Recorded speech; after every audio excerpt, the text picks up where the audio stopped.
I just crossed over and was cuckolded. I only saw Ruyan Lu disdainfully say to me, Yi Feng, although it was me who took the initiative to withdraw from the marriage. But putting aside the facts, aren't you at fault at all? If you keep pestering me, Brother Long Tang will not let you go. Liu Ruyan, you.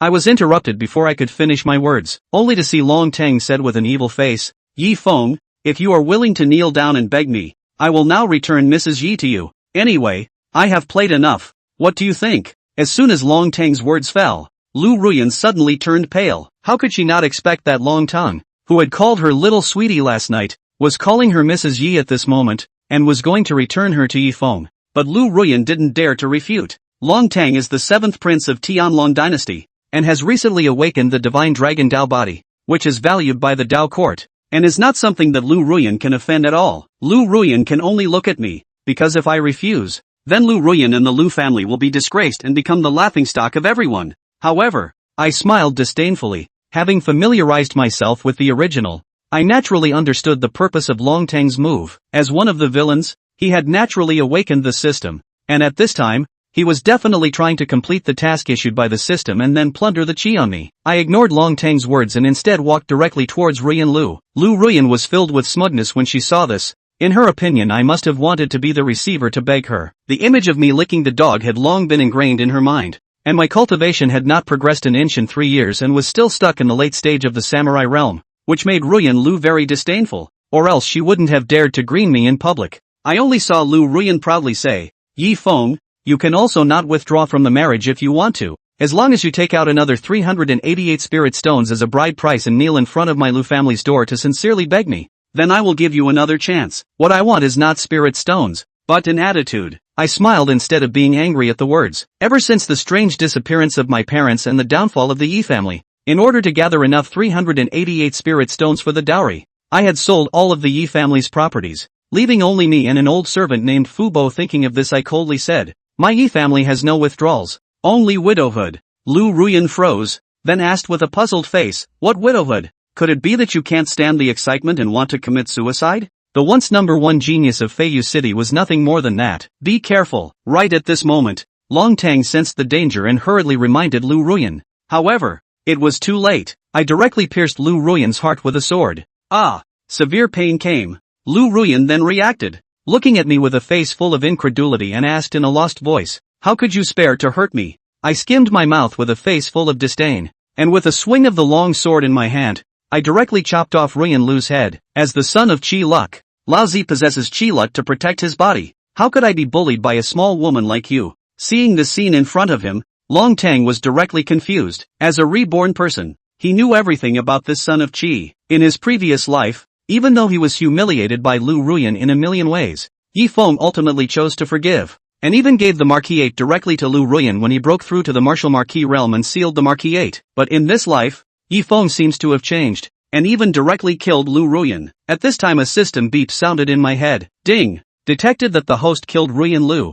Successfully activated the death-defying system. After reading the system introduction, my heart was happy. As long as you complete the system mission or die a death, you will be able to get a reward of Qi luck value, and as long as you have enough luck value, you can buy cultivation, treasures and so on in the system mall. But not waiting for me to slow down from the surprise. Ding! Detected the host of the identity of the Son of Luck. Awakening skills luck body protection. This skill is a passive skill. When the host encountered a life and death crisis automatically triggered. Consume a certain amount of luck value can be dissolved crisis. Consume the number of luck value and the level of the crisis related to the host's current luck value of 1,000 points. Ha ha ha. At this moment I couldn't hold back my laughter any longer. With this Qi luck bodyguard and death-defying system, I can still make as many waves as I want. Long Tang on the side heard the laughter before he came back to his senses and pointed at me and said angrily, Yi Feng, how dare you ignore the laws of the dynasty and kill Liu Ruyan in front of me? If you don't give me an explanation today,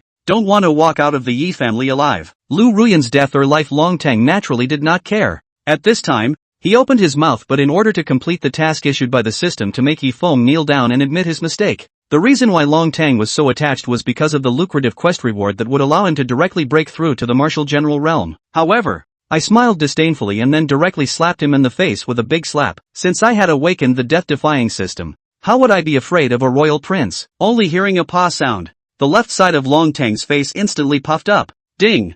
Congratulations to the host for his successful death-defying act, gaining 30 points of chi luck value. Upon hearing this, I immediately lit up and subconsciously looked at the right side of Long Tang's face. Sensing my gaze, Long Tang hurriedly retreated a few steps, then became enraged. You dare to hit me? I laughed coldly. This is the explanation I'm giving you. If you don't like it, come and hit me. However, before Long Tang could respond, an angry voice rang out from outside the hall. Kid, how dare you humiliate the 7th prince? Give us death. Accompanied by a sharp and stern cry, the main door of the grand hall shattered with a loud bang. Then, a sharp-tongued, feminine-looking green-robed old man holding a silver dagger flew towards Yifeng. Unearthed Duan. Realm, Early Martial Marquis Realm. After scanning the message of the visitor, Yifeng did not have the slightest look of worry on his face. Although the Martial Marquis Realm was already able to fly through the sky and break through the void with his fists, it was extremely powerful, but wanting to behead this son of Qi, the Heavenly Tao's own son, was clearly not enough. Moreover, it was just the right time to take this opportunity to try out the power of the passive skill Chi Luck Bodyguard. Stop! Seeing this, Long Tang's face instantly changed drastically, and he hurriedly scolded Eunuch Duan in a stern voice. If Yifeng died in the hands of Eunuch Duan, not only would he not be able to personally avenge the great hatred of being abused by Yifeng in his previous life, there's even no way to complete the quests posted by Goldfinger. The greatest advantage of returning from rebirth would also be completely useless. However, Eunuch Duan ignored Long Tang's order. Eunuch Duan was originally an undercover agent that Third Prince Long Ao Tian had placed beside Long Tang. Over the years, it has not only been masculine. What's more, he went around causing trouble under Long Ao Tian's authorization, making countless enemies for Long Tang. Now that he saw that Long Tang cared so much about Yifeng's life and death, how could he stop so easily? However, just when Eunuch Duan's dagger was no more than half an inch away from Yifeng's neck, the system prompt suddenly sounded in Yifeng's ears. Ding! It is detected that the host has encountered a life and death crisis. The Chi Luck Body Protector skill is triggered, deducting 500 points of Chi Luck value. Boom! In the next moment, accompanied by an earth-shattering roar, a deep purple thunderbolt violently appeared out of nowhere and directly smashed into Eunuch Duan. Heavenly thunder? Sensing the fatal crisis, Eunuch Duan subconsciously looked up and couldn't help but instantly cry out in shock. Thunder tribulation. Only powerful people above the 6th realm Martial King realm would invoke it every time they broke through a large realm. But he was only trying to kill a junior in the late stage of the samurai realm. How could he have angered the Heavenly Tao and attracted the Heavenly Thunder? However, at the moment of crisis, Eunuch Duan couldn't think twice. With a wave of his hand, a palm-sized silver shield came out of his hand. The shield grew in response to the wind, and in the blink of an eye, it transformed into a giant shield the size of a millstone, blocking the top of his head. It was the strongest defensive treasure in the hands of Eunuch Duan, the Silver Moon Shield of the lower grade of the Earth grade. The treasures of the Divine Wind Continent are divided into 4 levels, from the strongest to the weakest, into Heaven, Earth, Xian Huang, and each level is further divided into the upper, middle, and lower grades. An Earth grade lower grade defensive treasure was considered a supreme treasure in the entire Heavenly Dragon dynasty. With the infusion of Eunuch Duan's spiritual energy, the Silver Moon Shield instantly shone brightly, like a bright moon, incomparably dazzling. But just when Eunuch Duan wanted to take advantage of the Silver Moon Shield blocking the Heavenly Thunder and hurry to dodge, Ka-ching! The Silver Moon Shield that Eunuch Duan had high hopes for was as good as paper mache.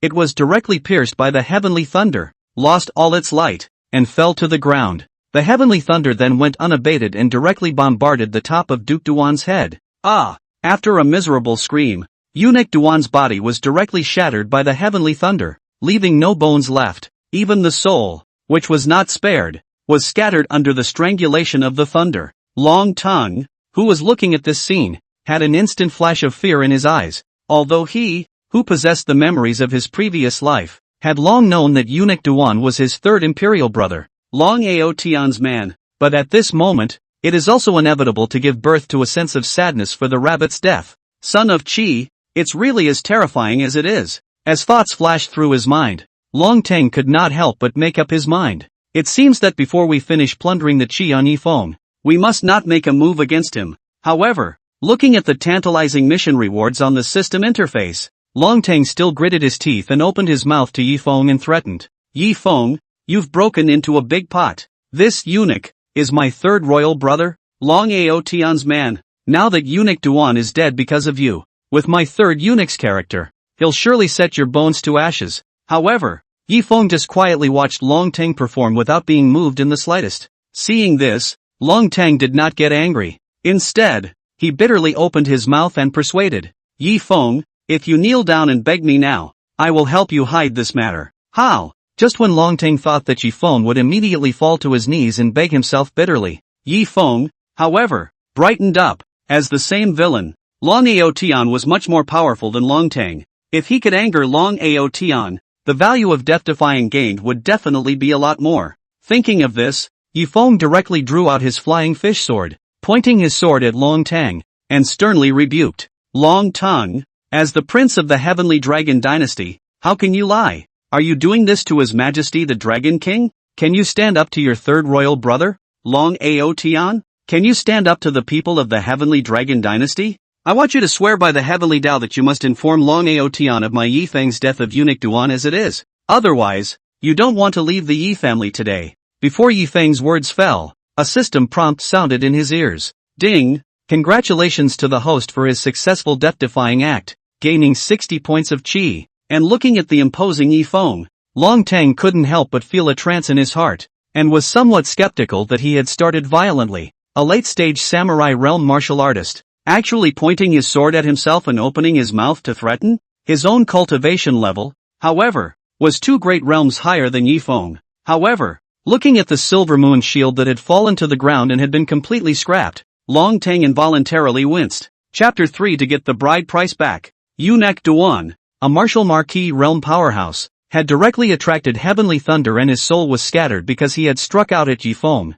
How could he, a grand martial master himself, be spared? Thinking of this, Long Teng could not help but slow down his tone and spoke in a low voice. Yi Feng, don't be impulsive. I'll just promise you. Afterward, Long Teng directly pointed to the sky with one finger and spoke in a deep voice. I, Long Tongue, swear by the Heavenly Tao that I will definitely inform Third Imperial Brother Long Aotian about eunuch Duan's death by Yi Feng. If you violate this oath, you will die a horrible death. Boom! Before Long Teng's words fell, a muffled thunderclap sounded in the sky. Obviously, the Heavenly Tao had already recorded Long Teng's oath. Worthy of being the son of Qi, the Heavenly Tao's own son. Something's wrong. Tendo, he's really on it. I don't usually see Tendo so active. Long Teng swept a glance at Yi Feng, his eyes filled with envy and jealousy. Although the Heavenly Tao oath was bound to be starry-eyed, there were very few that could invoke a response from the Heavenly Tao when they swore. After all, there were countless martial artists on the Divine Wind continent who made Heavenly Tao oaths every day, and if every single one of them had to respond, then the thunder would not have to break. Then without waiting for Yi Feng to react, Long Teng's aura surged under his feet, and between the flashes of his body, he directly rushed out of the hall. He was worried that if he stayed any longer and Yi Feng made any more trouble, he would not be able to help but take action against Yi Feng. At that time, without waiting for himself to plunder the chi on Yi Feng, he would be wiped out by the Heavenly Tao. Your Highness, the moment Long Teng left the Yi family, a stout, simple-looking middle-aged man hurriedly stepped forward and respectfully opened his mouth to salute. Long Teng swept a glance at the middle-aged man. His gaze flickered, and he spoke coldly. Humph, Miss Liu just doesn't love it anymore and wants to withdraw from the marriage. What's wrong with her? I can't believe that I was directly abused by Yi Feng. How could there be such a grassroots villain in Feiyu City? How did you become the Feiyu City Lord? Facing Long Teng's questioning, Zhao Feiyu was sweating profusely and hurriedly opened his mouth. Your Highness,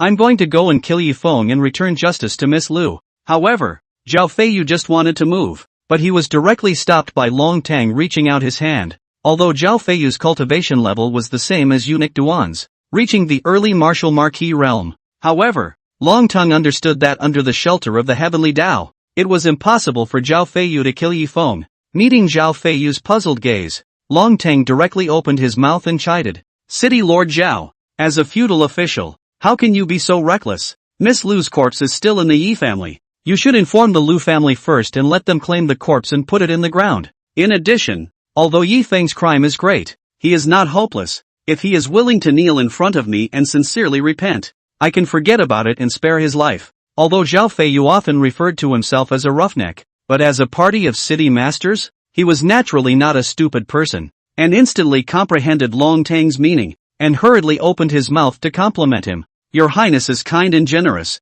It is indeed a blessing for my Heavenly Dragon Dynasty.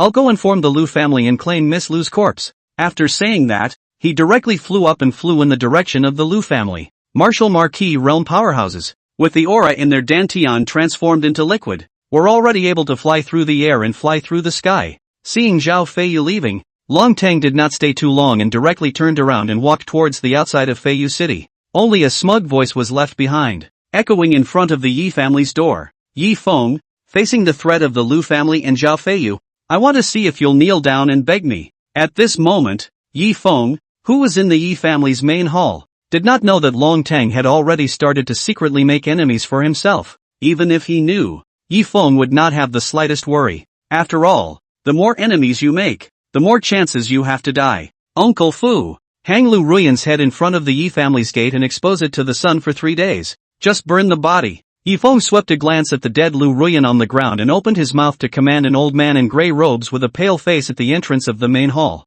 Ding! Congratulations to the host on his successful death-defying act, rewarding him with 110 points of chi value. The moment Yi Feng opened his mouth, the system prompt immediately sounded in his ears. Fu Bo, who was sneaking around and secretly looking towards the hall, sniffed, and his face was instantly covered in panic. Young master, did you really kill Miss Liu? Why don't we just run?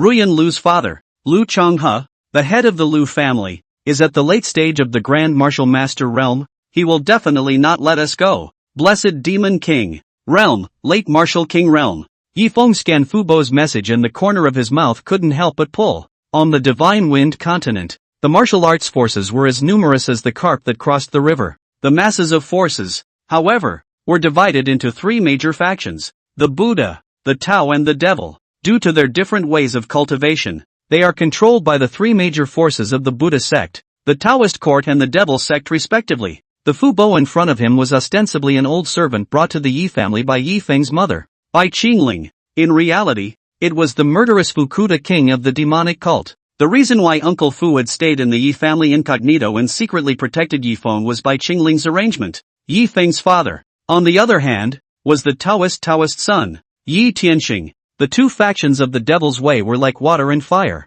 which was why Yi Tianxing and Bai Qingling, who were secretly in love, were forced to separate and return to their respective forces. Ignoring the soaring acting Fu Bo, Yi Feng turned his words around and spoke directly. After disposing of Ruyan Liu's corpse, follow me to the Liu family. Young master, could it be that you want to go to the Liu family to take the blame? Uncle Fu's heart flashed with a trace of helplessness as he heard this, and he opened his mouth with a face full of anxiety to persuade. Never, young master, you're not deeply involved in the world. You don't know what's at stake. The revenge of killing your daughter, Liu Changhe, will definitely not forgive you. This trip is equivalent to throwing yourself into the net. Negative? Yi Feng glanced at Fu Bo, his face full of disdain. Ruyan Liu tore up the marriage contract and was in the wrong. It's only right that I kill her. This trip is just to ask for my Yi family's bride price of 388 lower grade spirit stones back. After saying that, Yi Feng waved his hand and walked straight towards the Yi family study. He still had 700 points of chi luck value left in his hand,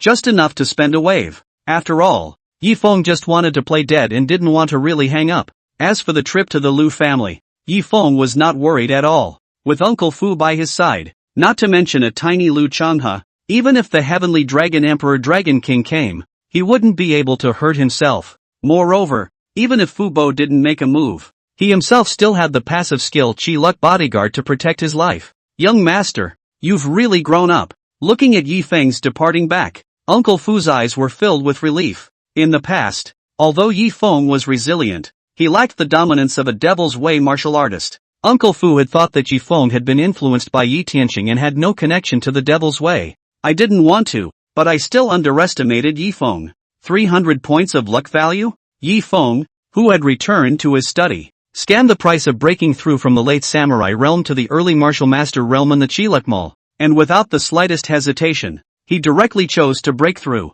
Ding! Consuming 300 points of fortune value. Congratulations to the host for breaking through to the early stage of the martial master realm. Boom! The moment the system prompt sounded, a burst of thunderous explosions sounded within Yi Feng's body. Chapter 4, The Villain Appears. A coiled meridian vein, under the flushing of the aura, instantly became tough and incomparable. The Dan Tian, which was originally the size of a fist, had even skyrocketed more than 3 times. A trace of imperceptible heaven and earth spiritual chi directly followed Yifeng's pores around his body and converged into his meridians, eventually incorporating into his dantian. So strong. Feeling the powerful strength within his body, Yifeng couldn't help but bow and store up his strength. Then without hesitation, he blasted out with a punch. Boom! Accompanied by a loud sound. A clear fist mark instantly surfaced on the green stone wall in front of Yifeng. Yifeng's fist, on the other hand, was unharmed, sweeping the remaining 400 points of chi luck value.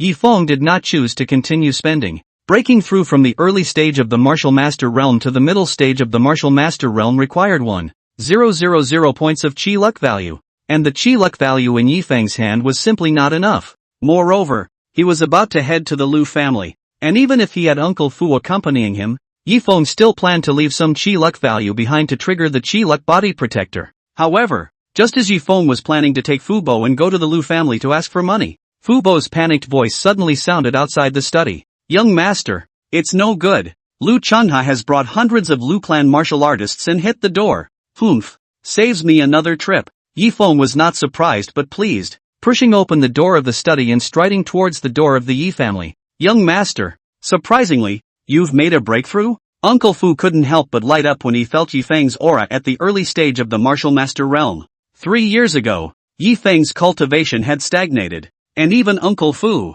who was at the martial king realm, had not found out why. However, he didn't want to think that 3 years later, Yifeng miraculously broke the shackles and broke through to the early stage of the martial master realm. Holy maiden, did you see that? Young master, he's broken through. It was a moment of old tears for Fubuki, and at this time, the Yi family was not far away. A cross-eyed, fierce-looking middle-aged man with a hideous scar on his forehead was dashing towards the Yi family at a fast pace. This person was none other than Liu Changhe, the head of the Liu family in Feiyu City. Behind Liu Changhe, hundreds of Liu clan martial artists with extraordinary auras followed closely behind, with killing intent. Looking at the imposing Liu family's crowd, many Feiyu City martial artists were attracted by the scene in front of them and followed the Liu family martial artists from afar. The crowd wanted to see who had been ungrateful enough to provoke the always domineering Liu family. Father, today, I will personally kill Yifeng with my own hands to avenge my sister. Beside Liu Changhe, a sweet-looking but arrogant woman spoke in a hateful voice full of anger. The woman's name was Liu Rumeng, the second daughter of Liu Changhe. Unlike Liu Ruyan, Liu Rumeng's natural talent was incomparable. Not only did she break through to the early stage of the Grand Martial Master realm at the age of 10, he was even accepted as a personal disciple by Feiyu City's strongest Taoist force, the Manhwa sect, and was known as Feiyu City's first genius. Yes, Liu Changhe swept a glance at Liu Rumeng, and the look of grief on his face couldn't help but ease for a few moments, revealing a hint of relief before he agreed without hesitation. However, after pondering for a moment, Liu Changhe still opened his mouth and instructed. In a moment, even if Yifeng kneels down and begs for mercy, don't be merciful. I must cut Yifeng into 1,000 pieces and let him know what will happen if he kills my beloved daughter. In Liu Changhe's opinion, in the face of his own questioning, the family's Yifeng would definitely kneel down to meet him and beg for forgiveness. However, when Liu Changhe arrived in front of the Yi family's gate with Liu Rumeng and the Liu family's crowd of martial artists, he was instantly confused. In front of the Yi family's gate, Yifeng's figure was not visible at all. There is only a dry bamboo pole that stands in front of the door, and at the top of the bamboo pole, Liu Ruyan's head was hanging from it, swaying with the wind. Below, there was a smudge of ash whose heat had not yet subsided, and, among them, some unburned rags. Ruyan, sister! Liu Changhe and Liu Rumeng roared sadly at the same time, and were about to fly up and remove Liu Ruyan's head. Stop! But unexpectedly, at this moment, a mid-air angry voice suddenly rang out. In the next moment, Yifeng, who had a bland face, brought Fubo and came before the eyes of the crowd. The one who opened his mouth was none other than Yifeng. Yifeng, you killed my beloved daughter. And now you're so vicious that you let Ruyan have no peace after her death. I vow not to die until I kill you today. Liu Changhe clenched his fists. His heart was filled with rage, and he let out a roar. As he spoke, the hideous scar on Liu Changhe's forehead was even more hideous as if it had come to life, constantly pulsating. Liu Rumeng was even drier, and with a flick of her wrist, a light blue longsword appeared in her hand. Yifeng, suffer death. Accompanied by a dainty cry, Liu Rumeng held a long sword and directly rushed towards Yifeng. Liu Rumeng. Realm, early stage of the Grand Martial Master realm. Not only is Liu Rumeng the #1 heavenly pride of Feiyu City, she also has the lower Xian grade treasure Autumn Water Sword in her hands. Yi Feng is dead this time. Ha! Yi Feng's cultivation has actually broken through to the early stage of the martial master realm. Wasn't it said that Yi Feng's cultivation was blocked and he couldn't advance an inch in this life? So what? It's still not a great realm lower than Liu Rumeng. Do you still expect this loser Yi Feng to be able to fight over a level? The onlookers of Feiyu City martial artists were talking a lot, but no one was at all optimistic about Yi Feng. Yi Feng, however, directly ignored the crowd and instead looked at the rapidly approaching Liu Rumeng. This Liu Rumeng was one of the few female villains in System Smash. Only it's different from other crossbreeding villains. Liu Rumeng was compelled by the soul of a powerful martial emperor realm practitioner who resided in his body and had his physical body destroyed by the heavenly Tao due to his evil deeds. That's how you embark on the path of being a villain against the odds. But what made Yi Feng puzzled was that the strong martial emperor realm within Liu Rumeng should not have any difficulty in seeing the amazing Qian himself. But yet, he still let Liu Rumeng take a shot at himself. Are you not afraid that the heavenly Tao will backfire and your soul will be dispersed? Yi Feng, however, did not know that at this time, within Liu Rumeng's body, an anxious voice with softness in it was constantly ringing in Liu Rumeng's ears. Apprentice, stop it. This is the son of Qi Fortune, the heavenly Tao's own son. Before his Qi runs out, not only will you not be able to kill him, you'll also be obliterated by the heavenly Tao. Liu Rumeng, if you want to die, don't drag me into it. But no matter how much the voice persuaded her, Liu Rumeng turned a deaf ear. At this moment, Liu Rumeng had long been overwhelmed by hatred and only wanted to kill Yi Feng and take revenge for Liu Ruyan.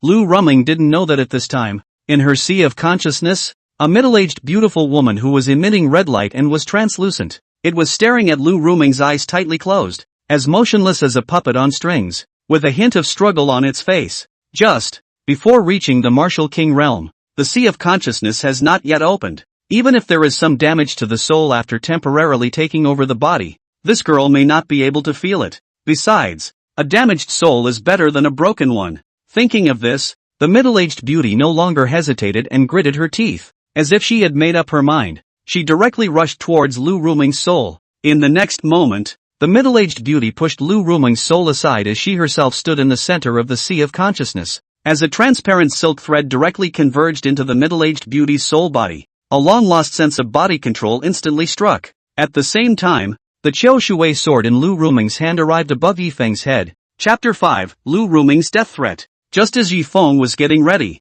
he was planning to consume the salty fish value, trigger the Qi Luck Protector, and use the power of the heavenly Tao to completely exterminate Liu Rumeng. Liu Rumeng, who was unable to retract her hand, even directly stretched out her left hand and gripped the blade of the Autumn Water Sword. The sharp Autumn Water Sword instantly cut through Liu Rumeng's palm. Blood slid down the blade of the sword, leaving a shocking crimson color. The sharp pain sensation came, but not only did Liu Rumeng not care in the slightest, instead, she revealed a trace of a relieved smile. Looking at the scene in front of them, everyone's gazes towards Liu Rumeng carried a hint of surprise. Even Fu Bo, who was ready to strike from the side, had a trace of doubt flashed across his face. Why did Liu Rumeng, who had just said that she was shouting at Yi Feng, suddenly change her attitude drastically? Even going so far as to protect Yi Feng even at the expense of injuring himself? And Liu Changhe, who was on the side, saw this and hurriedly flew forward, aura surging in his hands. While helping Liu Rumeng stop the bleeding,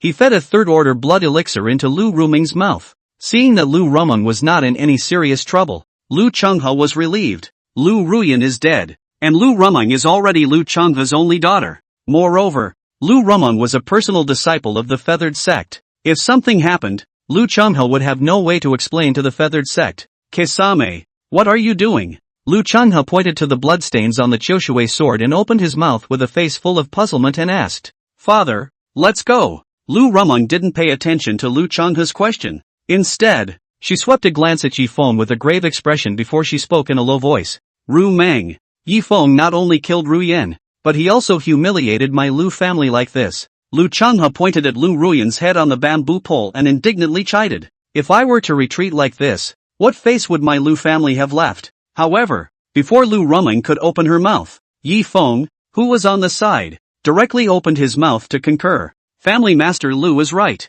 If your Liu family concedes, how will you still be able to mix in Feiyu City in the future? You've got to branch out. Yi Feng, who was familiar with the original story, naturally understood that Liu Rumeng had changed so much in a moment, and must have been controlled by the Rain Emperor in his body. However, such a good opportunity to make a death. Yifeng naturally wouldn't miss it. As expected, before Yifeng's words fell, the system prompt in his ears instantly sounded. Ding! Congratulations to the host for his successful death-defying act, and obtaining a reward of 200 points of chi value. Looking at Yifeng, who kept provoking himself, Liu Changhe couldn't hold back any longer. His chi of a late-stage Grand Martial Master violently erupted and pressed on Yifeng. At the same time, his body moved and swung both of his fists, directly smashing into Yifeng. But right at this moment, behind Liu Changhe, a resolute voice suddenly rang out. Father, if you do it again, I'll die here. Liu Changhe's face was startled, and he hurriedly stopped and turned his head to look,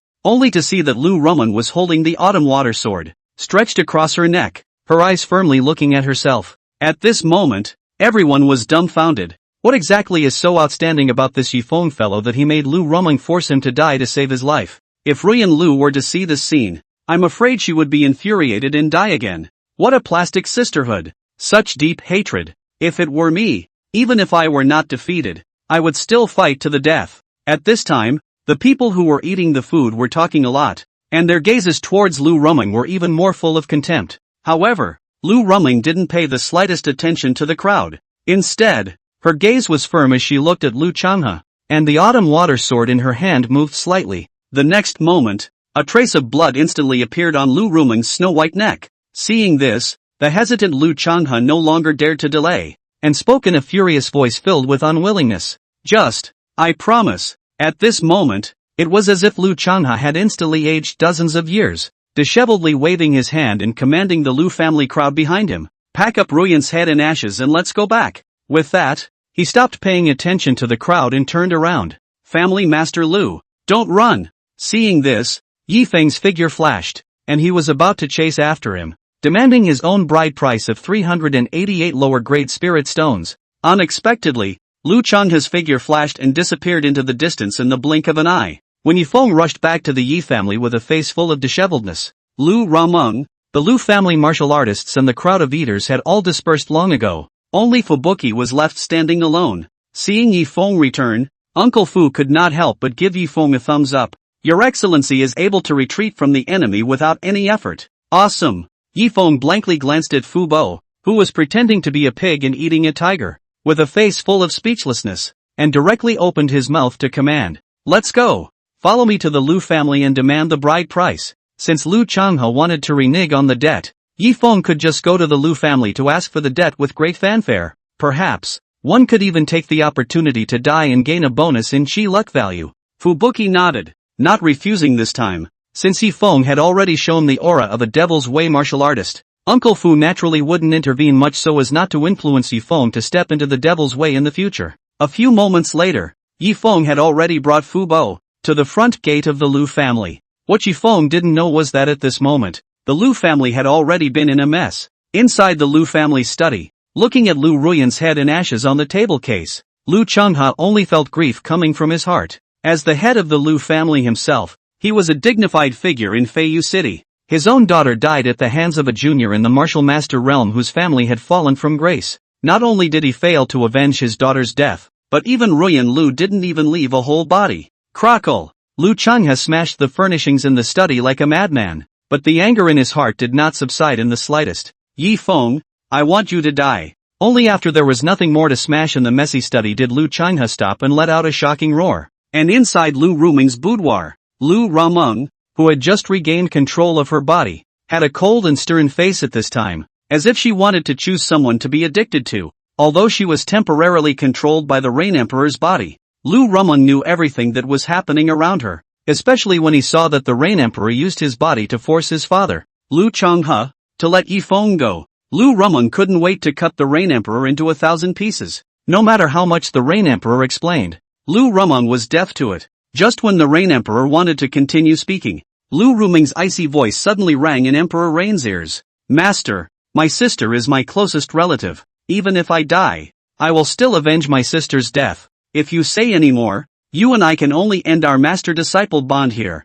The Rain Emperor's face stiffened, but he didn't dare to continue opening his mouth to persuade. After all, It's not easy to find a physical body that can hold your soul. How could the Rain Emperor give up so easily? However, just as the Liu family had just calmed down for less than a moment, a furious cry instantly resounded outside the Liu family's main gate. Chapter 6. Liu Changhe, get your ass out here. Your daughter, Ruyan Liu, is dead. So why don't you return my Yi family's bride price of 388 lower-grade spirit stones to me? Do you still want to renege on your debt? The one who opened his mouth was none other than Yi Feng, who had just arrived in front of the Liu family's gate. At this moment, Yi Feng, pointing at the Liu family's gate, cursed that righteous appearance, as if he had been wronged by the heavens. And just as Yi Feng opened his mouth, the system prompt instantly sounded in Yi Feng's ears. Ding! Congratulations to the host for his successful death-defying act, rewarding him with 100 points of chi value. Listening to the system prompt in his ears,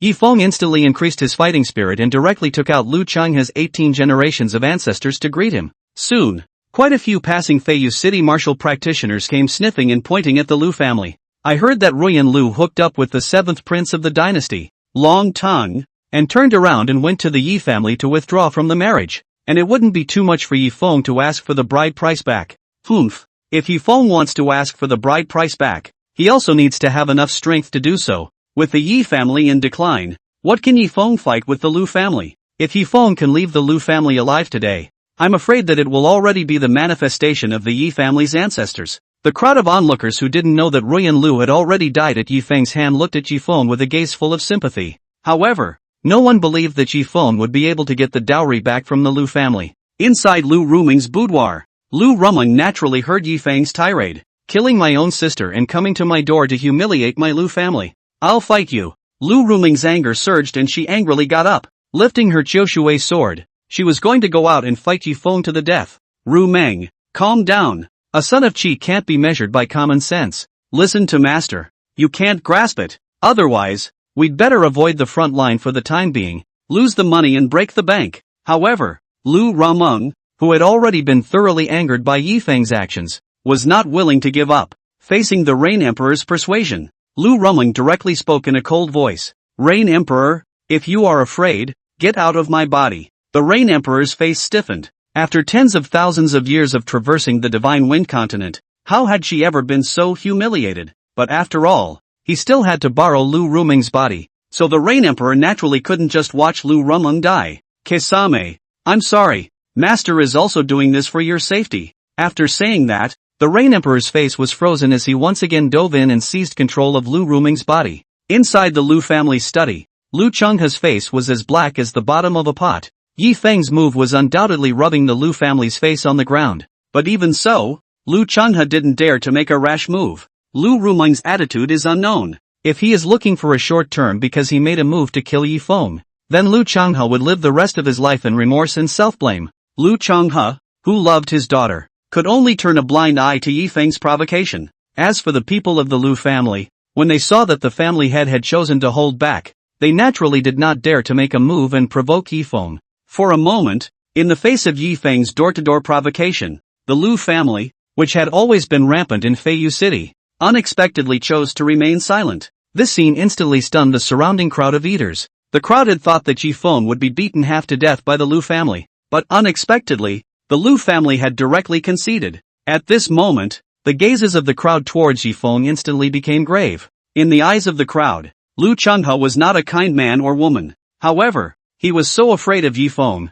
so he thought that Yi Feng must have some kind of undercard in his hands that made Liu Changhe throw his weight around. Thinking of this, the crowd of onlookers could not help but secretly resolve not to provoke Yi Feng in the future. However, looking at the Liu family whose doors were closed, a trace of dissatisfaction flashed across Yi Feng's face. If Liu Changhe didn't come out, how could he provoke the other party and continue to play dead? Since you're avoiding me, I'll have to go find you myself. Yi Feng let out a low gulp, then raised his foot in the crowd's unbelievable gazes, mobilized the spiritual qi in his dantian, gathered it under his foot, and kicked it on top of the Liu family's gate. Boom! Accompanied by a loud bang, the vermilion-red gate of the Liu family that had stood for 100 years shattered with a sound, turning into a sky full of wood shavings and scattering all over the ground. The Liu clan martial artists who had gathered inside the gate to secretly observe were even smashed by the wood shavings and were in a sorry state. At the same time, the system prompt in Yi Feng's ear instantly sounded. Ding!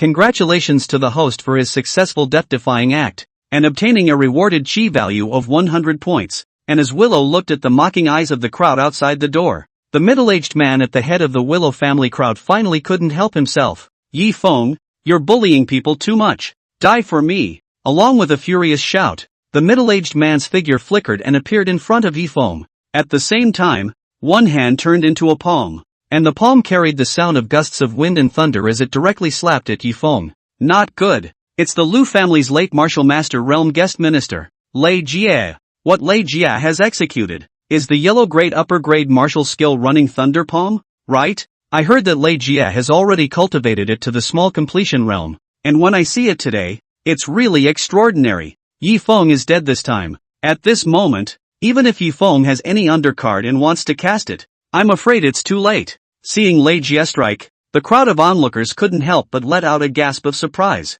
Martial arts? At the moment of crisis, Yi Feng was not the least bit panicked and directly looked at the Qilek Mall. The Divine Wind Continent's martial arts, like treasures, were categorized into the 4 major grades of heaven, earth, Xian and yellow from high to low. Each grade, in turn, is divided into upper, middle and lower grades. The cultivation realms of martial arts, on the other hand, were divided into 5 realms: initiation, minor accomplishment, major accomplishment, consummation, and grandmaster. Sweeping through the earth grade martial skills in the Qilek Mall that could easily have thousands of Qilek values, Yi Feng, who was shy, directly dismissed his intention to purchase earth grade or higher martial arts and subconsciously looked at Xian grade martial arts. When his eyes swept over the first martial skill in the Xian level martial skill category in the Qilek Mall, Yi Feng could not help but see a bright spot. Powerful Vajra Palm, Buddhist martial art. Grade, lower Xian grade. Effect, borrowing the power of Vajra, it is strong and indestructible.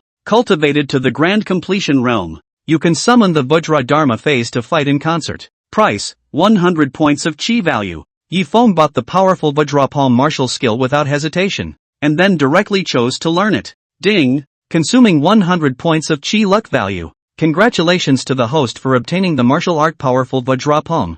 Ding! Congratulations to the host for learning the skill powerful Vajra Palm. Current realm, introductory. Raise the cultivation realm of the powerful Vajra Palm for me. Seeing that Lei Jie's attack was close at hand, Yi Feng couldn't help but directly command the system. Ding! Consuming 10 points of chi luck value. The powerful Vajra Palm cultivation realm has been raised to a minor level. Ding! Consuming 100 points of chi luck value. The powerful Vajra Palm cultivation realm has been raised to a great accomplishment. Ding! Not enough chi value to raise it. At the same time, a cultivation insight about the powerful Vajra Palm was directly poured into Yi Feng's mind. Although it was only a short moment, Yi Feng seemed as if he had been practicing the powerful Vajra Palm for decades, and every move was incomparably familiar. The next moment, he felt the palm wind coming from above his head. Good coming! Yi Feng not only did not have the slightest intention to dodge, but instead, he shouted and slapped out the same palm. Chapter 7, A Battle for Fame. Yi Feng is actually so braggadocious? The crowd looked at the scene in front of them, their eyes filled with unbelief. How could they not expect that in the face of Lei Jie's anger-laden strike? Yi Feng not only didn't dodge, but instead chose to fight Lei Jie hard. One must know that not only had Lei Jie's realm reached the late martial master realm, the Huan grade upper grade martial extreme running thunder palm at the minor achievement realm was even more little known. Many people even turned their heads away, unable to bear to watch the scene of Yi Feng's tragic death on the spot. As for the people of the Liu family, a hint of pleasure appeared on their faces, although he didn't know why the family head, Liu Changhe, was so afraid of Yi Feng and stayed behind closed doors. Maybe watching Yi Feng die at the hands of Lei Jie would be considered avenging Yi Feng's humiliation of the Liu family. Even Uncle Fu, who was on the side, was ready to step in at any time and save Yi Feng. However, just when everyone thought that Yi Feng was bound to lose, above Yi Feng's flat and uninteresting palm, a dazzling golden light violently erupted. In a blink of an eye, a 3 zhang tall, golden light glittering angry eyes Vajra silhouette appeared out of thin air behind Yi Feng, and similarly slapped out a palm. Lei Jie, who was originally full of confidence, couldn't help but be horrified at the sight. But Lei Jie wanted to dodge, but it was already too late. Boom! The moment the two palms collided, an earth-shattering loud sound suddenly rang out. In the next moment, Lei Jie's body was like a kite with broken strings, and he was directly sent flying hundreds of meters before smashing to the ground. When a few people from the Liu clan came forward to check, they realized that Lei Jie's meridians were broken. His bones were shattered, and he was already at the end of his strength. Yi Feng, on the other hand, did not move a muscle and stood with a face full of indifference as he closed his palm. At this moment, the crowd directly ignored the dying Lei Jie and looked at Yi Feng, their eyes filled with horror. Although he didn't know the grade of the powerful Vajra palm, however, the crowd understood that the vigorous Vajra palm possessed such power. It must be a Xian grade or above martial art. However, what shocked the crowd the most was the vision of the furious Vajra when Yi Feng executed the powerful Vajra palm. It was important to know that only when a martial skill was cultivated to the grand completion realm could it invoke the heaven and earth's visions when it was executed. Yi Feng had unexpectedly cultivated a Xian grade martial skill to the grand completion realm at the age of 20. If they said that Yi Feng was a waste, then what were they? Worthless? However, a hint of worry appeared on the face of Uncle Fu on the side. The surrounding people of the eating crowd had limited insight and only saw the grade of the powerful Vajra palm. Fu Bo, however, could tell at a glance that the powerful Vajra palm was a Buddhist martial art. Yi Feng was originally born from the union of the Taoist son and the holy maiden of the demon sect, and was not tolerated by the Taoist court or the demon sect. Now, the Buddhist sect has come to intervene again. Even Fu Bo do not know whether it is a blessing or a curse. However, what puzzled Fu Bo was that if he wanted to perform Buddhist martial arts, he would definitely need to cultivate Buddhist techniques, and his body's aura would be tainted with Buddhist aura. However, Yi Feng's aura was unbelievably pure, without any Buddhist aura. Yi Feng, and how did he perform a Buddhist martial art? Yi Feng, you killed my father. I'll fight you. Right at this moment, beside Lei Jie's corpse, a young man with a tear-stained face stood up violently, drew out his dagger, and directly rushed towards Yi Feng. Thunder War. Realm, late samurai realm. After scanning the young man's information, Yi Feng was abruptly shocked. Thunder War, also one of the villains in System Smash, but unlike the villains of the other Inner Scrolls, in the original, although Lei War was a traveler who awakened the Golden Finger, but Lei War, who was an orphan before crossing over, only wants to live a good life with his father in this life and experience the warmth of affection. There was even less interest in fighting for the world and reaching the pinnacle of martial arts. But unexpectedly, Lei War's father, but only because behind the back of the discussion Liu Ruyan water sex. The next day he was abused by Ruyan Liu for stepping into the Liu family with his left foot first. Just when Lei Ming wanted to kill Ruyan Liu and avenge his father's death, the son of Qi, who was Liu Ruyan's licking dog, immediately jumped out and acted as a protector. This is why Lei Zhuan blackened into a villain and made an enemy of the sons of Qi. Yi Feng had thought that he had already killed Liu Ruyan and would be able to stop Lei War from transforming into a villain. But who would have thought that Lei Battle's father, who was not even mentioned by name in the original story, was Lei Jie? Lei Battle is still too young. Lei Jie is not even Yi Feng's opponent. Lei Battle's move is tantamount to sending him to his death. The crowd looked at Lei Battle who was rushing towards Yi Feng without any hesitation, and a look of regret appeared on their faces. In their opinion, I'm afraid that Lei Zhuan would be chopped up by Yi Feng in an instant. The golden finger inside Lei Zhuan's body even hurriedly opened his mouth to persuade. However, Lei War, who was blinded by hatred, directly ignored the words of Goldfinger and the crowd. Right now, he only wanted to kill Yi Feng and take revenge for Lei Jie, or die at the hands of Yi Feng and be reunited with his father. However, just when everyone thought that Lei Battle would surely die, Yi Feng's bland voice suddenly sounded in everyone's ears. Lei Zhuan, if you want to save your father, promise me one condition. Lei Zhuan's figure lurched, and the grief in his eyes turned into a look of surprise. Yi Feng, can you really save my father? Lei Zhuan swept a glance at Lei Jie, who seemed like he could hang up at any moment, and a hint of suspicion flashed in his eyes. The first time Lei Jie was injured, Lei War had asked his golden finger if there was a way to save Lei Jie. However, Goldfinger said that Lei Jie was over-injured and would surely die. That was why when Yi Feng said that he had a way to save Lei Jie's life, Lei Zhuan was skeptical. Of course I have. Yi Feng swept a glance at Lei Zhuan and spoke indifferently. As long as you and your father swear by the heavenly Tao to join the Yi family and serve me, I will save your father's life. Yi Feng could naturally guess the reason as to why Lei War's Goldfinger did not help Lei War save people. If Lei will never die, how can Lei Battle be a qualified villain when he poses every day and has no fighting spirit?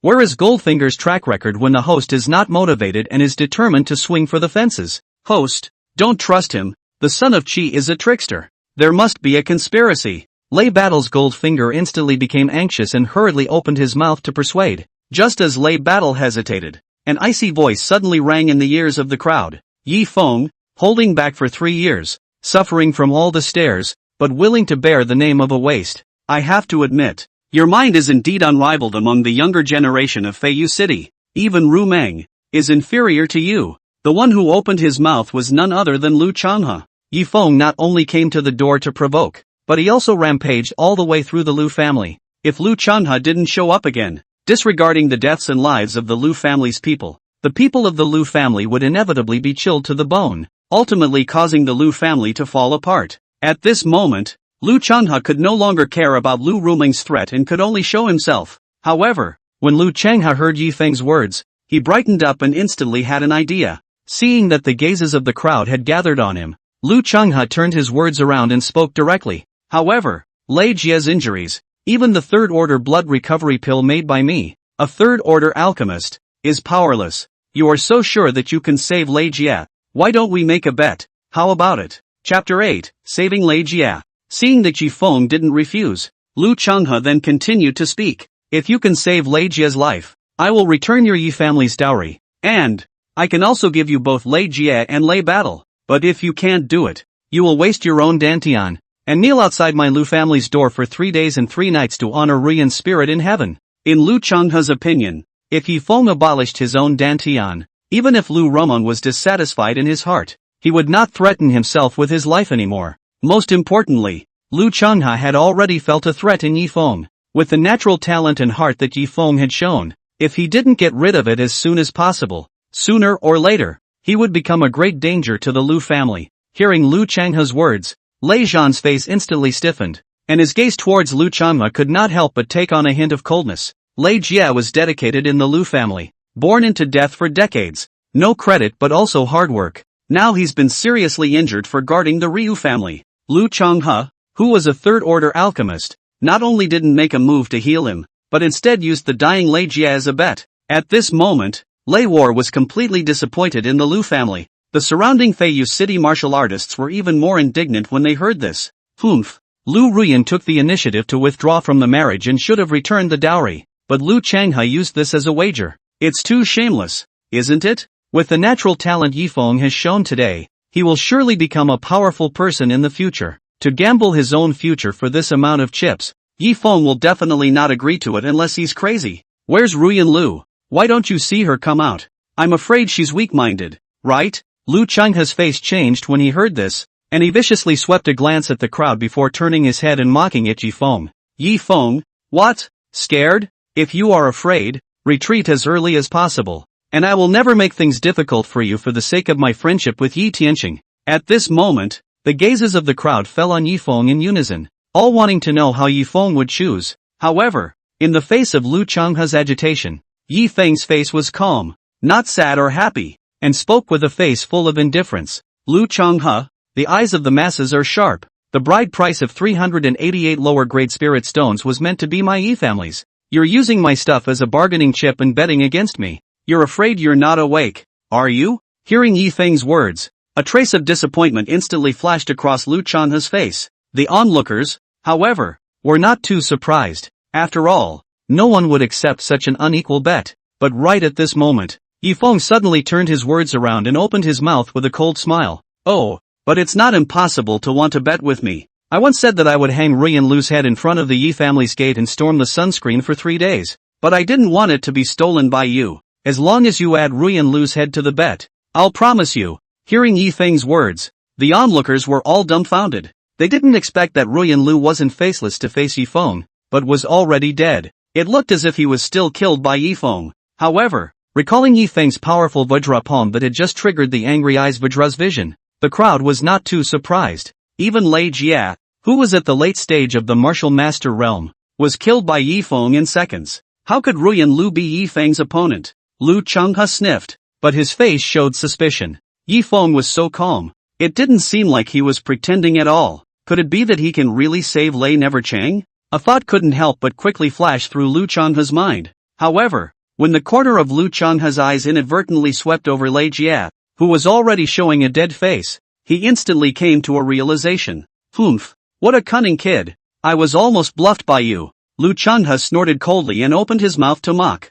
Don't you think that I can't bear the thought of Ruyan not having peace after her death? And that's why you made this offer. so that I would voluntarily give up the bet, and I won't let you have your way. On your terms, I agree. Having said that, in order to avoid accidents, Liu Changhe even proposed that the two of them swear by the heavenly Tao. Yi Feng naturally didn't refuse and happily agreed. Looking at Yi Feng, who slowly came to Lei Jie's side after swearing the oath, Liu Changhe sneered repeatedly, and in his heart, he even secretly slandered. I'll see how long you can pretend. Lei Battle, who was supporting Lei Jie, had a trace of hopefulness on his face. It was as if he had grabbed the last straw. Under the attention of all the people, Yi Feng directly flexed his finger and a black pill that was unobtrusive disappeared into Lei Jie's mouth. Ha ha, Yi Feng, what you gave Lei Jie to eat wouldn't be a mud ball, right? Seeing this, Liu Changhe couldn't help but raise his voice in mockery. It was important to know that even the lowest grade first-order pills would emit a tantalizing dan fragrance when they appeared. As for Yi Feng's black elixir, not only was it ugly in style, it didn't have the slightest bit of elixir fragrance. That was why Liu Changhe, who was a third-ranked alchemist, was certain that what Yi Feng had fed to Lei Jie was by no means an elixir. Hearing Liu Changhe's words, Lei Zhan's heart tightened and he secretly swore that if Yi Feng took his father's life as a child's play, one would never let Yi Feng go. However, just when everyone thought that Yi Feng was pretending, the breathless Lei Jie's body, however, violently surged with a seven-colored haze. In the midst of the haze, a seven-colored lotus flower with a holy aura was slowly conceived. This is a seven-colored Dan halo,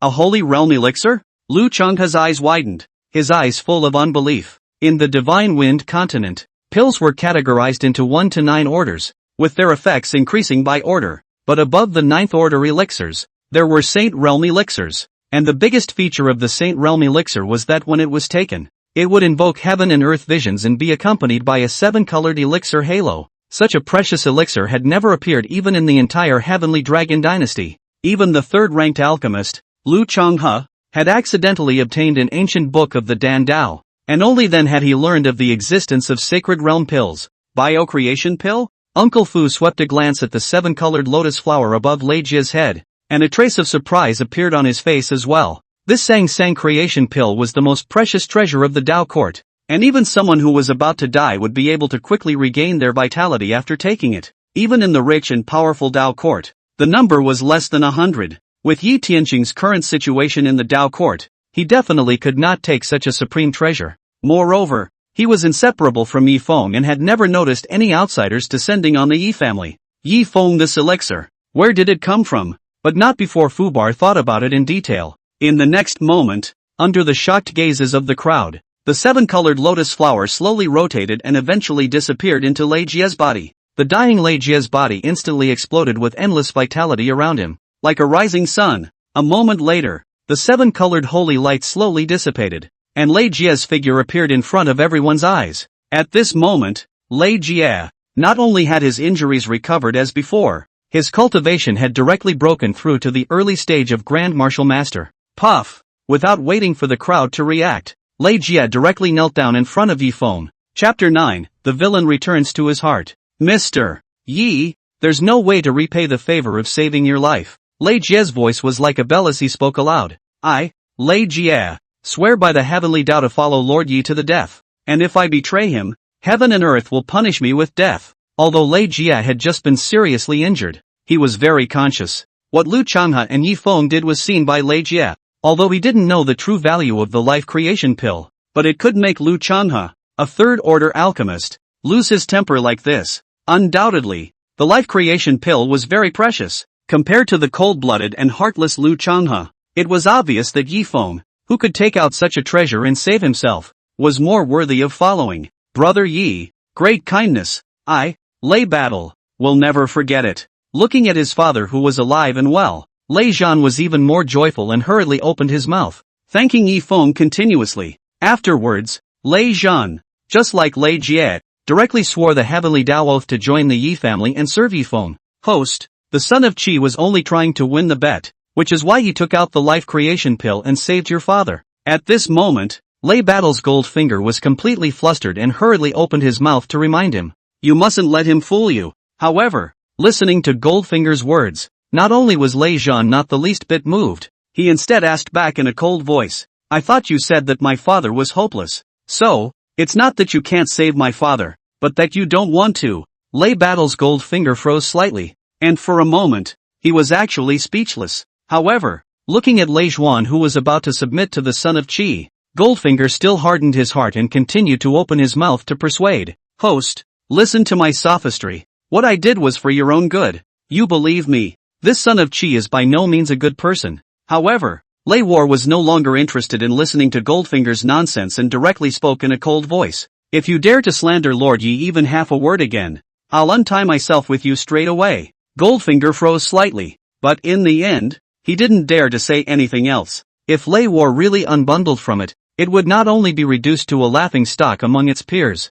tens of thousands of years of planning, and even more so, will all come to naught. Sweeping a glance at Lei Battle and Lei Jie, Yi Feng nodded with satisfaction, then turned his head directly to Lu Changhe and spoke in a deep voice. Lu family master, it's time for you to keep your promise and hand over the spirit stone and Liu Ruyan's head to me. At this moment, Lu Changhe's face was blue, and his eyes were almost ready to spit out fire. Although 388 lower-grade spirit stones were quite a lot, it wasn't so much as to hurt the Liu family. What worried Lu Changhe the most was that in case Yi Feng, if he really stormed Liu Ruyan's head for 3 days and 3 nights, then he, the Liu family, would become the laughingstock of the entire Feiyu city. How could Lu Changhe, the head of the Liu family, still have the face to stay in Feiyu city? After hesitating for a moment, Lu Changhe still slowed down his tone and spoke in a deep voice. Yi Feng, I can return the Yi family's bride price, but Ruyan's head, forget it. Be a man, be generous, do something and we'll see each other later.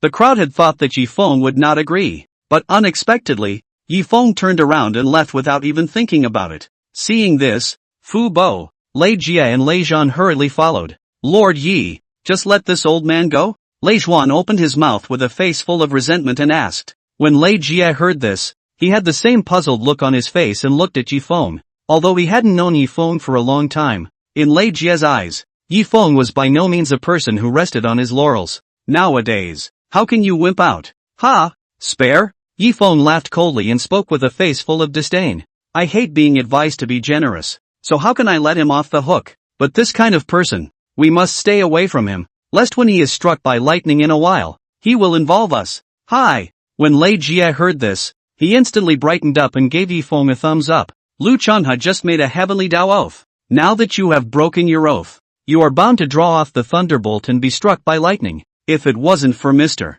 Ye's foresight to leave early, maybe we would have really been affected. Lei Jie's voice was not loud, but it clearly reached the ears of everyone present. The crowd's faces changed at the words, and they hurriedly took a few steps back, pulling away the distance between them and Lu Changhe. Rumble! As if responding to Lei Jie's words, several muffled thunderclaps suddenly rang out of nowhere in the clear sky. At this moment, Lu Changhe completely panicked. What daughter? Face? All by Lu Changhe left behind. Lu Changhe hurriedly turned around and returned to the study, taking out Liu Ruyan's head and a bag of spirit stones. Yi Feng, this is your bet. In the next moment, Lu Changhe executed his body martial arts with lightning speed and flew in front of Yi Feng. Then, as if holding a hot potato, he directly threw Liu Ruyan's head and the cloth bag containing the spirit stones towards Yi Feng. It was only when Yi Feng reached out his hand and caught Liu Ruyan's head and the cloth bag that Lu Changhe let out a sigh of relief. Looking at Yi Feng, who was full of smiles, Lu Changhe naturally understood that he had been tricked by Yi Feng,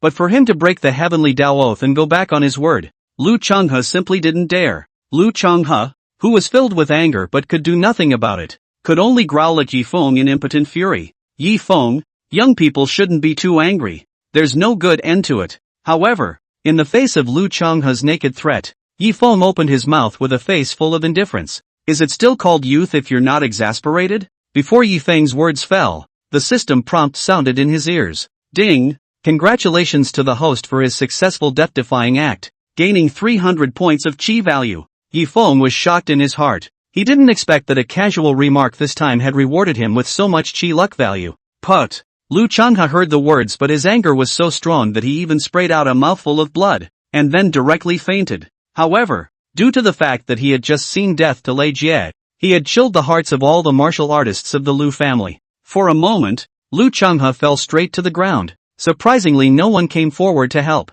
Without paying any more attention to the collapsed Lu Changhe, Yi Feng turned around and took Uncle Fu, Lei Jie and Lei Zhan, and rushed directly in the direction of the Yi family. Thunder War. Hang high. Change the angle. Don't let Ruyan Lu's dead face the Yi family. How unlucky. Yi Feng, who had returned to the Yi family, arranged for Lei Zhan and Lei Jia at the first time to hang up Liu Ruyan's head. Fu Bo, on the other hand, looked at the scene with a smile on his face and did not open his mouth to stop it. Yi Feng didn't know that at this time, inside the Liu family's study, Liu Changhe, who had just taken the elixir and recovered, was sitting opposite Liu Rumeng, and the atmosphere was exceptionally depressing. A quarter of an hour later, the Rain Emperor, who was controlling Liu Rumeng's body, suddenly thought of something, his brows furrowed, and he opened his mouth with a face full of suspicion. Father, this matter, I always felt something fishy. Where on earth did you learn of your sister's death? Chapter 10, The Claims. Liu Changhe couldn't help but faintly stare at his words and subconsciously opened his mouth. It was Feiyu City Lord Zhao Feiyu who personally visited the Liu family and informed me of Ruyan's death. When he said this, Liu Changhe suddenly thought of something and his gaze froze. Only after a moment did Liu Changhe continue to speak with a face full of suspicion. I was also a bit puzzled at the time. Zhao Feiyu has the backing of the imperial dynasty and usually stands tall, not putting my Liu family in his eyes at all. But this time, the attitude was very enthusiastic. The thing that makes me feel most incredible is that Zhao Feiyu was very clear about Ruyan's death, as if he had seen it with his own eyes. Listening to Liu Changhe's words, with the Rain Emperor's experience, he naturally saw something fishy in it and explained in a cold voice.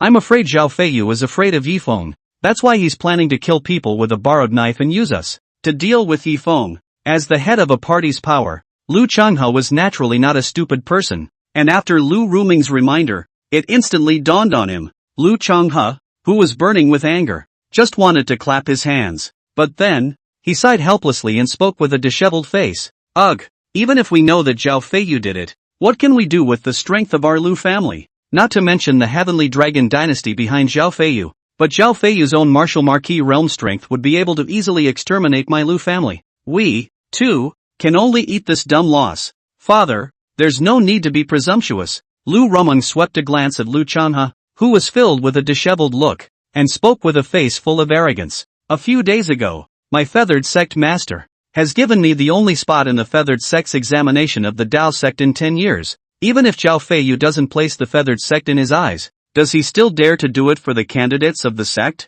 Hearing Liu Rumeng's words, Liu Changhe was instantly surprised. One must know that the Dao sect that was one of the 3 dominant level forces in the Divine Wind continent, not to mention the Heavenly Dragon dynasty whose highest battle strength was only at the Martial Emperor realm. Even the first-rate forces of the Divine Wind continent that possessed a Martial Emperor realm powerhouse would never dare to offend the Dao sect. Rumeng, if you can really enter the Taoist sect, my Liu family will be a one-man, one chicken and one man. We're going to find Zhao Feiyu and ask for a statement. At this moment, Liu Changhe no longer had the slightest concern, and with Liu Rumeng in tow, he headed straight for the Feiyu City Lord's mansion. Liu Changhe, this trash. At this moment, in the Feiyu City Lord's mansion hall, Zhao Feiyu was in a rage. A strong person in the late stage of the Grand Martial Master realm not only can't even deal with a tiny Martial Master. Instead, they are being led by the nose by the other side. A disgrace. Why don't you just find a block of tofu and run over it? When 7th Prince Longtang left Feiyu City, he had specially explained Zhao Feiyu to suppress Yi Feng, so that Yi Feng would be in a desperate situation and kneel down to beg him. Now, not only did it not work out, but it made Yi Feng famous in Feiyu City. If the 7th Prince Longtang knew about it, he would definitely take his anger out on Zhao Feiyu. Greetings City Lord. Liu Changhe, the head of the Liu family, with his second daughter, Liu Rumeng, seeks an audience. Just at that moment, the guard's voice suddenly sounded outside the great hall. Zhao Feiyu, who was full of anger and had nowhere to vent it, saw a bright light in front of his eyes and directly opened his mouth to command, "Bring it in." Soon, the figures of Liu Changhe and Liu Rumeng appeared in front of Zhao Feiyu. Why don't you kneel when you see this city lord? Zhao Feiyu's gaze swept over the duo and lingered on Liu Rumeng for a moment before he opened his mouth faintly to question. Regarding Liu Rumeng's status as a personal disciple of the feathered sect, Zhao Feiyu naturally knew everything. Although the Feiyu City's Feihua sect was the #1 force in Feiyu City, there was a martial marquis realm ancestor in the sect as well. But Zhao Feiyu was not afraid in the slightest. The Heavenly Dragon Emperor was already very displeased with these forces under the Buddha,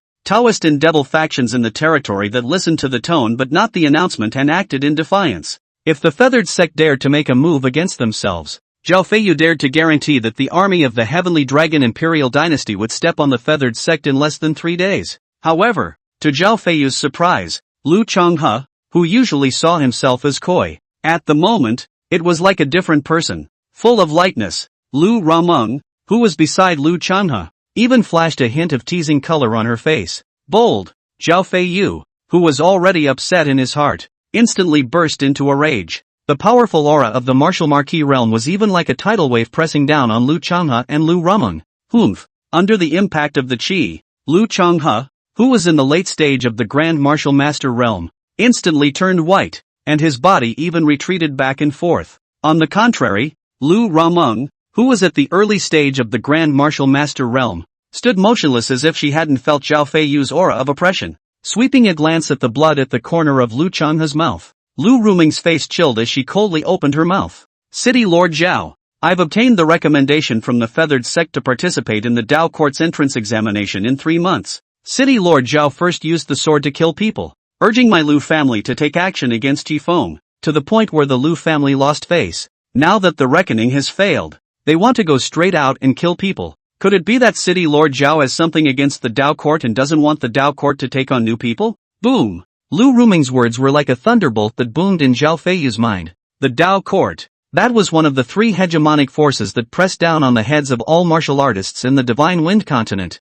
Even the Heavenly Dragon Emperor Dragon King couldn't afford to be offended. Not to mention a tiny martial marquis realm martial artist like himself? If he really let the Dao Court know about this, he would definitely not have any chance of survival. Even if the Dao Court spared himself, the Dragon King would still decapitate himself to give the Dao Court an explanation in order to keep the big picture in mind. As for whether Liu Rumeng's words were true or not, Zhao Feiyu didn't have the slightest doubt. On the Divine Wind continent, no one dared to make fun of the Dao Court at all. Thinking of this, Zhao Feiyu instantly changed his face and squeezed out a smile full of flattery. Then he hurriedly collected his aura and hurriedly walked to Liu Changhe's side, supporting his faltering body. Not caring about the heartache, Zhao Feiyu directly took out a 5th-order blood recovery pill and fed it into Liu Changhe's mouth. Seeing Liu Changhe's pale face return to redness in the blink of an eye, Zhao Feiyu let out a sigh of relief, then spoke with an apologetic voice. Brother Zhao, I'm joking with you. You mustn't mind. As the saying goes, a distant relative is better than a close neighbor. Living in the same Feiyu city, the two of us, you and I, should move around more. Humph. Liu Changhe, who had suffered a dark loss, snorted coldly and didn't give Zhao Feiyu any face at all. But after all, he still had to use Zhao Feiyu to deal with Yifeng, and Liu Changhe didn't directly tear his face off. Liu Rumeng, who was on the side, saw that the fire was almost ready. Then she stepped forward and spoke in a sad voice. City Lord Zhao, Yifeng is ruthless. After beheading my sister, Liu Ruyan, for no reason, he even hung her head in front of the Yi family's gate and humiliated her in 100 ways. I still ask City Lord Zhao to do justice for my Liu family. Chapter 11, Anger at the City Lord. Zhao Feiyu instantly felt relieved at his words. Dealing with Yifeng was originally a task explained by Long Tongue. Even if Liu Rumeng didn't open her mouth, he would still head to the Yi family and get things done. Zhao Feiyu, who was worried that Liu Rumeng would change her mind about the lion's share of the price, hurriedly nodded and agreed. Family Master Liu Rumeng, don't worry. I'll rush to the Yi family with you to punish Yifeng. After saying that, Zhao Feiyu didn't have the slightest intention of delaying, and brought along a few guards from the city lord's mansion, and walked straight in the direction of the Yi family. Thank you, City Lord. Liu Changhe and Liu Rumeng exchanged a glance and arched their hands to say thank you for some time, then hurriedly followed. In the Yi family compound, leaning back in his recliner, Yifeng was combing through the plot of the original story. Long Tang was so frightened by the death of eunuch Duan that he fled and returned to the imperial city of the Heavenly Dragon Dynasty. Liu Rumeng threw herself under the Rain Emperor's control and didn't dare to make a move. Lei War was taken in by himself and joined the Lei family. Then the next villain to appear. I'm afraid it's Li Zhangjian, who is known as the first sword immortal of the ancient world in the original story. Just as Yifeng was thinking, he did not notice that the ancient ring on his right index finger flashed with an imperceptible black light. However, just as Yifeng was thinking hard and planning how to die in front of Li Zhangjian to earn the chi luck value, a loud noise suddenly rang out outside the Yi family's door. Yifeng's face was delighted as he hurriedly got up and walked towards the door. The thing that he, who had awakened the death-defying system, was most unafraid of, was trouble. Fu Bo, who was sweeping the courtyard at the side, sensed it slightly, and a trace of coldness instantly flashed across his face as he hurriedly followed behind Yifeng. At this time, outside the Yi family's main gate, Zhao Feiyu, Lu Changhe, Liu Rumeng and a group of city lords' houseguards were gathered in front of the bamboo pole hanging Liu Ruyan's head with murderous intent. As for Lei Jia and Lei Zhan, although there was a hint of fear on their faces, they protected the bamboo poles and did not take half a step back. How much does Yifeng pay you guys a month for your labor? Liu Changhe looked at Lei Jia and Lei Zhan and opened his mouth to flirt. I'm afraid it's not even 10 lower grade spirit stones, right? What are you fighting for? However, in the face of Liu Changhe's flirtation, Lei Zhan and Lei Bai were not the least bit moved, but instead, with smiles on their faces, they sneered back. Humph, for all the kindness that Mr. Yi has shown to our father and son, even if we don't get paid for our work, we'll follow him for eternity. But we don't blame you if you don't get it. How can something as lofty as sentimentality be understood by a cold-blooded, heartless beast like you? Liu Changhe's face stiffened. Although not much time had passed, the bet between him and Yifeng had already spread throughout Feiyu City. Liu Changhe, moreover, was directly reduced to a laughingstock. Now that Lei Jia and Lei Zhan spoke in such a manner, it was tantamount to slapping Liu Changhe's face in front of him. Zhao Feiyu's eyes instantly lit up when he saw Liu Changhe get defeated. With such an opportunity to make friends with Liu Rumeng, Zhao Feiyu naturally wouldn't miss it. Bold, aiding and abetting the enemy, reversing right and wrong, deserves a beating? Accompanied by a furious shout, Zhao Feiyu's figure flashed and appeared in front of Lei Jia. Then he raised his hand and a big BB pocket. Then he solidly smacked Lei Jia in the face. Lei Jia, who was at the early stage of the Grand Martial Master realm, only felt a shocking huge force coming from him, and he didn't have time to react before his body was directly jerked out. Bang! After a loud bang, Lei Jia directly crashed through the Yi family's gate and fell into the courtyard. His life and death unknown. Dad! Lei Zhan wanted to offer help, but he was blocked to death by the surrounding martial artists, unable to move. Just as Lei Battle's face showed despair, two silhouettes suddenly appeared in front of the crowd. It was none other than the grim-faced Yifeng and Uncle Fu. Leaning down and checking Lei Jia's injuries, Yifeng couldn't help but let out a sigh of relief. Although Lei Jia's breath was messy, his face was even swollen like a pig's head, but they were all superficial wounds, nothing serious. Casually spending 40 points of Qi luck value, he purchased a 4th order Peiyuan Dan from the Qi luck mall and fed it into Lei Jia's mouth. Only then did Yifeng raise his head, his face showing killing intent, and looked at Zhao Feiyu. Feeling Yifeng's gaze, for some reason, Zhao Feiyu only felt his body tighten, as if he was being stared at by a shocking demon. It must be an illusion. How can a junior at the early stage of the martial master realm threaten me? In order to ease his inner uneasiness, Zhao Feiyu forced out a smile and flirted with Yifeng.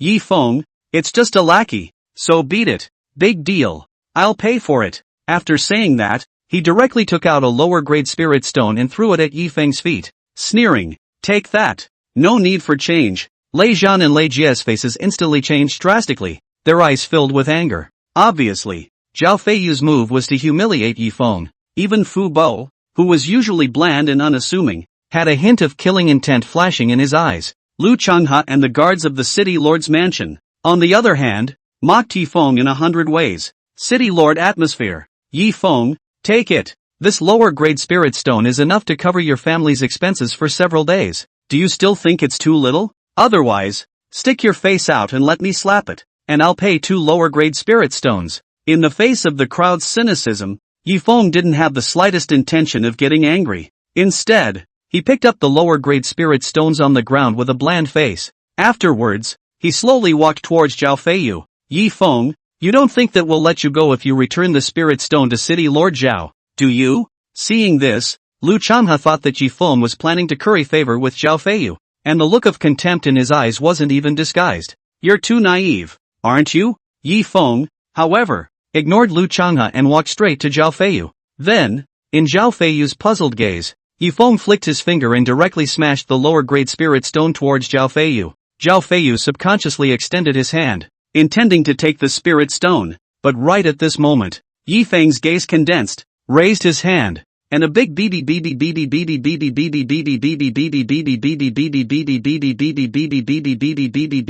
directly smashed Zhao Feiyu's face. Pop! With a crunching sound, a shallow palm print instantly surfaced on Zhao Feiyu's face. After all, even a martial marquis realm powerhouse couldn't possibly cultivate his face to the point of being impervious to swords and spears. At this moment, a complete silence fell outside the Yi family's door. Everyone was filled with incredulity as they looked at the scene in front of them. Some even subconsciously pinched their companion's arm with force. It wasn't until the pained companion let out a pig-killing shriek that the crowd was convinced that the scene in front of them was not a dream. There really was someone who dared to punch City Lord Zhao Feiyu in the face in Feiyu City. Even the Rain Emperor, who was accustomed to seeing great storms and controlling Liu Rumeng's body, couldn't help but secretly sigh. Yi Feng, you really don't know how to die. Snap. With the sound of the spirit stone landing on the ground, Zhao Feiyu then felt the pain on his cheeks. Zhao Feiyu, who had returned to his senses, pointed at Yi Feng and roared angrily. You, how dare you hit me? Chapter 12 Uncle Fu Strikes.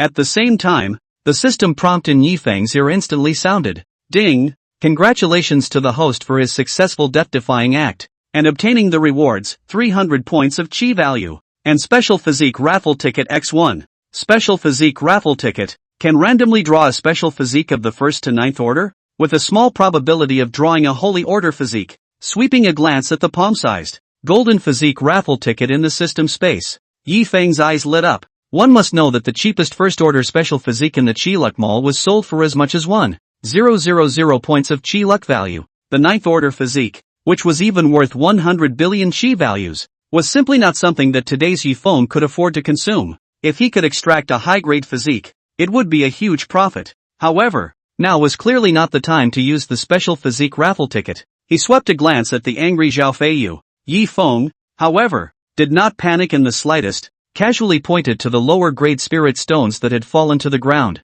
and opened his mouth indifferently. 1 lower-grade spirit stone for 1 big BB pocket. You personally set this price. City Lord Zhao.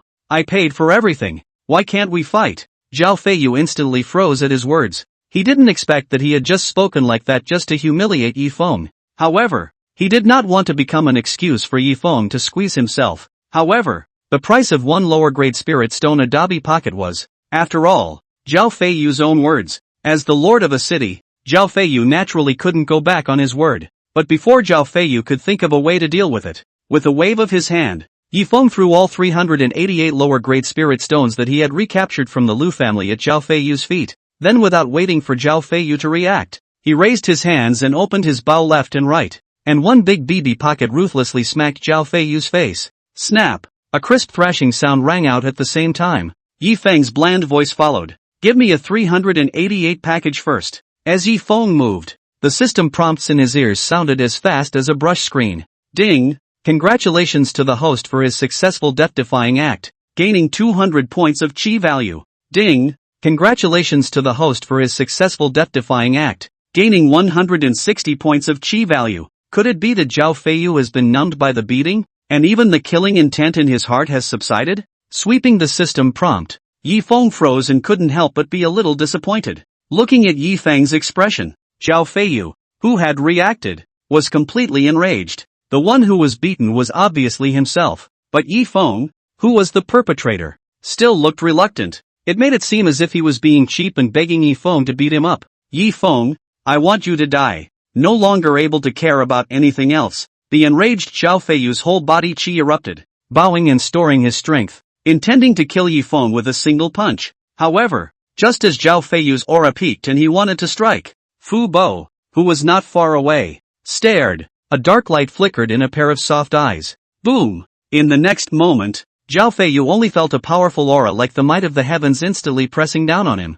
Not to mention striking out to attack Yi Feng. Even if his body wanted to move the slightest bit, he simply couldn't do it. A Martial King Realm powerhouse? Feeling the intensity of the aura, Zhao Feiyu's heart was instantly filled with horror. Martial King Realm powerhouses, sensing the laws of space, take a step of 1,000 miles. And a divine dragon can't be seen or heard, not to mention Feiyu City. Even in the Heavenly Dragon Dynasty, there weren't many, and how could he appear in this tiny Yi family and still stand up for Yi Feng? Could it be that the rumors are true, and that Yi Tianqing, the Yi family head, really came from the Dao court? Thoughts flashed through his mind, but Zhao Feiyu did not directly open his mouth to ask. Since the Martial King Realm powerhouse behind the Yi family didn't show up and strike in secret, he didn't want to expose his identity. If he didn't know what to do and dismantled the other party, he would have misplaced this mysterious powerhouse's big event. The other party was afraid that he would directly strike and exterminate himself. At this moment, Zhao Feiyu no longer had the heart to stand up for Long Tang and the Liu family and suppress Yifeng.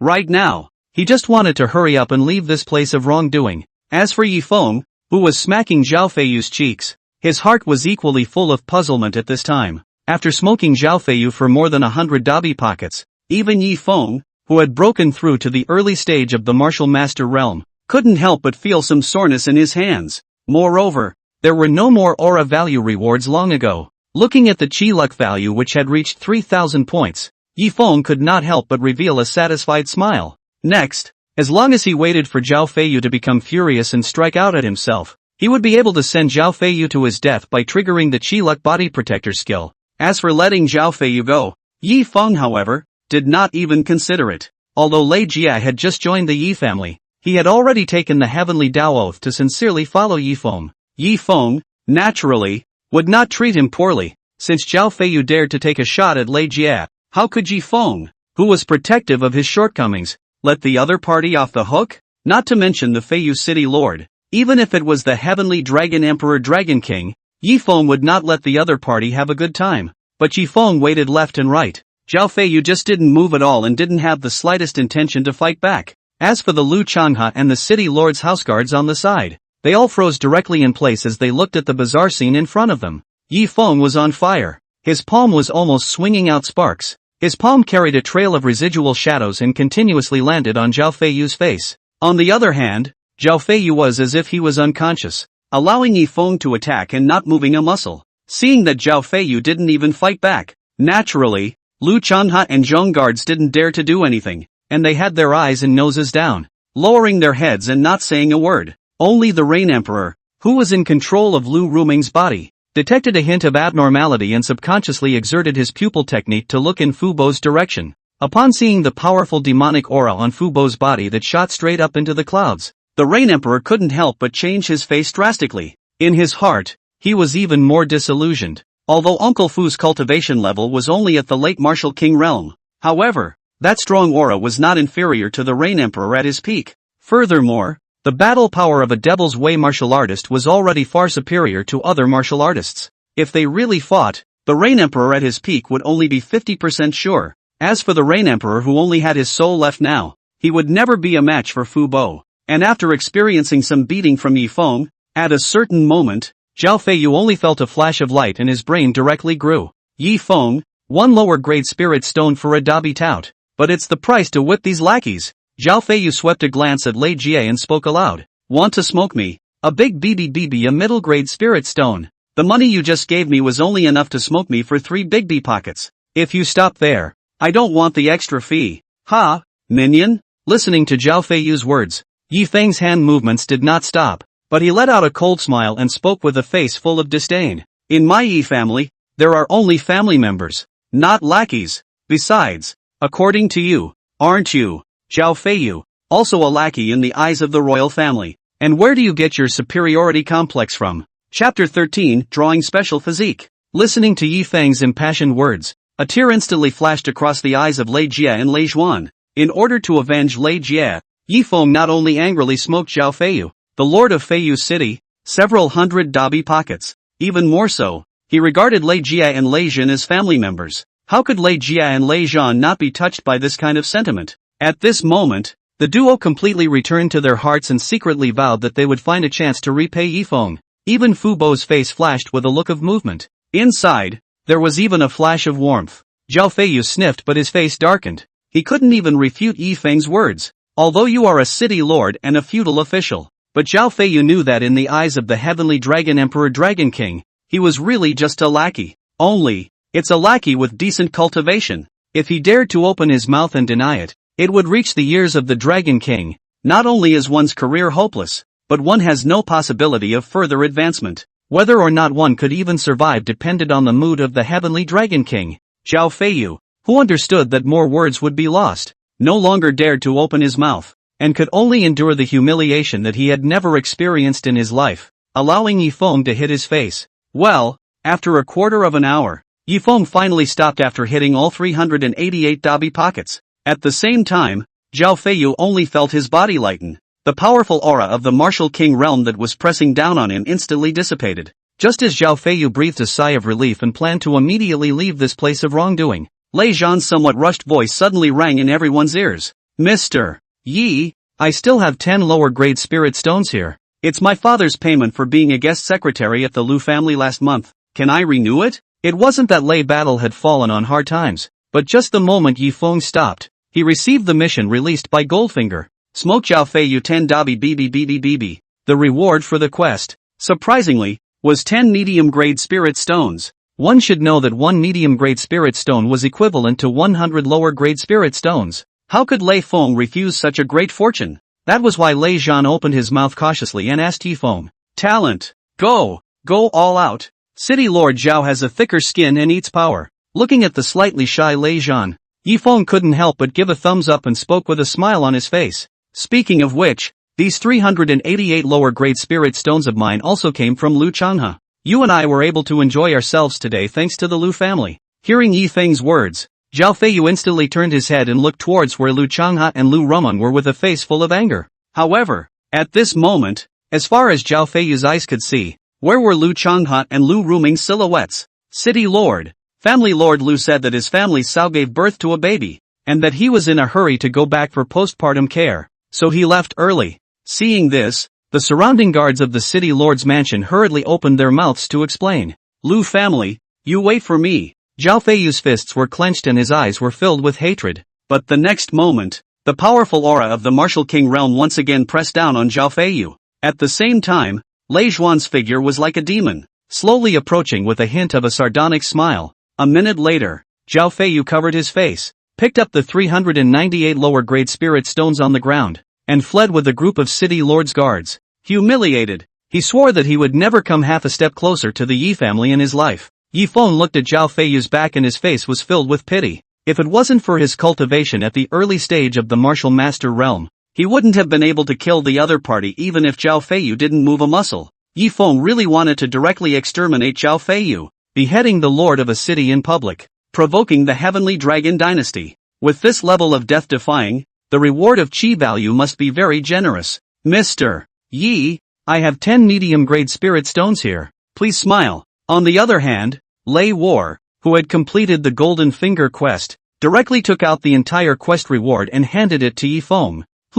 Sweeping a glance at the 10 crimson medium-grade spirit stones in Lei Zhan's hand, Yi Feng could not help but frown. Obviously, these 10 medium-grade spirit stones must have been obtained by Lei Zhuan from completing the Golden Fingers quest. But what made Yi Feng puzzled was that these missions issued by the villainous Golden Finger in the original were all directed at himself. And how did Lei Zhuan complete the mission and get the reward when he clearly didn't victimize himself? Yi Feng, however, did not know that Lei Battle's Goldfinger, seeing that Lei Battle had already submitted to Yi Feng, could only join in the spirit of the principle of joining if you can't beat him. He directly chose to stand on the same side as Yi Feng. The mission that was released was naturally no longer related to Yi Feng. Keep it for yourself. Although he couldn't figure it out, Yi Feng still waved his hand and directly opened his mouth to refuse. Things like spirit stones don't serve much purpose for me. Yi Feng did not lie. Whether it was breaking through the realm, learning skills or upgrading skills, all Yi Feng relied on was the value of qi. Spirit stones, an indispensable resource for martial artists, were nothing more than chicken ribs in Yi Feng's hands. However, in Lei Zhuan's opinion, Yi Feng's move was undoubtedly because he didn't want to rob him of his cultivation resources and affect his cultivation. Looking at Yi Feng, who disappeared into the study, Lei War clenched his fists and secretly made up his mind. My lord, don't worry. I'll definitely cultivate hard and guard the Yi family. Yi Feng naturally didn't know that his unintentional behavior had once again touched Lei Battle. At this moment, he was holding the special physique raffle ticket that he had just taken out from the system space, and his eyes were filled with anticipation. In the next moment, Yi Feng didn't hesitate. Holding the special physique raffle ticket, he directly chose to use it. As Yi Feng moved, the special physique raffle ticket instantly disappeared into his hand. In its place, there was a millstone-sized colorful carousel that stood upright in the air in front of Yi Feng's eyes. Above the carousel, there are 10 sectors spread out from large to small in size. Each area was marked in turn with red, orange, yellow, green, blue, purple, black, white, and 7 colored 10-colored fonts marking the 10 special physical qualities from the first to the holy order. Among them, the red-colored area marked with the first order physique had the largest area.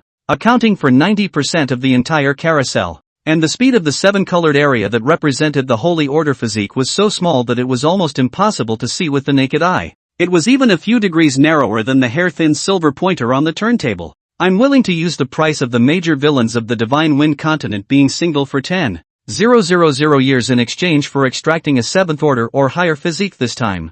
Yifeng clasped his hands together and prayed with a face full of sincerity before he stretched out his hand and gave a gentle push to the turntable. The next moment, the turntable instantly spun at a rapid pace. Yifeng, on the other hand, was staring at the turntable with a deadpan look of anticipation in his eyes. After a few moments, the spinning of the carousel slowly slowed down. The pointer, on the other hand, was slowly moving within the red-colored area that represented the First Order special physique. No? Seeing that the pointer was about to stop at the red-colored area, Yifeng instantly became anxious and hurriedly spoke aloud. 100,000 years. I'm willing to pay for the villains to be single for 100,000 years, as long as I can draw a special physique of the 5th order or higher. As if Yifeng's words had played a role, the pointer that had been motionless and stayed at the edge of the red-colored area. Surprisingly, it slowly moved a fraction again. Chapter 14, Fusing the Sacred Body. One order is one order. Yifeng, who hadn't noticed the change in the pointer,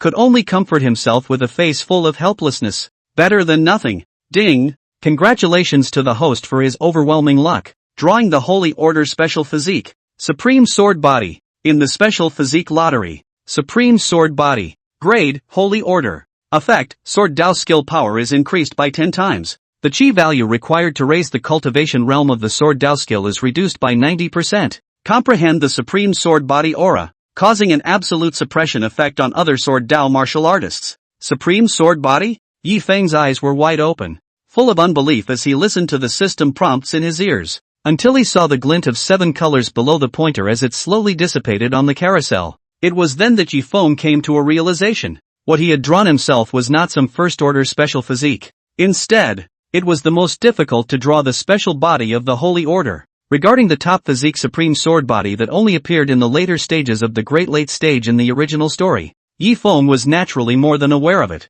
In the original, in order to compete for the Supreme Sword Body, even the martial god realm powerhouses that stood at the tip of the Divine Wind Continent's pyramid had died 2 deaths. The villains, moreover, are ganging up on each other. In the end, it was Li Zhangjian's skill that was superior and captured this Supreme Sword Body. Li Zhangjian, who had fused the Supreme Sword Body, opened the sky with a single sword and killed a late martial god realm powerhouse in seconds. In the end, the name of the first sword immortal of the ancient world was achieved. How could Yifeng not expect that the Supreme Sword Body would appear so early and fall into his hands so easily? Ding! Is it fusing the Supreme Sword Body? Right at this moment, the system prompt sounded in Yifeng's ears, interrupting his thoughts. Fusion. Yifeng naturally didn't refuse and directly chose to fuse. In the next moment, a mysterious feeling surged into Yifeng's heart. Yifeng only felt as if he was transforming into an everlasting sacred sword, breaking the void of heaven and earth, chopping the long river of time,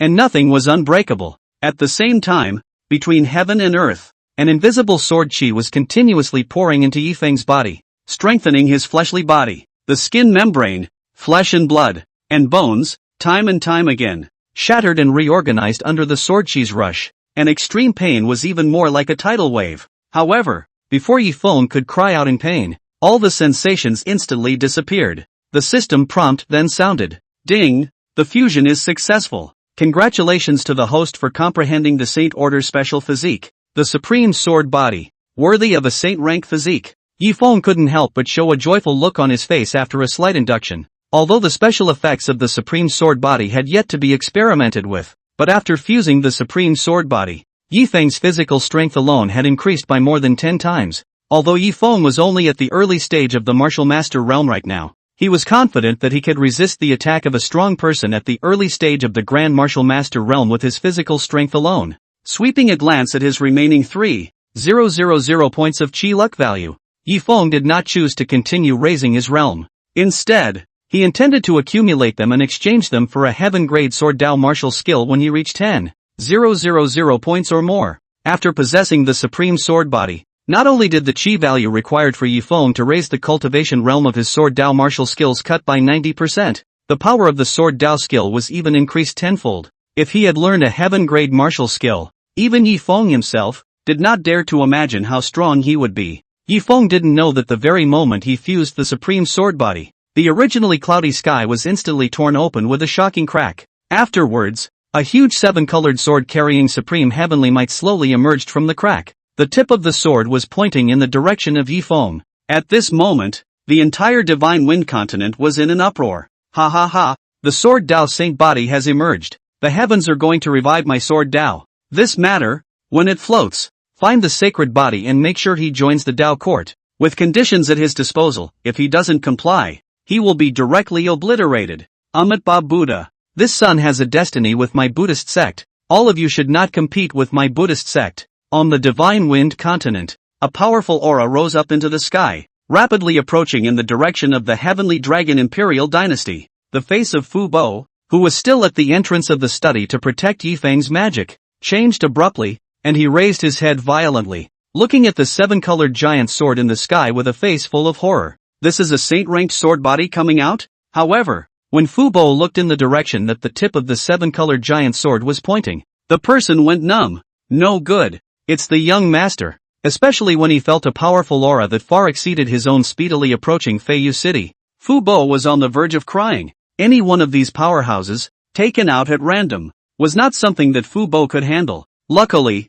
the giant sword passed away in a flash and dissipated in the sky before the crowd of powerhouses could step into the heavenly dragon dynasty, and Yi Feng, who had just left the study, happened to see the scene and couldn't help but let out a gasp. Could this be a mirage? Unfortunately, it's just a flash in the pan. If only I could have lasted a little longer. Hearing Yi Feng's words, Uncle Fu's old face darkened and he wanted to cry. If this heaven and earth anomaly lasted for a moment, and all the powerful people arrived, his old life, I'm afraid, would have to be accounted for here. At this moment, Uncle Fu, looking at Yi Feng who was full of anticipation, could not help but secretly slander in his heart. Young master, please stop waving. The crowd of powerful people who had just arrived at the border of the Heavenly Dragon Dynasty glanced at each other and did not directly descend into the Heavenly Dragon Dynasty. Instead, he ordered the various factions in the Heavenly Dragon Dynasty to secretly search for the sacred body, especially with the babies that were just born today. After all,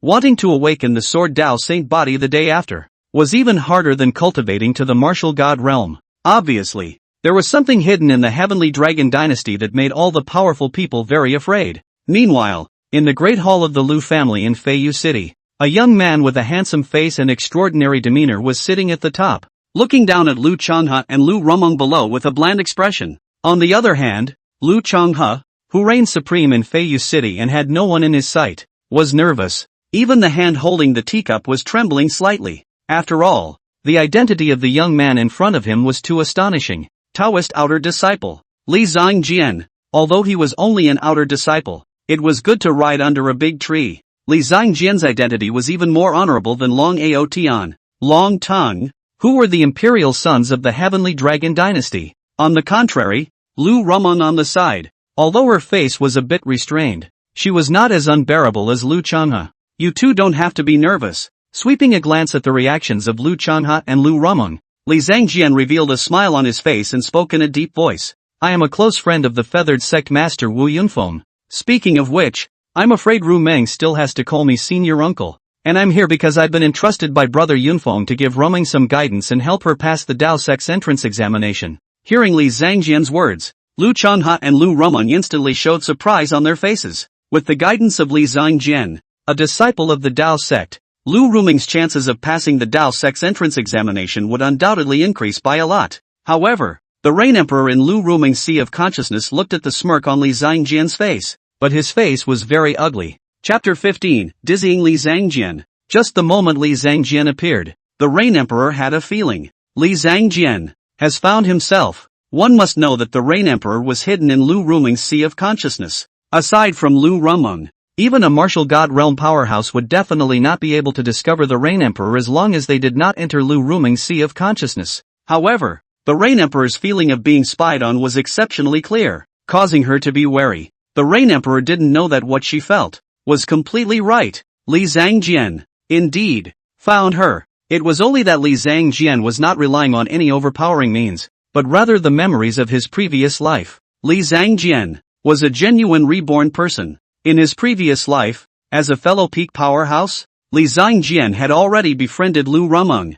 For the Rain Emperor hidden in Liu Rumeng's body, he naturally knew all about it. And the reason why Li Zhangjian came to Feiyu City was not to instruct Liu Rumeng, but to kill Yi Feng. 3 years ago, Li Zhangjian was young and reckless and personally visited Feiyu City to challenge Yi Feng, the #1 pride of Feiyu City at that time. However, he was not expected to be injured by Yi Feng and narrowly won by half a move. In his previous life, Li Zhangjian didn't care at all. Unexpectedly, however, when he was breaking through the martial god realm, this defeat turned into a heart demon, causing Li Zhangjian to fail in his journey and return from rebirth. But just as Li Zhangjian wanted to sidestep and pry into Yi Feng's news, a shocking sword intent suddenly rose to the sky. Even Li Zhangjian, who possessed a 7th order sword Dao physique, felt his body stiffen and his knees soften, directly falling to the ground. On the contrary, Liu Changhe and Liu Rumeng did not have any reaction and looked at Li Zhangjian with a surprised face. Seeing that Li Zhangjian was slow to get up,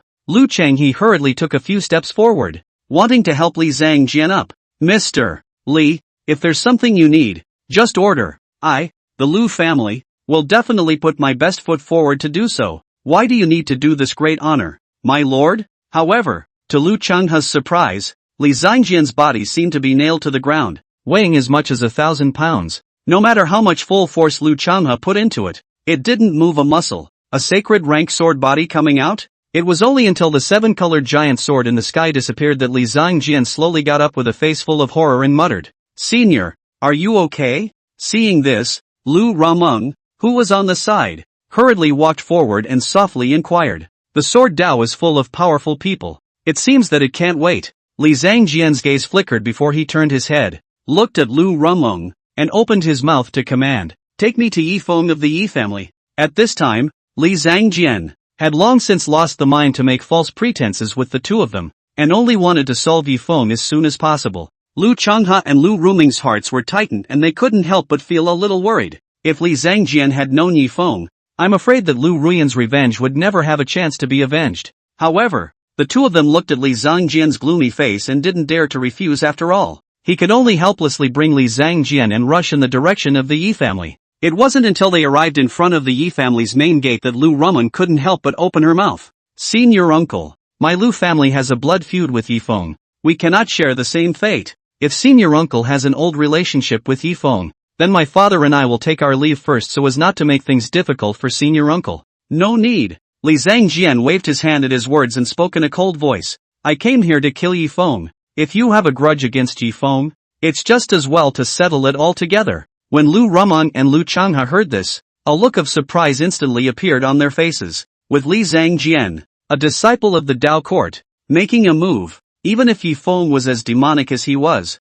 he would never be an opponent. Thinking of this, Liu Changhe's heart burst with excitement, looking at Liu Ruyan's dead face on the bamboo pole in front of the Yi family's door. Old tears. "Ruyan, today father can finally avenge you." Afterwards, Liu Changhe sank his chi into his dantian and let out a roar in the direction of the Yi family. "Yi Feng, come out and die." Yi Feng, who had just pushed open the door of the Yi family and was planning to go out to look for a chance to make a death, slightly froze and subconsciously looked up. Li Zhangjian. Realm, Early Martial General Realm. When he saw Li Zhangjian's message, Yi Feng instantly understood why Liu Changhe and Liu Rumeng dared to come to the door to provoke again. Turns out, outside help was found. Sensing Yi Feng's gaze, Liu Changhe and Liu Rumeng took a step back full of panic and looked at Li Zhangjian for help. Sweeping a glance at Liu Rumeng's reaction, Li Zhangjian did not move on the surface, but his heart was filled with disdain. If it wasn't for the Rain Emperor, Liu Rumeng wouldn't have been able to get into Li Zhangjian's eyes.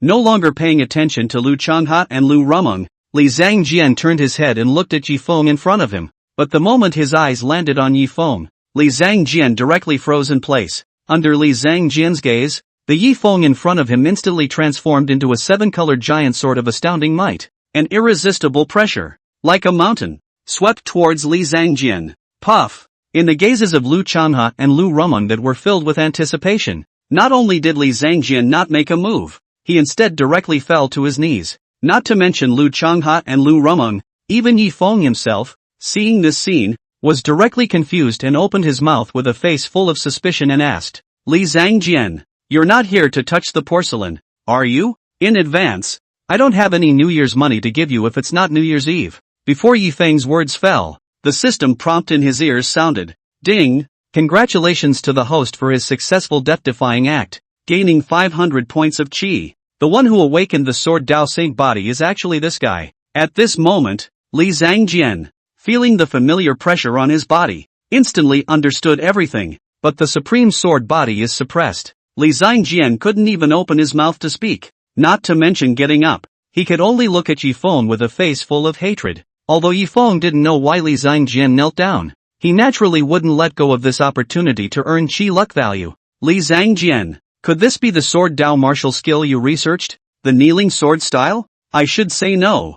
You can't practice your sword, but kneeling isn't bad. It's so straight. How about this? In a moment, I'll call out a few people from the Yi family, and you'll kneel down one by one, and in case anyone's heart goes soft, they might reward you with a few lower-grade spirit stones. Ding! Congratulations to the host for his successful death-defying act, and obtaining a reward of 420 points of chi. Ding! Congratulations to the host for his successful death-defying act, gaining a reward of 380 points of chi. This feeling of flirting with the villain and still earning chi luck value was soothing to Yifeng.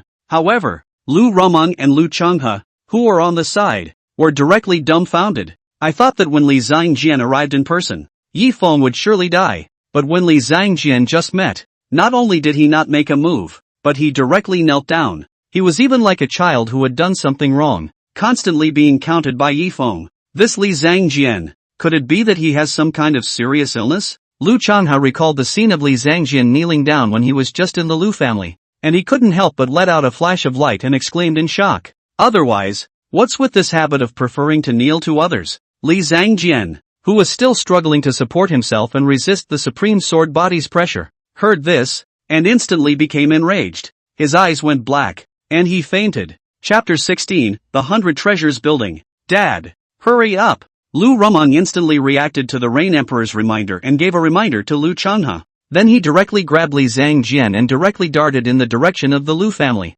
Luckily, after Li Zhangjian fainted, his soul fell silent and finally got rid of the supreme sword body's suppression. Otherwise, even if Liu Rumeng's strength was great, it would be difficult to shake Li Zhangjian in the slightest. When Liu Changhe heard this, he naturally didn't dare to be slow, and immediately executed his stance martial arts, transforming into a remnant shadow, and fled as if he was chasing towards Liu Rumeng. Looking at the wretched backs of the three, Yifeng did not stop them, but instead shouted loudly, "Come back often." In just 10 minutes, Yifeng had harvested 6,000 points of chi value. For this kind of chosen tool person, Yifeng was naturally very welcome. Liu Rumeng's footsteps faltered at her words and she almost fell to the ground. Fortunately, Liu Rumeng quickly stabilized her mind and continued to run wildly down the road without looking back. Just as Yifeng retracted his gaze with fondness, a voice full of teasing suddenly sounded in Yifeng's ears. "Sir Yi, this is the rent for this month for my 100 treasure house.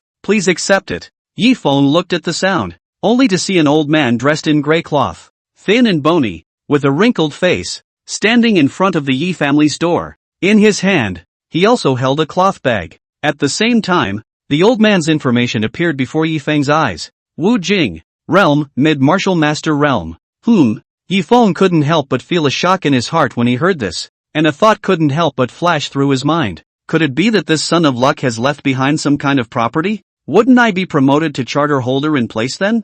But the next moment, when the memories about the 100 treasure house flooded into his mind, Yifeng instantly burst into a rage. It turned out that the store No. 1 on the East Commercial Street of Feiyu City where the 100 Treasures building was located today was the Yi family's ancestral business. Even when Yifeng sold his family's assets to raise the dowry, he didn't even think of selling this store. However, a year ago, just as Yifeng was worrying about the bride price, the owner of 100 Treasure House, Wan Yukai, came directly to the door. Learning that Yifeng still needed 50 lower-grade spirit stones, Wan Yukai directly proposed a compromise. Wan Yukai directly gave Yifeng 50 lower-grade spirit stones at once. Subsequently, he paid Yifeng a rent of 1 lower-grade spirit stone every month and rented store number 1 on the East Commercial Street of the city. One had to know that even the other stores at the back of the city's Eastern Commercial Street had a monthly rent of more than 50 lower-grade spirit stones. Therefore, in order to get Yifeng to agree, Wan Yukai guaranteed that he could return the rent at any time as long as Yifeng agreed.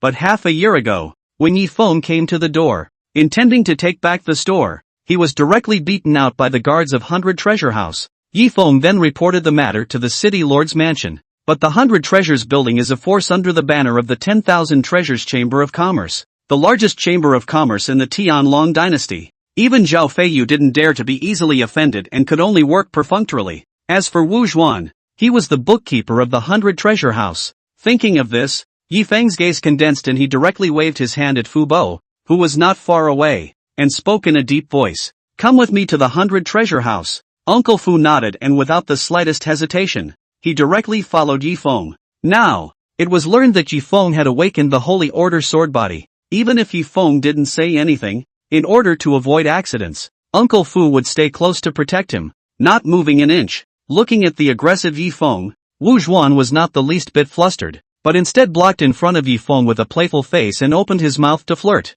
"Mr. Yi, I advise you not to get carried away. With your yes strength today, even if you arrive at the 100 Treasures building, you'll just be making a fool of yourself. If you insist on causing trouble, then I'll have to educate you on behalf of the Yi family master. Are you worthy?" Looking at Wu Zhuan who was blocking in front of him, Yi Feng's face was full of disdain. Then without performing any martial arts skills, he lifted his hand and turned it into a fist and blasted out. After awakening the supreme sword body, Yi Feng only felt that the strength of his physique had increased by more than 10 times. It's not even a matter of killing 100 kunai in one punch. Unfortunately, there was never a chance to strike. Now, it's the right time to test it out on Wu Zhuan. Humph. Looking for death. Wu Zhuan snorted coldly, then similarly slapped out his palm. Although he sensed that Yi Feng's cultivation had broken through to the early stage of the martial master realm. However, Wu Zhuan was very confident that Yi Feng, by no means, was his opponent. After all,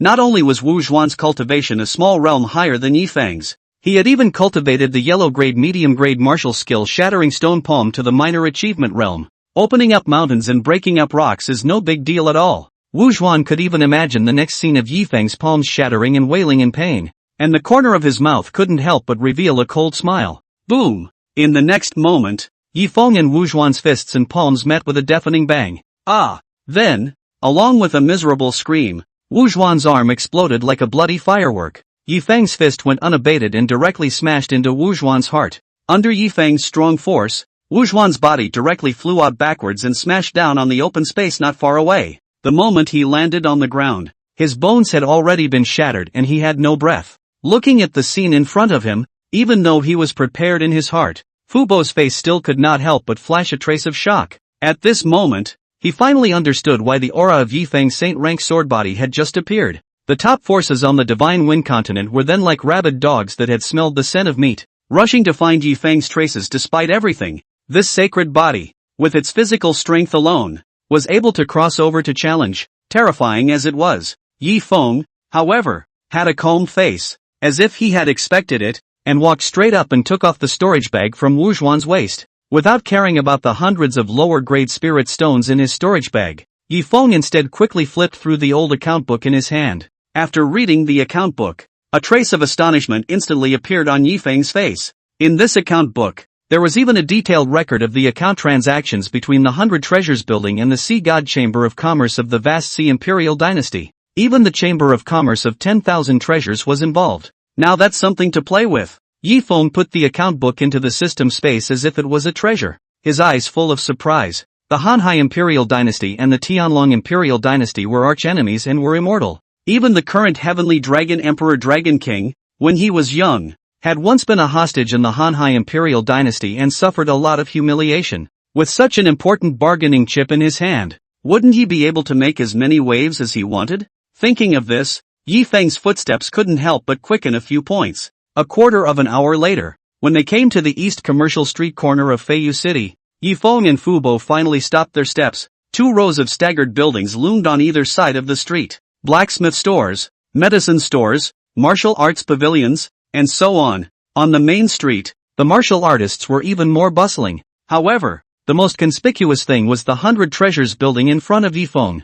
The small, gilded, 3-story building with its carved beams was magnificent, like a crane standing above the commercial street. The guests coming in and out were even more imposing in their fancy clothes. However, the moment Yi Feng wanted to step into the 100 Treasures building, 2 silhouettes suddenly appeared at the entrance of the 100 Treasures building. surrounded by the crowd. Chapter 17, Anger at the Grand Martial Master. Don't worry, Brother Wang. Among the two, the middle-aged fat man with a fat body and a face full of horizontal meat arched his hand at the old man with a gloomy face on the side. Among the major forces in Feiyu City, if anyone is selling the entry slots for the Feiyu Grand Competition, I will definitely contact Brother Wang at the first opportunity. We'll never let Your Excellency miss this opportunity to join the clan and soar to the heavens. Then I'll be grateful to Boss Wan. The old man nodded, a hint of satisfaction flashing in his eyes. At the same time, the information of the duo appeared in front of Yifeng's eyes. Wan Yao Choi.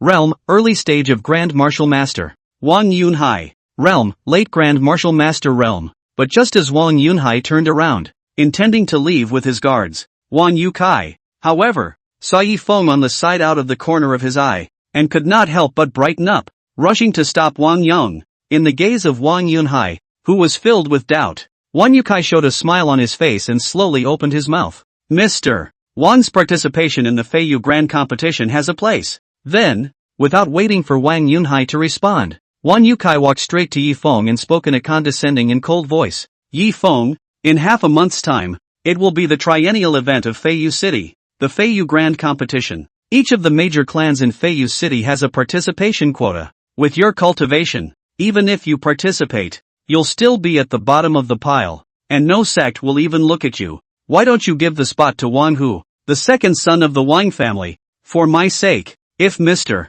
Wang is chosen by the sect, he might reward you with a few lower-grade spirit stones once he's happy. Hearing Wang Yukai's words, Wang Yunhai's heart rejoiced and looked at Yifeng with anticipation. If not for the fact that the Wang family had just relocated to Feiyu City, why would he have to spend a large sum of money and go around begging for a place in the Feiyu Grand Competition? However, in Wang Yunhai's opinion, a ragtag family like Yifeng would definitely not dare to refuse himself, as long as he could participate in the Feiyu Grand Competition. With Wang Hu's cultivation at the late Martial Master realm, he would definitely be able to crush the crowd of heavenly pride in the Grand Competition, shine, and be chosen by the sect. Perhaps, one could even join the Feiyu sect and become a disciple under the banner of the number one power in Feiyu City. The Wang family was considered to have a firm footing and a backer in Feiyu City. In this way, the Wang family would no longer have any fear of that terrifying force that had nearly wiped out the Wang family. And Wan Yotsai's words quickly attracted the attention of the crowd of martial artists on the commercial street. Quite a few martial artists gathered around and acted as spectators. Wan Yukai is really good at calculating. Not only did he hijack the Yi family's stores, but he also wanted to take the Yi family's Feiyu Grand Competition quota with empty gloves. Hush! Keep your voice down. Behind the 100 treasure house is the Chamber of Commerce of 10,000 treasures. That's the property of the current Prince Rue. Don't you want to die? Although Wang Hu's cultivation has reached the late Martial Master realm, he is already 29 years old this year, so if he misses out on this Feiyu Grand Competition, I'm afraid he won't have another chance. The crowd of onlookers were talking, and many of them brought a hint of sympathy to Yifeng's gaze. However, no one felt that Yifeng dared to reject Wan Yukai. Ha! Face? However, in the next moment, Yifeng let out a cold laugh and spoke with a face full of disdain. Wan Yukai, where did you get that fanatical confidence? Your face is worthless to me. Before Yifeng's words fell, the system prompt in his ears instantly sounded. Ding! Congratulations to the host for his successful death-defying act, gaining 300 points of chi value. When the surrounding melon eaters saw this, they stared at Yifeng with wide eyes, full of unbelief. No one expected that Yifeng not only directly rejected Wan Yukai, but also dared to sneer back. This Yifeng, could it be that he wants to seek death? A thought involuntarily flashed through the minds of the crowd, and they all turned their heads to look at Wan Yukai in front of Yifeng. At this moment, Wan Yukai was instantly enraged. However, Wan Yukai was just about to have a seizure, but he was directly stopped by Wang Yunhai on the side. Boss Wan, hold your horses. Wang Yunhai pacified Wan Yukai for a while, before he turned his head, his face smiling, and looked at Yifeng, speaking in a deep voice. Prince Yi, my son, Wang Hu, really needs the Feiyu Grand Competition slot very much. If Mr. Yi is willing to give up the quota, my Wang family is indebted to Mr. Yi and will definitely return the favor in the future. Although Wang Yunhai was very polite on the surface, a hint of hidden killing intent flashed in his eyes. A ragtag family that dared to reject his Wang family. Wang Yunhai had already made up his mind that after getting the Yi family's quota, the first time he would secretly solve Yifeng. However, looking at Wang Yunhai, who was full of sincerity. Yi Feng's face was dark. Before crossing over, as a social animal from 8 in the morning to 5 in the evening, Yi Feng had eaten enough of the big cakes drawn by the bosses. And how could one believe Wang Yunhai's words? Wang Yunhai, still daydreaming about his son? Yi Feng pointed at Wang Yunhai and cursed. Your punk son Wang, whose late martial master realm cultivation is all from you scattering your family's wealth and piling it up with pills. Besides, Wang who hangs out in the land of fireworks every day and has no intention to cultivate. So I'm afraid he can't even beat an ordinary mid-martial master realm martial artist. Right? Listen to me. Wang Hu is wasted. Grab a small number and practice. For Wang Hu, the notorious pitiful child in the original,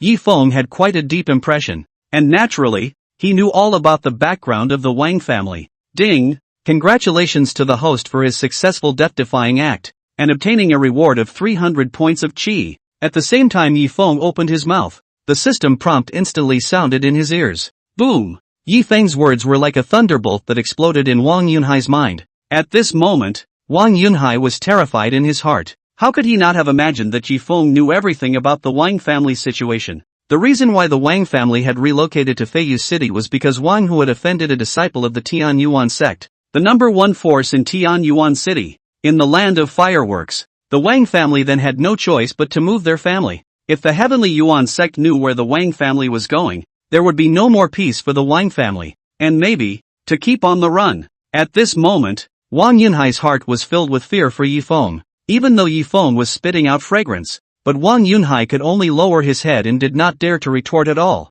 However, Yi Feng was full of surprise. I had thought that I would be able to experience the sensation of the chi luck value swiping the screen once again by humiliating Wang Yunhai. However, I didn't expect that apart from the first reward of the chi value, the system would not move again. Could it be that I'm not counting this as a death wish? Yi Feng looked at Wang Yunhai with a confused face, being pointed at and scolded. Not a single thought of retaliation arose in his heart. This Wang Yunhai's temper is too good, isn't it? The crowd of onlookers were even more dumbfounded. A young martial artist at the early stage of the martial master realm had humiliated a powerful person at the late stage of the grand martial master realm to his face. Surprisingly, the other party was like a grandson, silently enduring it. This scene of the inverted Big Dipper nearly made the crowd's jaws drop in shock. And seeing this, Wan Yukai on the side could no longer hold back. Chapter 18, Scaring Off the Chief of Escorts. Give me a good greeting for Mr. Yi. Wan Yukai beckoned to the two guards behind him. Whenever Lord Yi figures it out and is willing to give up his spot in the Feiyu competition, then stop. The two late martial master realm guards instantly revealed a sardonic smile at the words and quickly rushed towards Yi Feng. However, just the moment the two martial master realm guards approached Yi Feng didn't retreat but advanced, leaped up. His legs were like steel whips. With a burst of air-breaking sound, he drew towards the two guards. Humph! Looking for death. Seeing this, the two guards showed contempt on their faces as they simultaneously swung both of their fists and smashed towards Yi Feng's legs. At this moment, the onlooker martial artists couldn't help but sweat for Yi Feng. Not only were the two guards 2 small realms higher in cultivation than Yi Feng, but they were also fighting 2 against 1. Under this strike, I'm afraid that Yi Feng's legs would be directly broken. However, in the next moment, the moment the fists and feet collided, accompanied by 2 inhuman screams, Yi Feng unexpectedly landed unharmed and in a dashing manner. The two guards in the late martial master realm, however, were holding their arms that had been twisted and deformed long ago, collapsing on the ground and wailing in pain. At this moment, everyone was shocked in place for a long time. No one had expected that Yi Feng, the waste who was rumored to have his cultivation stuck at the late stage of the samurai realm and had failed to make an inch of progress for 3 years, would possess this kind of strength. Many martial artists who had once counted on the Yi family were even more trembling. In their opinion, a supreme heavenly pride who was able to hold back for 3 years and suffer from being looked at in the eye, yet stay hidden and pretend to be a pig eating a tiger. Such a mind, such a talent. If you want to get back at them, where are they going to live? Meanwhile, the 3rd floor of the 100 Treasures building, a woman with picturesque eyebrows and a stunningly beautiful palace dress was towering over Yi Feng's figure. Staring blankly, the eyes were filled with complexity. A tiny martial master. How dare he spread his wildness in the 100 Treasures building? Simply don't know what's going on. Right at this moment, a young girl dressed as a maid beside the woman opened her mouth with a face full of indignation. Sheriff, do you want me to go down and teach this brat a lesson? Only then did the palace dress woman return to her senses and gently shook her head. speaking with a helpless face. Little Green, although you have just broken through to the early stage of the Grand Martial Master realm, you are by no means his opponent. Yi Feng is so terrifying that you can't even imagine it. Even I don't have the certainty of defeating him. At this moment, Little Green, who was still somewhat unconvinced, was instantly dumbstruck. The Urua County Lord in front of her was not only the only daughter of Prince Rue, even more so, with his cultivation at the early stage of the martial general realm, he pressed the younger generation of the Tianlong imperial dynasty to raise their heads. But County Lord Yorua, who had never placed the Heavenly Dragon dynasty's numerous heavenly prides in her eyes, surprisingly, he held Yi Feng in such high esteem. At this moment, Xiao Qing's gaze towards Yi Feng was filled with curiosity. Yi Feng, who was outside the 100 Treasures building, ignored the gazes of the crowd, but instead, with a murderous intent on his face, he slowly walked towards Wan Yukai.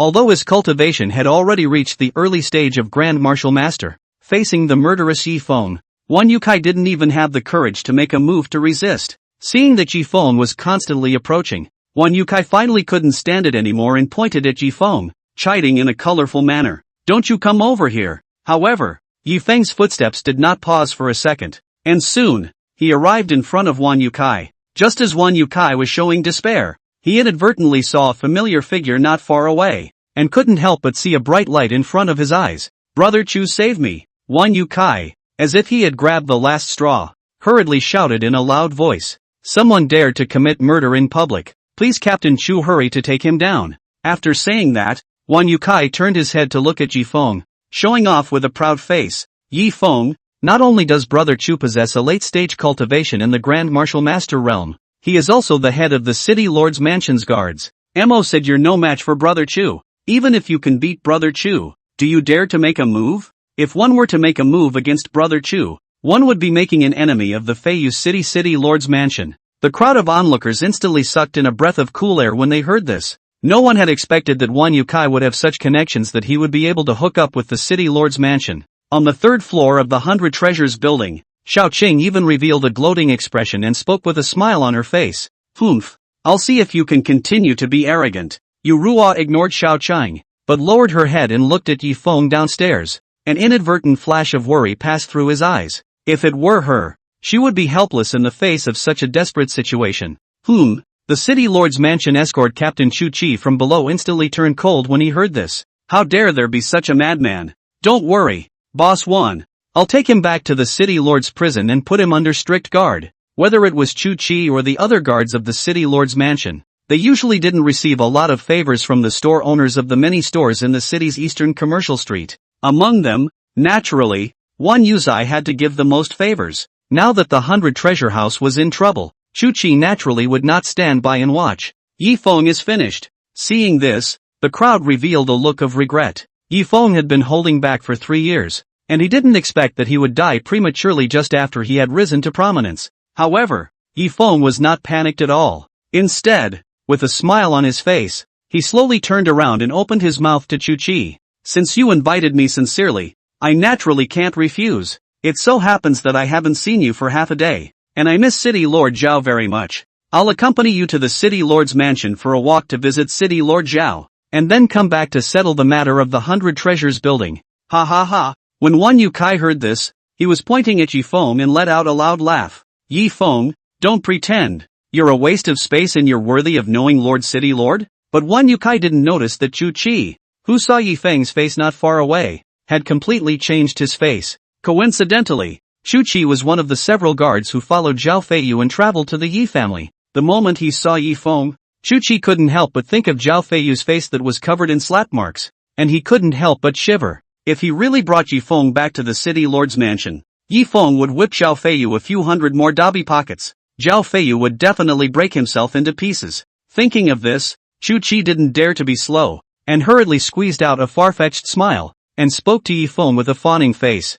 "I didn't know it was Sir Yi who was here on business. I hope Sir Yi will forgive me. I'll leave now. Please be my guest, Mr. Yi." Yi Feng saw that it didn't trigger the system rewards, and couldn't help but wave his hand and spoke with a face full of impatience. "Get the hell out of here." Not only did Chu Chi not have the slightest intention of getting angry, but instead, as if he had been pardoned, he turned around and rolled and crawled toward the distance. "Chu Chi, stop right there. Wan Yukai completely panicked at the sight and shouted out in defiance. If you leave now, you won't be able to get a single spirit stone from me in the future. However, Chu-Chi did not have the slightest intention of staying, only leaving behind an icy cold sentence that echoed in Wan Yotsai's ears. Wan Yukai, I advise you to obediently listen to Mr. Yi, or else Lord City Lord will not be able to save you even if he comes. At this moment, everyone was confused. Chapter 19, Fufu Daddy's Demon. How could the crowd not believe that Jifeng had a powerful background that even Zhao Feiyu, the lord of Feiyu City, did not dare to easily offend? Xiao Cheng, who was on the third floor of the 100 Treasures building, was even frozen on the spot, her face full of astonishment. Even County Mistress Yorua, who thought she knew Yifeng quite well, at this moment, they all couldn't help but frown, unable to figure out what Yifeng had to make Zhao Feiyu jealous. Wan Yukai, keep shaking people. Yifeng looked at Wan Yukai, who was close by, and couldn't help but flash his gaze as he opened his mouth to flirt. Ding! Congratulations to the host for his successful death-defying act, and obtaining a reward of 200 points of chi value.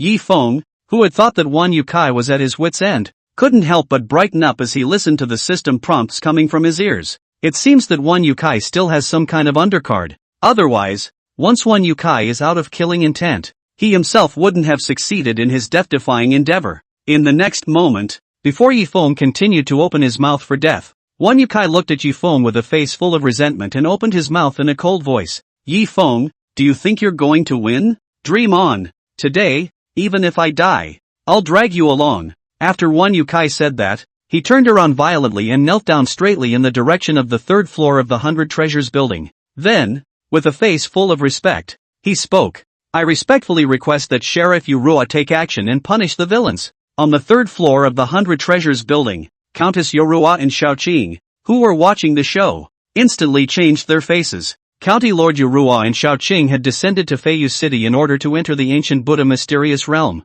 which would open in 20 days, and seize the supreme treasure of Buddha Bone in the mysterious realm to help Prince Rui break through to the late Martial King realm. On this trip, County Mistress Yorua and Xiaoqing were originally acting in secret. After all, the entrance to the ancient Buddha mysterious realm was in addition to Feiyu City of the Heavenly Dragon Dynasty. There was also the Tianlong Dynasty's mortal enemy, the Vast Ocean Dynasty's Wave Sand City. Although the ancient Buddha secret realm could only be entered by martial artists below the Martial King realm. However, if the news leaked out, the Vast Ocean Imperial Dynasty would definitely send a heavenly pride to block the duo. How could you not have expected that Wan Yukai would be so bold as to dare to divulge her whereabouts in public? However, as things had already come to this point, County Mistress Yorua could only sink her face and bring Xiaoqing to fly down from the third floor of the 100 Treasures building, appearing in front of everyone's eyes. Looking at County Mistress Yorua's gloomy face, Wan Yukai knew that today, no matter what, it would be difficult for him to escape death.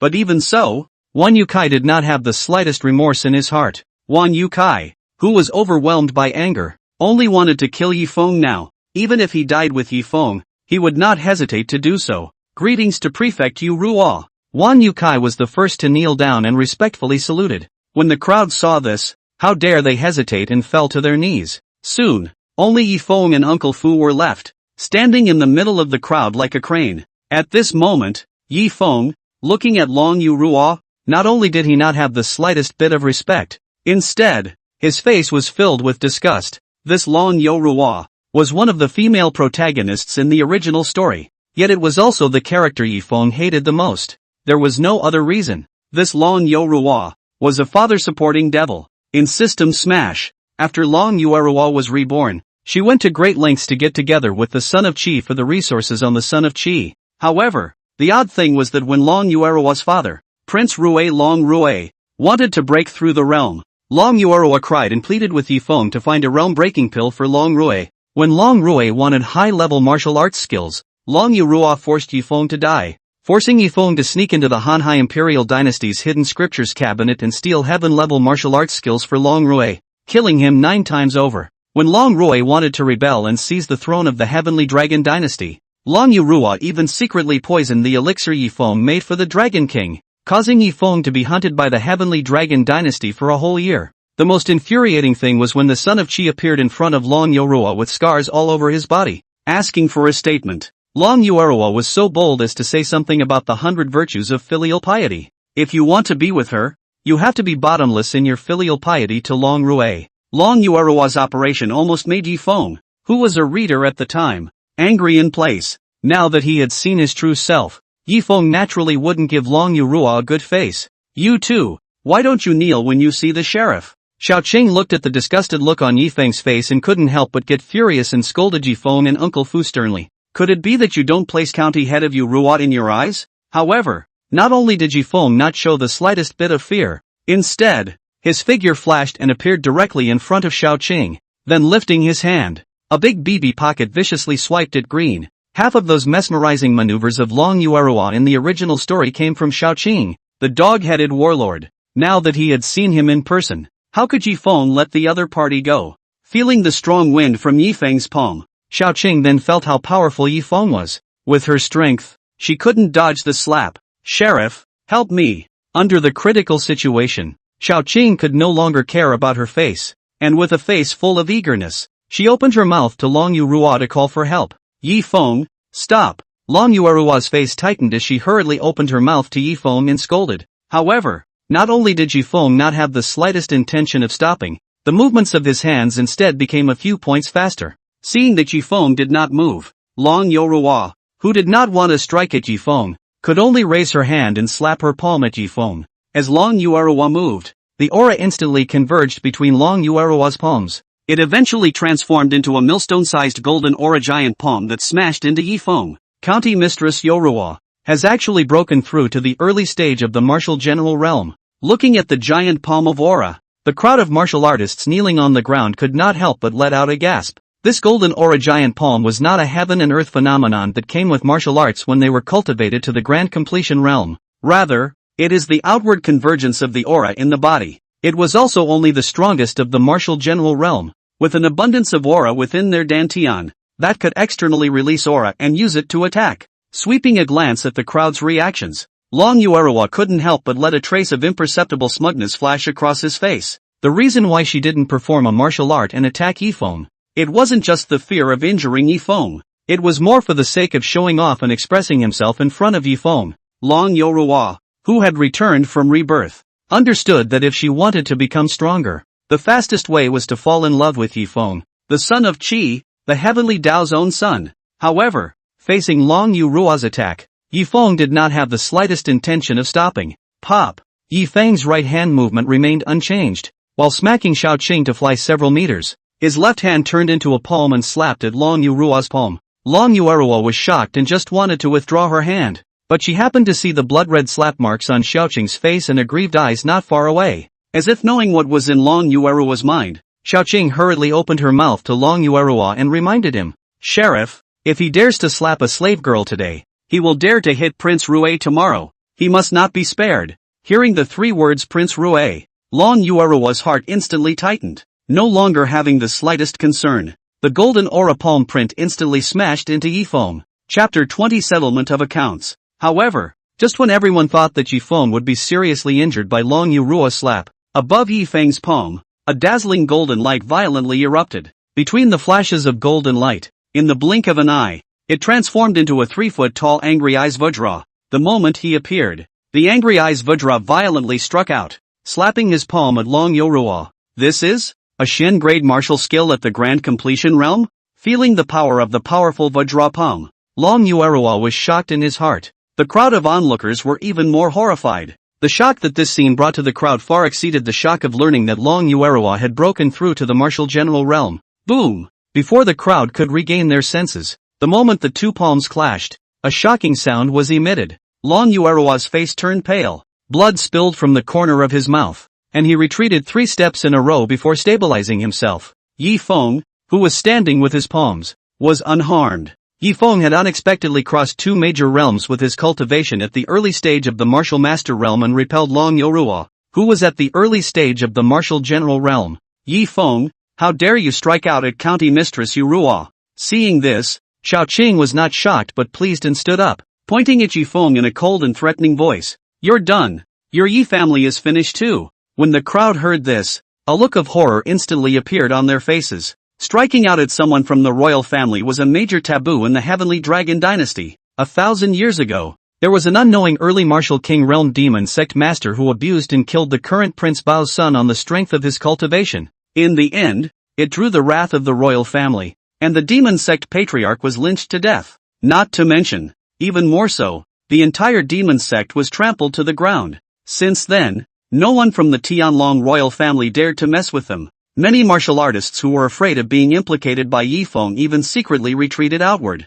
However, right at this moment, Long Yuerua's gaze sank as she sternly rebuked Xiao Cheng. "You shut up!" Xiao Cheng instantly froze at his words, looking at Long Yurua with a face full of incredulity. Although the two were master and servant, they grew up together. Long Yuerua had been treating Xiao Cheng as a sister for so many years, but she had never spoken ill of her. Xiao Cheng could never have imagined that now for the sake of Yifeng, Long Yurua would actually reprimand herself in public. But Long Yurua didn't pay any more attention to Xiao Cheng. A scene from his previous life echoed before Long Yurua's eyes. Prince Rui Long Rui failed in his rebellion and died tragically on the spot. The mother could not bear the humiliation and committed suicide. More than 300 members of the royal family were executed and beheaded. But Long Yurua didn't feel that all of this was Prince Rui Long Rui's fault. It's just a matter of becoming a king and losing. Long Yurua, who has been reborn but has not awakened the golden finger, only wants to find a powerful backer for herself to make up for those regrets in her previous life. Yifeng, the son of Qi, was undoubtedly the best choice. As for Xiao Cheng, compared to Yifeng, it wasn't worth mentioning at all. Sir Yi, Xiao Cheng doesn't know any better. Long Yuerua wiped away the blood at the corner of her mouth and squeezed out a smile on her pale face as she spoke softly to Yifeng. "I hope that Mr. Yi will have more patience." That miserable look instantly invoked the protective desires of countless people. How could the crowd not expect that not only did Long Yuerua not blame Yifeng, but instead, she was so polite. Many people were even glaring angrily at Yifeng, their envy and jealousy overflowing. However, in the face of Long Yuerua's gesture of goodwill, Yifeng was not moved at all. Instead, he smiled coldly and opened his mouth. "Oh, the sea can't take a bit. If you don't know any better, don't bring it out to disgust people, lest you mess with someone you shouldn't in the future and die without knowing how." Before Yifeng's words fell, the system prompt in his ears instantly sounded. Ding! Congratulations to the host for his successful death-defying act, and obtaining a reward of 200 points of chi value. Xiao Cheng, who was on the side, was burning with rage and just wanted to retort, but under the reminder of the pain on her face, she instantly caved in and looked at Long Yuerua as if asking for help. However, not only did Long Yuerua not stand up for Xiao Cheng as usual, she instead looked thoughtful. In the previous life, when the Rui Wang house was in crisis, the reason why it was isolated and helpless was not unrelated to Xiao Cheng being overbearing and making enemies everywhere. Thoughts flashed through her mind. Long Yuerua's face chilled as she directly spoke to Xiao Cheng in a cold voice. "Little Green, His Highness Longli, the 6th Prince, took a fancy to you when he visited the royal residence last time. You will depart now and rush to the imperial city to serve the 6th Prince." Long Yuerua had already made plans. Instead of letting to drive away Xiao Cheng, it would be better to utilize the waste and let Xiao Cheng to scourge the Dragon King's family. When the crowd heard this, envy instantly appeared on their faces. To be seen by the prince and serve in the palace, this is an opportunity that many people dream of. However, Xiao Cheng's face darkened and a hint of despair flashed in her eyes. Rui Wang Fu, who does not know the 6th Prince Longli, but is notorious for brutality. None of the maids around him, moreover, could survive more than 3 months. This entry into the palace will result in nothing but death. But feeling Long Yuerua's icy gaze, Xiao Cheng knew that she had no choice at all. At this moment, Xiao Cheng's heart was filled with remorse. If she was given a chance to start over, she would never mess with Yifeng again. "Greenie, as you wish." The helpless Xiao Cheng could only give a deep salute to Long Yuerua, then turned around and walked in the direction of the imperial city with a hobbled gait. However, no one noticed that the moment Xiao Cheng disappeared at the end of the street, a flash of black chi suddenly flashed across her brow. In his eyes, the color of confusion even flickered, but it quickly returned to normal. "Thanks for reminding Mr. Yi." It was only until Xiao Cheng's back disappeared that Long Yuerua withdrew her gaze and thanked Yifeng. And what a plastic sisterhood! Yifeng skimmed his mouth and was filled with helplessness. It was thought that humiliating Xiao Cheng would be able to enrage Long Yuerua and earn more chi luck value. However, he did not expect that Long Yuerua would directly drive away Xiao Cheng. However, when Yifeng's eyes swept over Wan Yukai, who was kneeling on the side, he suddenly brightened up and had an idea. At this time, Wan Yukai was already sweating profusely and shivering. Wan Yukai had thought that he would be able to die with Yifeng by desperately calling out Long Yu Ruo. However, he did not want to see that Long Yu Ruo was not only repelled by Yifeng, but also free Yifeng. He even gave up Xiaoqing, who was like a sister. At this moment, Wan Yukai no longer had the heart to be an enemy of Yifeng. He only wanted to lower his presence and prayed that Yifeng would never notice him. However, it was not to be. Under Wan Yukai's horrified gaze, Yifeng walked quickly to Wan Yukai. Just when Wan Yukai thought that Yifeng would take a shot at himself, Yifeng stretched out his hand and picked up Wan Yukai as he opened his mouth with a face full of concern. Boss Wan, get up. The ground is cold. Wan Yukai was full of surprise, like a puppet on strings, and was pulled up by Yifeng. Just as Wan Yukai was a bit at a loss for words, Yifeng's bland voice suddenly sounded in Wan Yukai's ears. Boss Wan, it's time to settle our score. Chapter 21 Lamp Fixing. Wan Yotsai's heart tightened. However, very quickly, Wan Yukai, who was bursting with the desire to survive, reacted and hurriedly opened his mouth. Mr. Yi, I'll make up the rent for these months. 100 lower grade spirit stones per month. What do you think? At the same time, Wan Yukai breathed a sigh of relief. As long as Yifeng was seeking wealth, then there was room for negotiation on everything. However, Yifeng directly waved his hand. Boss Wan, there is no hurry in this matter. After saying that, he directly removed the lantern at the entrance of the 100 treasure house and beckoned to Wan Yukai. Boss Wan has been leasing my Yi family stores for a year, so I happened to check if there is any damage. Wan Yukai sniffed and instantly breathed a sigh of relief. 100 treasure house, as an industry under the banner of the Wanbao Chamber of Commerce, naturally could not bring shame to the Wanbao Chamber of Commerce. The decoration in the store can be described as extremely luxurious. Whoever came, they couldn't pick any faults. However, before he could enter, Yifeng pointed at the door made of pure gold of the 100 Treasures building and became furious. Boss Wan, where is the store's original gate? Looking at Yifeng, who was filled with righteous indignation,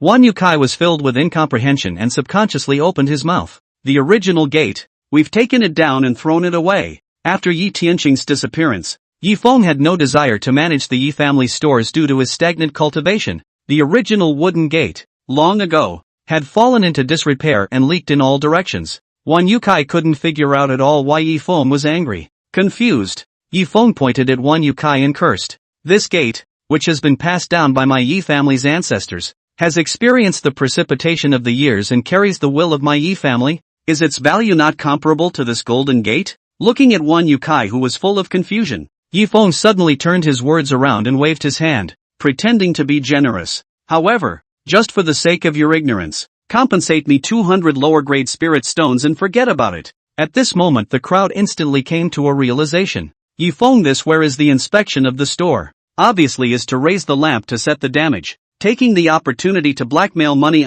Stealing a glance at the silent Long Yu Ruo, Wan Yukai didn't dare to refute Yifeng's words after all, and could only squeeze out a far-fetched smile and nodded. Mr. Yi is right. Seeing this, Yifeng no longer hesitated, and carrying the lantern, he stepped into the 100 Treasures building with Uncle Fu. Long Yu Ruo, Wan Yukai and some curious eaters hurriedly followed. Where is my Yi family's antique counter? How dare you lose the oil lamp that my parents regarded as a token of love? Hurry up and pay for it. This stair railing is surprisingly worn out so badly. I'll never let it go without the compensation of 100 lower grade spirit stones. The next moment, the 100 Treasures building resounded with Yifeng's furious voice. Looking at Yifeng, who was frantically looking for a fight, the crowd was filled with speechlessness. But since County Mistress Yu Ruo didn't dare to offend Yifeng, how could the crowd dare to open their mouths to refute? They could only respond in a low voice against their will. Half an hour later, when Yifeng finally toured the 100 Treasures building inside and out,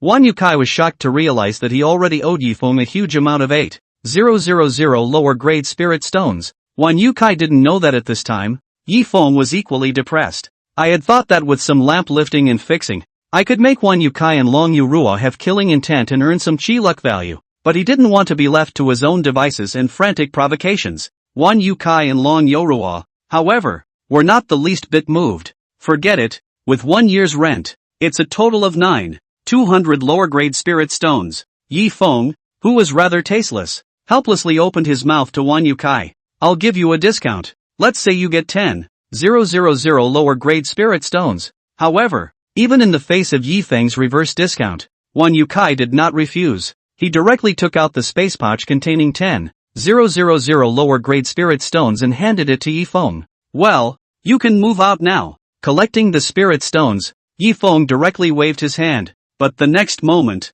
the system prompt suddenly sounded in Yifeng's ears. Ding! Congratulations to the host for his successful death-defying act, and obtaining a reward of 500 points of chi luck value. At this moment, even Yifeng was confused. He had worked hard to carry the lamp and fix the damage for half an hour, and had pitted 100 treasure house for 10,000 lower grade spirit stones. Neither Long Yueruo nor Wan Yukai moved to kill, but when he himself just wanted to return the rent, Long Yueruo was directly enraged. Although he wasn't clear about the reason for this, Yifeng still struck the iron while it was hot and hurriedly opened his mouth. What are you waiting for? Hurry up and move. If you haven't finished moving after half an hour, then the rest of the stuff will all belong to my Yi family. At the same time, by Yifeng's ears, the system prompt sounded as fast as a brush screen. Ding! Congratulations to the host for his successful death-defying act, and obtaining a reward of 150 points of chi value. Ding! Congratulations to the host for his successful death-defying act, and obtaining a rewarded chi value of 100 points.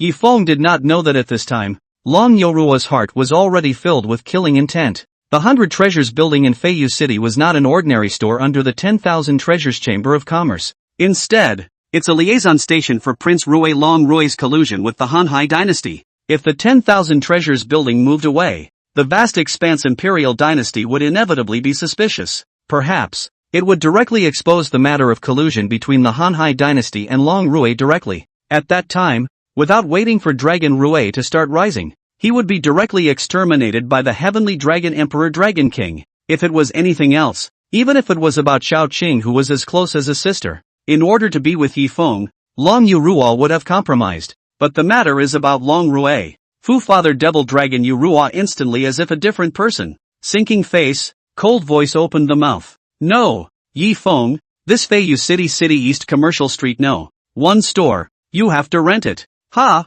However, in the face of Long Yueruo's threat, Yifeng sneered and said tit for tat. Long Yueruo, did I give you face? Today, even if you offer more money, I won't continue to rent the store to you. 100 Treasure House. Ding! Congratulations to the host for his successful death-defying act, and obtaining a reward of 600 points of chi luck value. Listening to the system prompts in his ears, Yifeng knew that the killing intent in Long Yueruo's heart had reached its peak at this time. Anti-snow. Long Yueruo gulped lightly, and a middle-aged woman dressed in white, with a soft and charming look, instantly appeared behind Long Yueruo. Early martial marquis realm powerhouse. Feeling the powerful aura on Auntie Shue's body, the crowd of onlookers instantly changed their faces and fled as if they were leaving the 100 Treasures building. A martial marquis realm powerhouse. That was a supreme powerhouse that could move mountains and fill in the oceans through the air. If they were to strike, the aftermath of the battle would be able to kill the crowd in seconds. Where did the crowd dare to stay? Looking at the silhouettes of the crowd fleeing in a sorry state, a hint of smugness appeared on Long Yueruo's face. Then he turned around and said in a cold voice to Yifeng, Yifeng, I'll give you another chance. Take back what you just said and continue to rent the store to 100 Treasures House. Otherwise, this 100 Treasures building is where you will be buried. Chapter 22 Heavenly Grade Martial Skills. Yes? Yifeng, who was worried that Fu Bo would make a move and directly destroy Auntie Shui, affecting his own death. Hastily taking out the account book that he had obtained from Wu Zhuan, he opened his mouth with a cold smile. I can't imagine that the titular Prince Rui would collude with the Hanhai Imperial Dynasty. If this item falls into the hands of His Majesty the Dragon King, I wonder if His Majesty will care about brotherly love and let Prince Rui live. Ding! Congratulations to the host for his successful death-defying act, and obtaining a reward of 1,000 points of chi luck value. Listening to the system prompts coming from his ears, Yifeng's heart rejoiced. It seemed that Long Yueruo was really in a hurry. You killed Wu Zhuan? Wan Yukai looked at the account book in Yifeng's hand and instantly reacted, pointing at Yifeng and exclaiming, this account book, which was in Wu Zhuan's hands. As the accountant of Baibao Building, Wu Zhuan would not leave Baibao Building at all during the week. It just so happened that today's business was booming and there was a shortage of manpower, so Wan Yukai had no choice but to send Wu Zhuan to send rent to Yifeng. In this regard, Wan Yukai wasn't too worried. After all, for a year, every time he sent rent to Yifeng, although Yifeng was disgruntled, he never dared to do anything about it. Unexpectedly, Wu Zhuan not only went out of his way, the account book also fell into the hands of Yi Feng. Pop. Looking at the sweaty Wan Yukai, Long Yuerua did not hesitate to whip the other party a big than a pocket. At this moment, Long Yuerua naturally understood that the account book in Yi Feng's hands was absolutely true. Otherwise, Wan Yukai wouldn't be so nervous. Long Yuerua, or kill me to silence me? Seeing that Long Yuerua had no intention of striking out at himself, Yi Feng couldn't help but shake the account book in his hand and opened his mouth with a smile. However, what made Yi Feng puzzled was that he hadn't gained any chi luck value rewards for being so provocative. Obviously, Long Yuerua did not have any killing intent towards himself. Miss, should we silence them? Auntie Shui, who was behind Long Yuerua, couldn't help but frown as she coldly opened her mouth to inquire. However, Long Yuerua shook her head helplessly. In her opinion, Yi Feng was able to be so calm and was bound to be prepared. The biggest possibility was that Yi Feng had already copied several copies of the account book and hid it. In case something happened to Yi Feng, these ledgers would immediately be sent to the Imperial City and handed over to the Dragon King. After hesitating for a moment, Long Yuerua then softly spoke. Yi Feng, don't be impulsive. We'll move out now. In addition, if you are willing to swear by the heavenly Tao that you will never divulge the matter of the account book, the conditions are yours to make. Listening to Long Yuerua's words, Yi Feng's face was full of raw emotion. He was simply trying to get killed. He didn't want any favors at all. But the villains, the heroines, how are they all better than one in temper? The unwilling Yi Feng swept a glance at the dazzling array of treasures on the surrounding shelves, and couldn't help but brighten his eyes as he opened his mouth in a cold voice. I haven't thought of the conditions yet, but as a sign of sincerity, don't move these treasures. Leave them all. However, just when Yi Feng thought that Long Yuerua would be enraged and have a murderous heart, Long Yuerua surprisingly nodded with a face full of indifference. Since Mr. Yi likes it, just take it. After he said that, he took Auntie Shui, Wan Yukai and all the fellows of 100 Treasure House and turned around to leave. How could Yi Feng know that the more he acted emboldened, the more certain Long Yuerua became? Yi Feng must have something to rely on. Looking at the backs of the departing crowd, Yi Feng's person went numb. How can it be so hard to die? Congratulations to young master for reclaiming his ancestral property. Uncle Fu on the side looked at Yi Feng, his old face full of relief. Being able to step by step, he was able to pin down the Imperial Dynasty County Lord with his early martial master realm cultivation. This strategy, even Fu Bo, who was used to seeing heavenly prides from all sides, could not help but marvel at it. However, listening to Uncle Fu's praise, not only did Yi Feng's face not have the slightest hint of happiness, instead, he became a few points more depressed, and Long Yuerua and his group, who had left the 100 Treasures building, just happened to see Wang Yunhai, who was standing outside the 100 Treasures building and had not yet left. Long Yuerua's gaze flickered as he took out a pitch-black jade box from his spatial ring and handed it to Wan Yukai. At the same time, he gave a wink in Wang Yunhai's direction. Wan Yukai subconsciously took the jade box. However, when he saw the blood-colored flame mark on the jade box, Wan Yotsai's face instantly changed drastically, just when he wanted to open his mouth to ask. But unexpectedly, Long Yuerua and Auntie Shui's figures had already disappeared into the distance. Ha! With a bitter smile, Wan Yukai naturally understood Long Yuerua's meaning and directly turned around, handing over the jade box to Wang Yunhai. Boss Wan, what do you mean by that? Wang Yunhai swept a glance at the jade box, and a look of shock and anger instantly appeared on his face. This blood-burning pill is a devil's path elixir. Although the combat power soars within a quarter of an hour after taking it, the blood veins dry up afterwards, and there is no more chance for the cultivation to advance an inch. Are you trying to trap me? However, in the face of Wang Yunhai's questioning, Wan Yukai shook his head with a bland expression. This blood-burning pill is not for you. Just as Wang Yunhai secretly breathed a sigh of relief, Wan Yotsai's grim voice sounded again. It's for your son to take during the Feiyu Grand Competition. No matter what, we must get rid of Yi Feng. Boss Wan, my son, Wang Hu, is a martial king. Wang Yunhai spoke in a deep voice filled with reluctance. It would be too much of a shame to stop at the martial master realm because of this blood-burning pill. Wan Yukai finally couldn't hold back at the words and pointed at Wang Yunhai and cursed. Wang Yunhai, don't you know in your own heart what kind of virtue your punk son has? Martial king? Even if he doesn't take the blood-burning pill, whether or not he can break through to Grand Martial Master in his lifetime depends on whether or not you're willing to pile on the pills. Besides, if Wang Hu loses, will your Wang family still have a future? Besides, this is what the sheriff wants. You dare to disobey? Wan Yukai's last sentence, as if it was the last straw that broke the camel's back, instantly rendered Wang Yunhai speechless. After provoking the Tianyuan sect, the Wang family could still relocate their clan and leave Tianyuan city to avoid trouble. But if we offend the Rui Wangfu, there will be no more room for the Wang family in the entire Tianlong dynasty. Thinking of this, Wang Yunhai could only bite his teeth, accept the jade box, and turn around to leave the 100 Treasures building with a gloomy face. Wang Yukai saw this and then revealed a satisfied smile. He then swept a glance at the 100 Treasure house with a face full of resentment, before turning around and chasing after Long Yuerua in the direction he had left. Young master, this is the list of treasures in the 100 Treasures building. On the 3rd floor of the 100 Treasures building, Uncle Fu quickly placed the organized bamboo slips in front of Yifeng. Yifeng, who was in the Chiluk Mall picking out heaven-level martial arts techniques where he had time to pay attention to these trivial matters. After casually scanning the bamboo slip, he opened his mouth full of concern. Just watch the arrangements. But just when Fu Bo wanted to put away the bamboo slip and leave, Yifeng suddenly noticed a line of small words underneath the bamboo slip and couldn't help but exclaim, "Heavenly Grade Martial Arts?" Chapter 23, The Return of the 10,000 Swords. One had to know that the cheapest heaven-grade lower-grade sword Dao martial skill in the Chi Luck Mall would require a minimum of 10,000 points of Chi Luck value.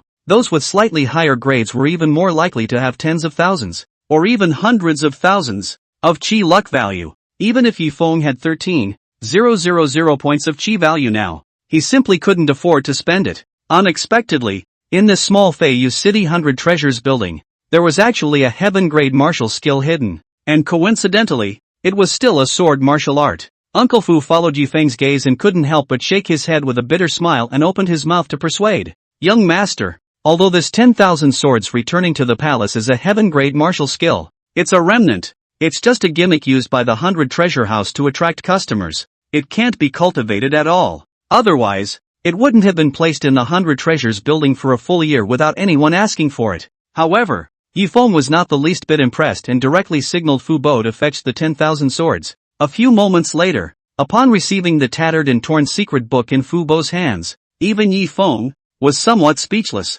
On the Divine Wind continent, in order to prevent damage, but all precious secret books were usually kept in jade slips. But this 10,000 swords returned to the secret book. Not only was it copied on top of the pages, the handwriting was even blurred. Obviously, someone is doing it on purpose. But just when Yifeng was planning to let Uncle Fu take away the 10,000 swords returned to the sect secret book, the system prompt suddenly sounded in the ears of the crowd. Yifeng. Ding! A crippled heaven-grade upper-grade martial skill 10,000 swords returns to the soul has been detected. Whether to spend 10,000 points of Chi Luck value to repair and learn it. Upper celestial grade? Looking at the secret book in his hand, Yifeng's heart rejoiced and hurriedly chose to repair it. It wasn't that the heaven-grade martial skills in the Chiluk Mall couldn't be afforded. It was that repairing the 10,000 swords returned was more cost-effective. Ding! Deducting 10,000 points from the value of Chi. The heaven-grade upper-grade martial skill 10,000 swords returns to the soul has been successfully repaired. As the system prompt sounded, the secret book of 10,000 swords in Yifeng's hand instantly emitted a dazzling golden light. Afterwards, the secret book of 10,000 swords returned directly turned into a golden stream of light and disappeared into Yifeng's brow. Ding! Congratulations to the host for successful learning, comprehending the heaven-grade upper-grade martial skill, 10,000 swords returning to the soul. Current realm. Introductory. Without the slightest hesitation, Yifeng directly opened his mouth to the system and commanded, "Raise the 10,000 sword returning cultivation realm for me." Ding! Consuming 100 points of Chi Luck value. The 10,000 swords returning to the soul cultivation realm has been raised to a minor accomplishment. Ding! Consuming 1,000 points of Chi Luck value. The 10,000 swords realm has been upgraded to a great accomplishment. Ding! Not enough Chi value to raise it. As the 10,000 swords returning to the realm increased, Yifeng only felt countless sensations instantly flooding into his mind. It was as if he was in the void, surrounded by 10,000 sword Chi. With a single thought, he was able to send out 10,000 swords in unison, transforming into a torrent of sword Chi and strangling the incoming enemies. Good lord! After a discount, raising the 10,000 swords to the grand completion realm has cost 100 points of Chi Luck value. While Yifeng sighed at the power of the 10,000 swords, he couldn't help but look at the remaining 900 points of Chi Luck value with a face full of horror. If we hadn't awakened the supreme sword body, wouldn't we have to spend 11,000 points of Chi Luck value? However, looking at the sword intent surging around Yi Feng's body, the Fu Bo on the side was even more nearly dying in place in fear. Yi Feng had actually comprehended a heaven-grade martial skill with a tattered secret book whose handwriting could not be read at all. This kind of talent has never been seen before in all of history. Could it be that the combination of Dao and demon can really give birth to a supreme demon? Thoughts flashed through his mind, and Fu Bo suddenly developed the urge to find a Dao Tian woman to fall in love with. And just at the moment when Yi Feng comprehended 10,000 swords returning to the soul, a sword-shaped mountain range stretching for thousands of miles in the center of the Divine Wind continent was on top of it. A middle-aged man with an upright figure and sword brows suddenly stared, a light smile appearing at the corner of his mouth. It seems that this generation of disciples isn't all trash. However, in the next moment, when the middle-aged man's gaze swept across the entire mountain range, he didn't find the aura that had comprehended the 10,000 swords returning to the soul at all. The middle-aged man's face was instantly gloomy. How dare you steal my sword sex sacred technique? The middle-aged man let out a shocking roar. Don't let me find you, or else I will surely set your bones to ashes. In the next moment, the aura around the middle-aged man violently erupted, and a golden sword aura instantly rose to the sky. The thick dark clouds in the sky instantly split in two under the impact of the sword energy. At the same time, a golden sunlight fell and landed right on the middle-aged man, reflecting the middle-aged man like a god.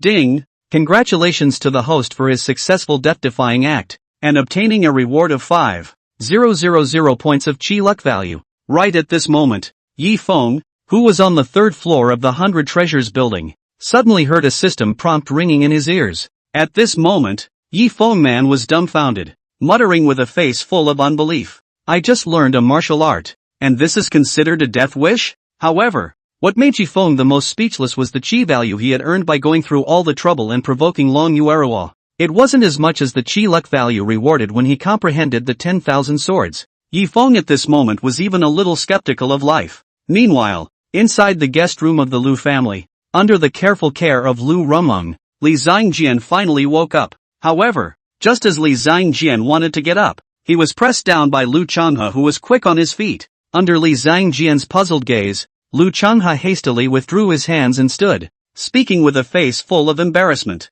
Don't blame me, Mr. Li, I'm worried about you kneeling and stressing out. Li Zhangjian's face darkened and he didn't pay any more attention to Liu Changhe, but instead looked at Liu Rumeng, who was on the side, and spoke in a deep voice. Rumeng, Yi Feng has awakened a powerful sword Dao physique that has a natural restraint against sword Dao martial artists like us. Even I can't resist. However, Yi Feng is not invincible. I've already cultivated the earth-grade lower-grade martial skill hidden sword technique to the grand completion realm. As long as you close your 5 senses the moment Yi Feng appears, isolate the suppression of Yi Feng's sword body and execute a full-force strike, it's bound to be able to kill Yi Feng in seconds. However, when the 5 senses are closed, they are like rotten wood, unable to perceive everything in the outside world until half an hour later, when they can be opened again. In the meantime, I'll also have to trouble you to protect me. Although Liu Changhe's cultivation had reached the late stage of the Grand Martial Master realm, far surpassing Liu Rumeng, but compared to the unreliable Liu Changhe, Li Zhangjian naturally preferred to believe in Liu Rumeng, who had the Rain Emperor by her side. Don't worry, Senior Uncle. I will definitely protect Senior Uncle during the period when his 5 senses are closed. Liu Rumeng naturally didn't refuse when she heard this and directly nodded her head, agreeing. Soon, Li Zhangjian and Liu Rumeng, who had learned of Yi Feng's location, arrived in front of the 100 Treasures building. Yi Feng, get out and die. At Li Zhangjian's gesture, Liu Rumeng immediately dreamed of sinking her chi into her dantian and snapped in a stern and delicate voice, and the scene in front of him instantly attracted the attention of the surrounding crowd, which gathered around. However, when the cultivation levels of Li Zhangjian and Liu Rumeng were sensed, the gazes of the crowd towards Li Zhangjian and Liu Rumeng instantly became strange. Chapter 24, Buddhist Undercover. Though I don't know what happened in the Manpower House afterward, but even Martial Marquis Realm's anti-Shui ended up returning in defeat, following County Mistress Yorua to leave the 100 Treasures building in a sorry state. Where did Li Zhangjian and Liu Rumeng get the courage to provoke Yi Feng? Many people were even pointing at Li Zhangjian and Liu Rumeng and talking. Humph, a small Grand Martial Master dares to provoke Lord Yi. I don't know where he got the courage. It's rumored that Liu Ruyan, the eldest miss of the Liu family, failed to withdraw from the marriage and died at Yi Feng's hand. So it's no wonder Liu Rumeng came to trouble Yi Feng. Even County Mistress Yorua is no match for Yi Feng. She wouldn't think that she could defeat him with that early-stage martial general realm brat by her side. Would she? Listening to the murmurs of the surrounding melon eaters, Liu Ruyan subconsciously looked towards Li Zhangjian. At this moment, Li Zhangjian's heart flashed with an ominous premonition. County Mistress Yu Ruo. That was the number one person in the younger generation of the Heavenly Dragon Dynasty. Even today's Li Zhangjian didn't have the certainty of victory. If it was true, as the people said, that County Mistress Yu Ruo had once lost to Yifeng, even if Li Zhangjian executed the hidden sword art of the Grand Completion realm, he might not be able to kill Yifeng in seconds. If the strike doesn't work, with Liu Rumeng's strength, I'm afraid it'll be hard to save me with my 5 senses closed from Yifeng. Sweeping a glance at Liu Rumeng, Li Zhangjian couldn't help but feel a little worried. But right at this moment, Liu Rumeng's urgent voice suddenly rang in Li Zhangjian's ears. Senior uncle, Yifeng has come out. Spell it out. Between the flashes of lightning and fire, Li Zhangjian finally made up his mind. His sword chi surged, directly closing off his 5 senses. In the next moment, Li Zhangjian gripped the hilt of the longsword at his waist with both hands, stored up his strength for a moment, and violently drew his sword. In an instant, a flash of bitterly cold and extremely cold sword chi violently erupted, transforming into a silver-colored shock, heading straight towards Yifeng at the entrance of the 100 Treasures building, an earth-grade martial skill of the Grand Completion realm. When the crowd of onlookers saw this, they couldn't help but let out a gasp of surprise. Although Yifeng had repelled County Mistress Yu Ruo, he had only relied on a Xian-grade lower-grade martial skill at the Dechang realm. Compared to Li Zhangjian's sword-hiding technique, it wasn't even worth mentioning. Looking at the shocked gazes of the crowd, a hint of smugness instantly surfaced on Liu Rumeng's stunning face. Even though it wasn't his own personal hand, this feeling of punching the crowd in the face still made Liu Rumeng feel unbelievably happy. Moreover, as long as Yifeng died, Liu Rumeng would be able to travel to the Yi family. While retrieving Ruyan Lu's head, he was also able to capture the 2 traitors, Lei Jia and Lei Zhan, back to the Liu family, where they were severely tortured. At this moment, Liu Rumeng could even imagine the scene of Lei Jia and Lei Zhan wailing in pain and desperately begging for mercy. However, just when everyone thought that Yifeng would surely die, not only did Yifeng's face not show the slightest hint of nervousness, but instead, he showed a hint of a smile. Just in time. Take you and try the power of the 10,000 swords return. Accompanied by a soft drink, Yifeng raised his hand slightly and his aura exploded around him. Tens of thousands of golden sword chi turned into a storm of sword chi that covered the sky and surrounded Yifeng's body. Chop! In the next moment, as Yifeng let out a furious shout, with a wave of his hand, 10,000 golden sword chi coalesced into a 100-meter-long river of sword chi. It went straight at Li Zhangjian, a heaven-grade martial skill in the Grand Completion realm. Feeling the power of the long river of sword chi, the crowd of onlookers no longer had the slightest intention of watching. One after another, they executed their body martial arts and desperately fled in all directions. Swish! The silver-colored shocking wave transformed by the hidden sword technique was directly dispersed the moment it touched the long river of sword chi, without making a single wave. Seeing that the long river of sword chi was about to fall, Liu Rumeng could no longer care about Li Zhangjian. And with an explosion of spiritual chi within her dantian, she hurriedly flew backward. Only Li Zhangjian, who had closed off his 5 senses, was left standing in place like a puppet. How dare the harridan! Just in the nick of time, accompanied by a roar, a middle-aged man with a rugged face, wearing cloth clothes and a stout figure, in a flash of his body, directly blocked in front of Li Zhangjian. At the same time, the middle-aged man's information appeared before Yifeng's eyes. Shu Taizhan. Realm, Early Martial Marquis Realm. Looking at the long river of sword chi with 10 times the power under the Supreme Sword Body Edition, even the Martial Marquis Realm's Zhu Taizhan couldn't help but have a trace of gravity flash through his eyes. Immovable as a mountain. Not daring to be careless, Shu Taizhan shouted, and his aura exploded around him, instantly transforming into a golden Buddhist light that enveloped the surrounding area in a 3-meter radius. Clang! The moment the long river of sword chi collided with the golden Buddha light, a sound of gold and iron clashed. Although the long river of sword chi didn't manage to break through the shelter of the golden Buddha's light, under the strong impact, at the corner of Zhu Tiashan's mouth, a trace of blood still couldn't help but seep out. A moment later, the long river of sword chi finally slowly dissipated. And with that, the golden Buddha light receded, revealing the pale Zhu Taizhan and the wooden-faced, motionless Li Zhangjian. At this moment, a dead silence fell directly around them. The crowd stared blankly at Yifeng, shocked for a long time. A martial artist at the early stage of the martial master realm had not only comprehended a heaven-grade martial skill, but had also cultivated it to the grand completion realm. It was as if a child who was learning to speak through his teeth had actually lifted 1,000 kilograms of giant tripods with his hands. The crowd simply couldn't believe their eyes. "Kid, how dare you strike out at the Dao Court's outer sect's chief senior disciple?" Shu Taizhan pointed at Yifeng and roared angrily. "Are you tired of living?" However, in the face of Zhu Tiashan's chiding, Yifeng did not have a trace of nervousness. Instead, he opened his mouth with a face full of indifference. "Old piker, as far as I know, Immovable Mountain is a top-grade Xian-grade Buddhist martial skill, and how did you, a Daotian martial artist, manage to cultivate it to the grand completion realm?" The moment he saw Zhu Tiashan's information, Yifeng recognized this undercover agent that the Buddhist sect had planted in the Dao court. The reason why Zhu Taizhan secretly protected Li Zhangjian was merely because the Buddhist sect saw Li Zhangjian's natural talent and wanted to draw Li Zhangjian in. At the same time, the system prompt instantly sounded in Yifeng's ears. "Ding! Congratulations to the host for his successful death-defying act, and obtaining a reward of 1,000 points of chi luck value."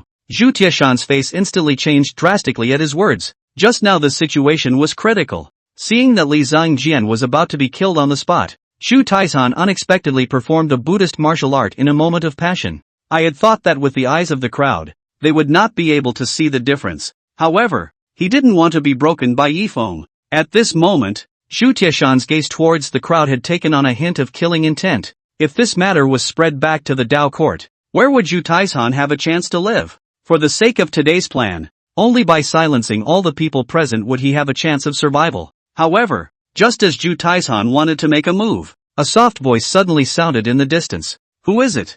How dare you hurt my brother Hidden Sword?" Chapter 25, Breaking the Realm in a Flash. In the next moment, a young woman in a red dress with a delicate face rushed to Li Zhangjian with quick steps. "Shen Xiushui. Realm, late Grand Martial Master Realm." After scanning the young woman's information, Yifeng could not help but show a hint of contempt. Although Shen Xiushui was neither the villain nor the heroine in System Smash. However, Yifeng's impression of Shen Xiushui was quite deep. This Shen Xiushui is the first licking dog of Li Zhangjian in the original. For the sake of Li Zhangjian, Love Brain Attack Shen Xiushui not only betrayed the Taoist court, but also poisoned his own father Shenlian. Nay, Li Zhangjian only had the way of the sword in his heart. In the end, after Shen Xiushui had no more use for her, she was tricked into the sword furnace by Li Zhangjian. It turned into the sword spirit of the falling water sword for Li Zhangjian to drive. Closed the five senses? Sweeping a glance at Li Zhangjian, who was like a wooden man, Shen Xiushui couldn't help but sink his face and scolded Zhu Taizhan in a stern voice.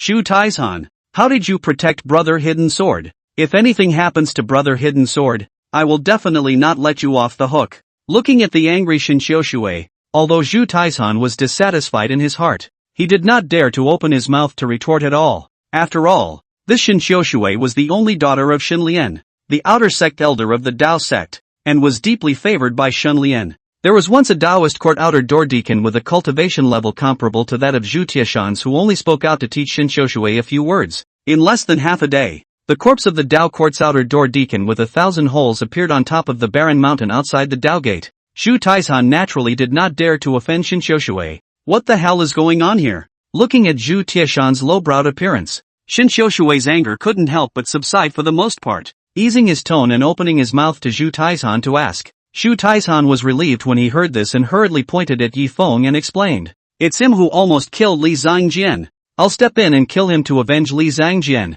At this moment, Zhu Taizhan was afraid that Yifeng would inform Shen Xiushui of the fact that he was able to perform Buddhist martial arts, and he couldn't wait to kill Yifeng immediately. If things were to fall apart, he would have no choice but to kill Shen Xiushui and return to the Buddhist sect with Li Zhangjian. In this way, the Buddhist sect's hundreds of years of planning would be undone. However, Zhu Taizhan just wanted to strike, but was stopped by Shen Xiushui reaching out. In Zhu Tiashan's puzzled gaze, Shen Xiushui spoke in a cold voice. "I will personally avenge Brother Hidden Sword's death." After saying that, he drew out the earth-grade lower-grade backwater sword at his waist and pointed it straight at Yifeng. Zhu Taizhan was about to block, but when he sensed the weak and frail aura of Yifeng's body, he instantly lowered his heart and urged Shen Xiushui, "Miss Shen, this son has just finished performing a heaven-killing level martial skill, so I'm afraid that the aura within his dantian has long been drained. Please also ask Miss Shen to make a move as soon as possible. This brat is full of tricks, and a delay will lead to a change."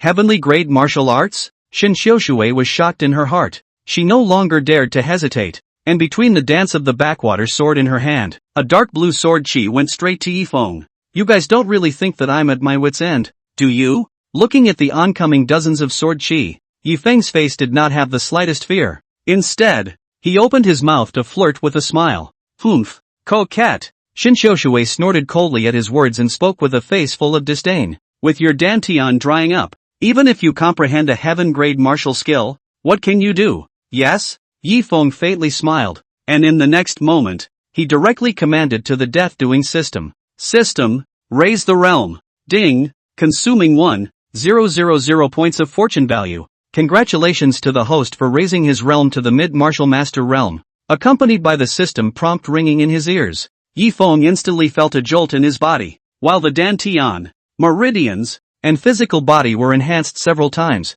The originally dry dantian was instantly filled up. 10,000 swords return. With a furious shout, Yifeng waved his hand and summoned 10,000 golden sword chi once again, coalescing into a 100-meter-long river of sword chi, straight at Shin Xiushui. The several dark blue sword chi that Shin Xiushui chopped out were directly engulfed the moment they touched the long river of sword chi. It still plays like that? At this moment, whether it was Shin Xiushui, Shu Taizhan, or the crowd of onlookers, they were all dumbfounded. For others who might not be able to break through the realm after several years of hard cultivation, here in Yifeng's case it was a snap, easy as pie. Run! Seeing the long river of sword chi coming, the crowd of onlookers no longer dared to stay any longer and fled the commercial street. Yifeng had just struck out, and several martial artists who couldn't dodge were seriously injured. If you get hurt because of watching the fun, it's obviously too much of a disliked value. Looking at the scene of the crowd of onlookers scattering and running away, Zhu Taizhan was anxious. If these people were not eliminated, then Zhu Taizhan could only give up lurking and return to the Buddhist sect. However, after sweeping a glance at the long river of sword chi that was close at hand, Zhu Taizhan hesitated for a moment and still blocked in front of Shin Xiushui. Even if his identity is exposed, Zhu Taizhan can at most carry a bucket and run away. But if Shin Xiushui died in front of him, then what Zhu Taizhan faced was Xin Lian's endless pursuit. Even if he escaped back to the Buddhist sect, he might not be able to save his life. Open! Zhu Taizhan, who had learned from his mistakes, naturally did not dare to perform Buddhist martial arts in front of Shin Xiushui. One could only mobilize the spirit liquid within the dantian. Attached to both fists, it smashed into the oncoming sword chi. Snort! Even though Zhu Taizhan danced like a tiger, there were still many sword chi that took advantage of the situation and landed on Zhu Taizhan. A moment later, when the long river of sword chi dispersed, Zhu Taizhan had long since transformed into a bloody man. Zhu Taishan, get out of the way. I'm going to kill him. Seeing that the sword chi dispersed, the aura in Yifeng's dantian dispersed once again. Shen Xiushui, who almost died at the hands of Yifeng, instantly became furious, and with a command to Zhu Taizhan, he wanted to continue striking. You shut up! Zhu Taizhan turned around and roared at Shin Xiushui behind him, then directly flew up and rushed towards Yifeng. At this moment, Zhu Taizhan did not dare to have the slightest hesitation. Although Yifeng only had a mid-stage cultivation in the martial master realm, his methods were too evil. Even Zhu Taizhan did not dare to be careless. Okay, no more games. Yifeng skimmed his lips and turned to look at Fu Bo. Over to you. Although Yifeng had enough chi luck value in his hand to continue to break through a small realm and recover his status, however, it was clearly unlikely that he wanted to kill the martial marquis realm's Zhu Taizhan. Yes, young master. Fubuki nodded bitterly and agreed. Although he knew that Yifeng would discover his true strength sooner or later, but Fubo didn't expect it to come so quickly. Ha ha, kid, you're afraid you're crazy, aren't you? Seeing this, Shin Xiushui pointed at Fubo and laughed maniacally. You expect this bad old man with no cultivation to deal with Zhu Taizhan? Do you want this old guy to touch the porcelain? Chapter 26, Drawing of Lots to Determine Life and Death. Even Zhu Taizhan couldn't help but show a hint of contempt on his face. Even with his cultivation at the martial marquis realm, he didn't sense any strong aura on Fubo. Kid, you don't want to say that this old guy is a martial king realm powerhouse, do you? Before Zhu Tieshan's words fell, his body flashed and he had already appeared in front of Yifeng. The moment he was close to Yifeng, Zhu Taizhan did not hesitate for a second, lifting his hand into a fist and blasting his fist at Yifeng. Although Zhu Taizhan was worried that the identity of the Buddhist sect's undercover agent would be exposed and did not perform any martial arts. However, with the cultivation of the martial marquis realm, where the wind of the fist passed through. It still resounded with a burst of muffled thunder like air-breaking sound.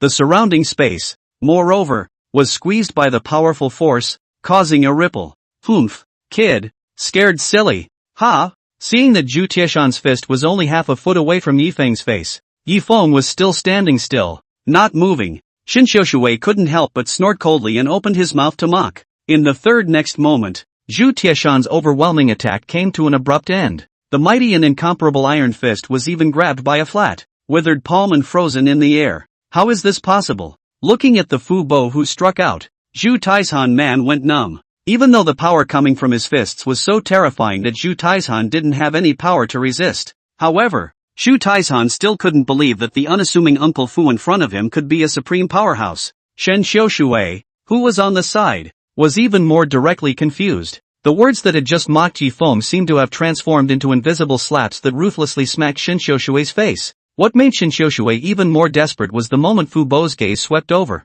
Shin Xiushui's body seemed to be bound by an invisible shackle and could no longer move. Old man, my father is Shin Lian, an elder of the outer gate of the Dao court, an early-stage martial king realm powerhouse. At the moment of crisis, Shin Xiushui immediately colorfully opened his mouth and threatened, "If you dare to touch me, my father will never let you go." Ha! In the face of Shin Xiushui's threat, Uncle Fu only laughed lightly, and then his aura suddenly erupted. The purest demonic chi in heaven and earth instantly converged around Fu Bo, eventually converging into a dark black character of Fu. Demonic chi transformation. Late martial king realm powerhouse. Zhu Taishan showed bitterness and muttered, his face filled with despair. Shen Lian, right? Fu Bo, however, ignored Zhu Taishan and instead spoke faintly to Shin Xiushui. If you still have the life to go back, you might as well ask Shin Lian who broke his dog's leg. Boom! At this moment, a roar went through Shin Xiushui's mind. As Shin Lian's beloved daughter,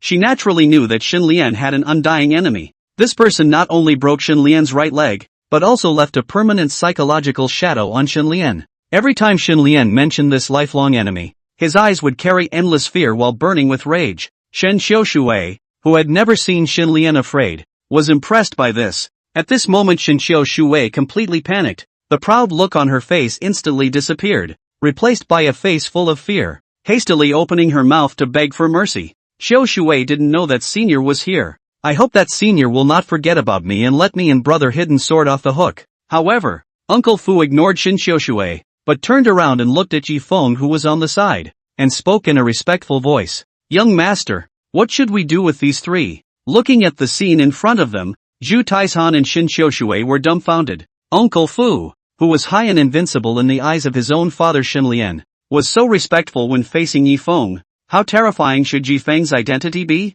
At this moment, Li Zhangjian, who had opened his five senses again, woke up leisurely and asked with a puzzled face, Rumeng, is Yifeng dead? At this moment, Zhu Tieshan's face changed drastically, and his eyes were filled with panic. If Li Zhangjian's words angered Yifeng, then whether it was Zhu Taishan, Shin Xiushui or Li Zhangjian, all of them would definitely die. But before Zhu Taishan could open his mouth to stop it, Shin Xiushui opened his mouth to Li Zhangjian with a face full of aggression and questioned, Brother Hidden Sword, who is Rumor? I came a long way to save you, and I have not regretted it, even if I am in danger now. How dare you do this to me? Li Zhangjian was slightly stunned at his words and subconsciously turned his head, just in time to see the smiling Yifeng and the imposing Fu Bo. At this moment, Li Zhangjian instantly reacted that he had missed after all. However, before Li Zhangjian could open his mouth to explain, Yifeng's bland voice sounded in everyone's ears. Heaven has the virtue of kindness, and I'm not a cold-blooded person,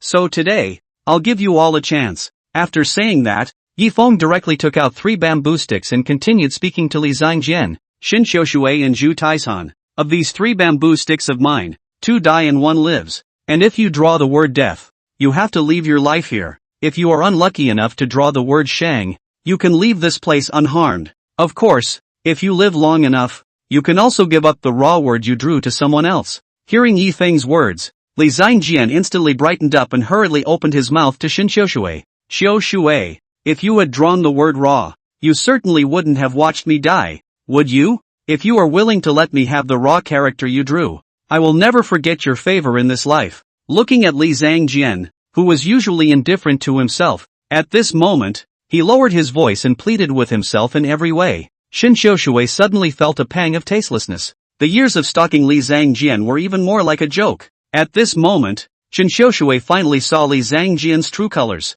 Seeing that Shin Xiushui was silent, Li Zhangjian was about to continue playing the emotional card. However, Yi Feng unexpectedly walked directly to Li Zhangjian, raised the 3 bamboo sticks in his hand, and spoke indifferently. Pick one. Looking at the bland-faced Yi Feng, Li Zhangjian always felt that something was not right, and could not help but question with a fierce face. Why should I smoke first? Oh, on what grounds? Yi Feng sneered, and then a big BB pocket smacked Li Zhangjian's face without hesitation. Pop. Accompanied by a crunching sound, Yi Feng's ice-cold voice rang out. Just because I can just destroy you. It was followed by a face full of impatient urging. Draw or die. At this moment, Li Zhangjian, no longer daring to refute, could only speak with a trembling voice. I'll take the center one. Looking at the obsequious Li Zhangjian, the disappointment in Shin Xiushui's eyes couldn't help but intensify a few points. Even Yi Feng, at this moment, was somewhat speechless. He himself had humiliated Li Zhangjian so much,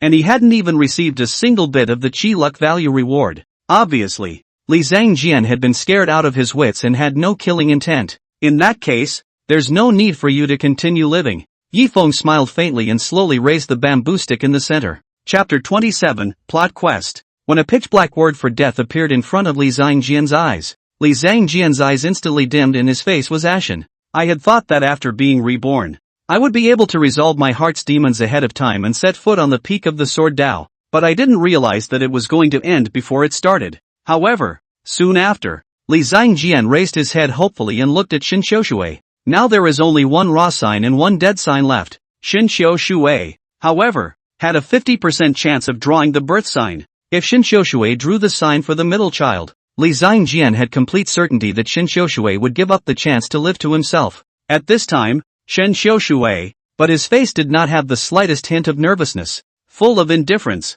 pointed to the right side of the bamboo stick. However, in the next moment, a pitch-black word for death was once again reflected in everyone's eyes. However, even after seeing the word death on the bamboo stick, Shin Xiushui's face only flashed with a moment of unwillingness. With that, it dissolved into a flash of relief. Instead, it was Li Zhangjian, who looked agitated, who roared angrily at Yi Feng. Blackout. There must be something shady going on. Yi Feng, give me another chance, okay? I want a re-smoke. Oh, what do you think? However, Yi Feng didn't pay the slightest attention to the impotent and furious Li Zhangjian and let out a cold smile, followed by a wave of one hand. In the next moment, 2 sword chi flowed in the blink of an eye. They cut across the necks of Li Zhangjian and Shin Xiushui. As the bodies of the two fell, the sword energy dissipated. At the same time, the system prompt instantly sounded in Yi Feng's ears. Ding! Congratulations to the host for his successful death-defying act, and obtaining a reward of 2,000 points of chi luck value. Yi Feng nodded with satisfaction, then swept a glance at Zhu Taizhan, who was frozen in place, and chided with a face full of impatience. Still not going? Uncle Fu sniffed and directly withdrew the aura that was pressing down on Zhu Taizhan. Many thanks to Mr. Yi for not killing me. Recovering his freedom, Zhu Taizhan didn't dare to slow down and directly flew up, rushing towards the outside of Feiyu City. It's as if there's a flood of animals behind them. Zhu Taizhan had thought that he would surely die today, but he didn't want to, but he actually escaped from death. At this moment, Zhu Taizhan really wanted to show off a sentence. It's not how lucky I am, it's all about the companion set. Young master, are you really going to let the tiger return to the mountain? Looking at Zhu Tieshan's distant back, Uncle Fu could not help but frown and open his mouth to remind him. Of course. Yi Feng nodded his head with a face full of indifference and spoke with a slightly deeper meaning. If we don't leave anyone alive, won't there be no one to return to the Dao court to ventilate and inform Xinlian of the deaths of Li Zhangjian and Shin Xiushui? Once Xinlian learns that Shin Xiushui died by his own hand, the system will inevitably determine that Yi Feng has succeeded in his death, rewarding him with a large wave of chi value. Hiss. However, Fu Bo, who didn't even know that Yi Feng was deliberately playing dead, sucked in a mouthful of cool air. Young master is deliberately provoking Xinlian, luring him to his door, and then using my hand to get rid of Xinlian in order to eliminate future troubles. Fu Bo, who had brainstormed, not only didn't have the slightest distaste for Yi Feng's behavior, but instead appreciated it. Devil's Way martial artists, fastidious in their hatred, The most taboo thing is indecisiveness and sympathy. If you don't get rid of the grass, it will grow again in the spring. However, when Uncle Fu's gaze inadvertently swept over the word death on the last bamboo stick in Yifeng's hand, Fu Bo instantly realized that the so-called drawing of lots to determine life and death was just a play Yifeng had put on. However, after pondering for a moment, Fu Bo was still full of curiosity as he opened his mouth to ask, "Young master, the life and death of Li Zhangjian and Shen Xiushui is but a matter of your thoughts, so why go to such great lengths?" Sweeping a glance at Fu Bo, Yifeng smiled faintly and slowly opened his mouth. "Love brain is a disease that has to be cured. How can I, being such a kind person, bear to see Shen Xiushui go into the ground with a disease?" Yifeng was unaware that Zhu Taizhan, who wanted to return to the Dao court at this time, was in a stance. "No, I've messed with Yifeng several times, and not only did Yifeng not kill me, he let me go." The thought flashed through his mind, and Zhu Taizhan instantly stopped in his tracks. There must be a trick in it. A moment later, Zhu Taizhan had a flash of light and instantly figured out the reason for this. This guy Yifeng must have gotten the word back to the Dao court about my undercover Buddhist sect agent one step earlier. If I were to return directly to the Dao court and report the deaths of Li Zhangjian and Shen Xiushui, the Dao court would definitely not believe me. Perhaps it will even be determined that I'm the one who killed Li Zhangjian and Shen Xiushui. Yifeng is protected by a strong demon sect martial king realm member around him. He must be from the demon sect. In case the Dao court and the Buddhist sect fight because of me, wouldn't the devil sect just be able to reap the benefits? Thinking of this, Zhu Taizhan had a moment of fear and couldn't help but sigh in a low voice. This son is only double 10 years old, but he has such a heart. It's truly terrifying. After saying that, Zhu Taizhan did not hesitate and flew directly in the direction of the Buddhist sect.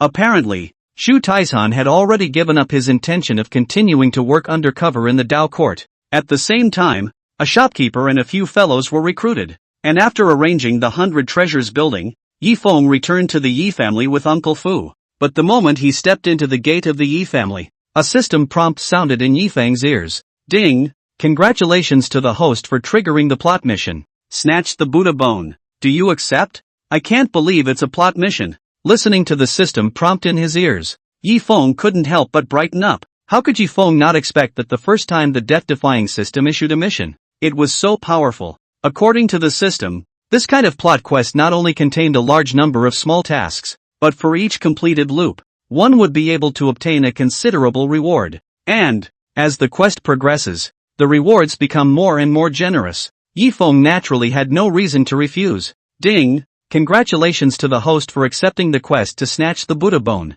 Current quest objective: participate in the Feiyu Grand Competition, win first place, and qualify to enter the ancient Buddha's secret realm. Quest reward, 10,000 points of Chi luck value. Penalty for failure, deduction of 5,000 points of Chi luck value. The first ring's reward towards is so generous, it's worthy of being a plot quest." Yifeng looked at the mission reward with a face full of surprise, his heart filled with joy. "Uncle Fu, fetch the flying feather order issued by the city lord's mansion. I'm going to participate in the Feiyu Grand Competition in half a month." Uncle Fu couldn't help but frown at his words and opened his mouth to inquire, "Young master, could it be that you're after that quota to enter the ancient Buddha's secret realm?" Yifeng naturally didn't hide it and nodded with a face full of indifference. "Nice." However, Fu Bo, who had always had a face that didn't change its color when Tarzan collapsed in front of him, at this moment, his face flashed a trace of rare gravity, and he slowly opened his mouth. "Young master, with your strength, there is naturally no difficulty in winning the first place in the Feiyu Grand Competition, but this ancient Buddha mysterious realm, you can't go there by any means." Without waiting for Yifeng to ask, Uncle Fu opened his own mouth to explain. Although this ancient Buddha mysterious realm can only be entered by martial artists below the martial marquis realm, even I have never explored it myself, but every time the ancient Buddha mystic realm opens, after the martial artists who enter it come out, all of them convert to the Buddhist sect, without exception. Obviously, there must be something odd in this ancient Buddha's secret realm. Chapter 28, Theft from the Yi Family. Looking at Fu Bo, who was full of worry, Yifeng was touched in his heart, but he shook his head with a light smile. "No matter, I have my own arrangements. For the ancient Buddha's secret realm, the first copy in the original, Yifeng naturally knew it very well. In the ancient Buddha mysterious realm, there was a hidden remnant soul of an early martial king realm Buddhist martial artist named Ancient Buddha. The remnant soul used the Buddha bones and the many treasures in the secret realm as bait to attract the pride of the heavens to enter it. In order to do so, It was to choose a suitable physical body and take over the body to be reborn. However, even if the seizing of the body fails, but every time before the secret realm closes, the remnants of the ancient Buddha would all perform the pure heavenly Buddha sound to dispel the memories of the remnants of the ancient Buddha in the minds of all the celestial pride, so as not to expose themselves. However, this pure heavenly Buddha sound had a not so small side effect. Over there was that it would subconsciously make people yearn for the Buddhist sect. Therefore, it was only after leaving the ancient Buddha mysterious realm that all the celestial pride converted to the Buddhist sect without a second thought. Regarding the pure heavenly Buddha sound of the ancient Buddha's remnant soul, Yifeng naturally did not worry too much. After all, there were countless sound-type martial skills in the Qilukmal, and it was without difficulty to deal with the pure heavenly Buddha sound.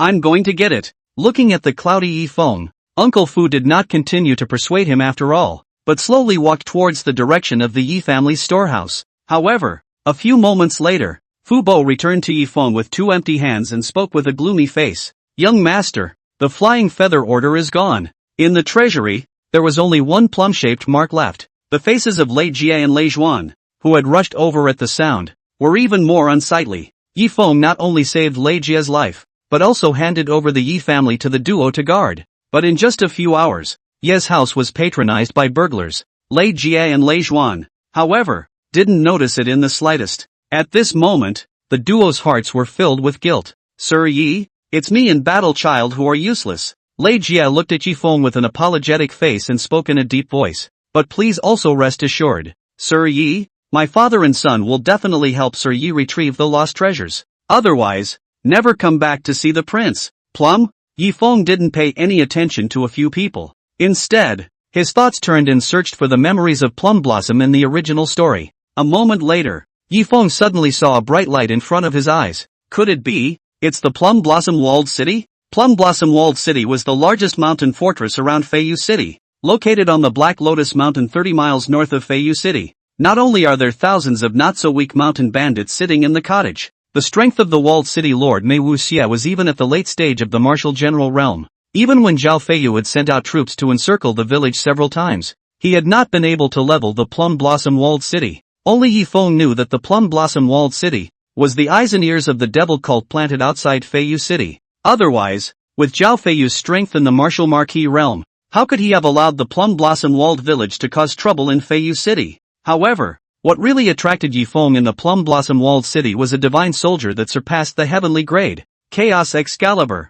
Although today's Chaos Excalibur has suffered a change of heart, it is already broken and tattered, and its power is even less powerful than before. But with the system in place, it's not hopeless to try to fix it. Sir Yi, could it be that someone from the Plum Blossom Walled City stole the Flying Feather Order? Lei Zhuan instantly became furious at his words and spoke in a cold voice. Father, we're rushing to Black Lotus Mountain to exterminate this group of thieves. Although he knew that this trip would be a 9 deaths, Lei Jie did not hesitate for a second and pulled Lei Zhuan to move. But in the next moment, Yifeng directly raised his hand and stopped the two.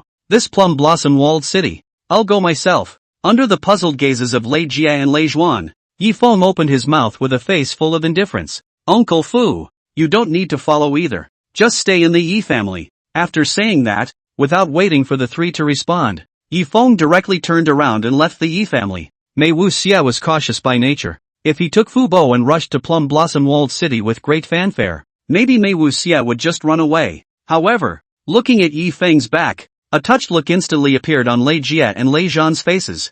Battle Child, Mr. Yi is worried about the safety of you and me before he willingly went into the den of thieves alone. Lei Jie's tiger eyes were filled with tears as he earnestly said to Lei Zhuan, who was at the side, you have to cultivate hard and become Lord Ye's right-hand man as soon as possible. Lei Zhuan's fists were clenched, and he nodded with a firm gaze. Recently, Goldfinger had released quite a few missions for Lei Battle, but Lei Battle, who was bent on swinging for the fences, had never accepted them. Now it seems like it's time to work on your training. On the side, Fubuki was not the least bit worried. He had just seen Yifeng's true strength. Although Mei Wuxia's cultivation had reached the late stage of the martial general realm, it was impossible to kill Yifeng. Help! And Yifeng, who had just left Feiyu City not long ago, suddenly heard cries for help in his ears. Yifeng slightly froze and subconsciously looked toward the dense forest not far away. At this moment, in the dense forest, a few big men in black with stout figures was eyeing a petite, cute-looking young woman in the center. The young woman's face was filled with panic, and the corners of her eyes were even covered with tears. The moment she saw Yi Feng, a color of surprise instantly appeared on the woman's face and she cried out in a delicate voice, "Duke, help me!" Lin Qingqing. Realm, Early Martial General Realm. After scanning Lin Qingqing's message, Yi Feng couldn't help but twitch the corner of his mouth. How could a strong person at the early stage of the Martial General Realm be scared and overwhelmed by a group of Martial Master Realm martial artists? Obviously, Lin Qingqing was definitely acting. Just as Yi Feng searched for memories of Lin Qingqing in the original story, the gazes of a few black-clothed hulks also fell on Yi Feng. "Kid, you want to be a hero and stand up for her?" The black-clothed man at the head of the late Martial Master Realm had a fierce smile on his face, holding a black plate axe of the lower yellow grade in his hand as he slowly walked towards Yi Feng. When several big men in black saw this, their faces showed a teasing look and they opened their mouths, sneering at Yi Feng. "Humph, I don't know how to live. How dare you stop us from doing our job at Plum Blossom Walled City?" The last person who angered Boss Wind's grave grass was already half a meter high. "This kid is dead. Kid, in your next life, put your moves on. There are people you can't afford to offend." While Lin Qingqing's pair of soulful eyes stared at Yi Feng with interest. Although Yi Feng's cultivation was only in the middle stage of the Martial Master Realm, Lin Qingqing always had an inexplicable feeling. These mountain bandits of the Plum Blossom Walled City were by no means Yi Feng's opponents. Just at this moment, the mountain thief Wind Boss has walked to the front of Yi Feng. The black plate axe in his hand is even more relentless toward Yi Feng cut. Seeing Yi Feng standing motionless, Boss Feng thought that he had moved too fast, that Yi Feng had not reacted, and could not help but open his mouth to flirt with a cold smile. "That's all you've got? And you're still learning to be a hero?" However, just as the black plate axe was about to fall on top of Yi Feng's head, Lin Qingqing couldn't help but want to strike even more. Yi Feng, however, snapped his hand out and grabbed the axe handle of the plate axe when the arrow could not be fired. Chapter 29, Entering the Plum Blossom Village. At this moment, Boss Wind only felt that the black plate axe in his hand weighed more than 1,000 pounds. No matter how hard he tried, none of them shook the board axe in the slightest. Not far away from the several Manhwa walled bandits saw this. Their jeering instantly came to an abrupt end, and their gazes towards Yi Feng took on a hint of horror. Boss Wind was even more stony-faced. He knew that he had definitely kicked the bucket this time, but even so, there wasn't much panic on Boss Wind's face. He swept a glance at Yi Feng's palm that was like an iron clamp. In the next moment, Boss Feng directly loosened his right hand holding the black plate axe, raised his hand into a fist, and smashed it towards Yi Feng's head.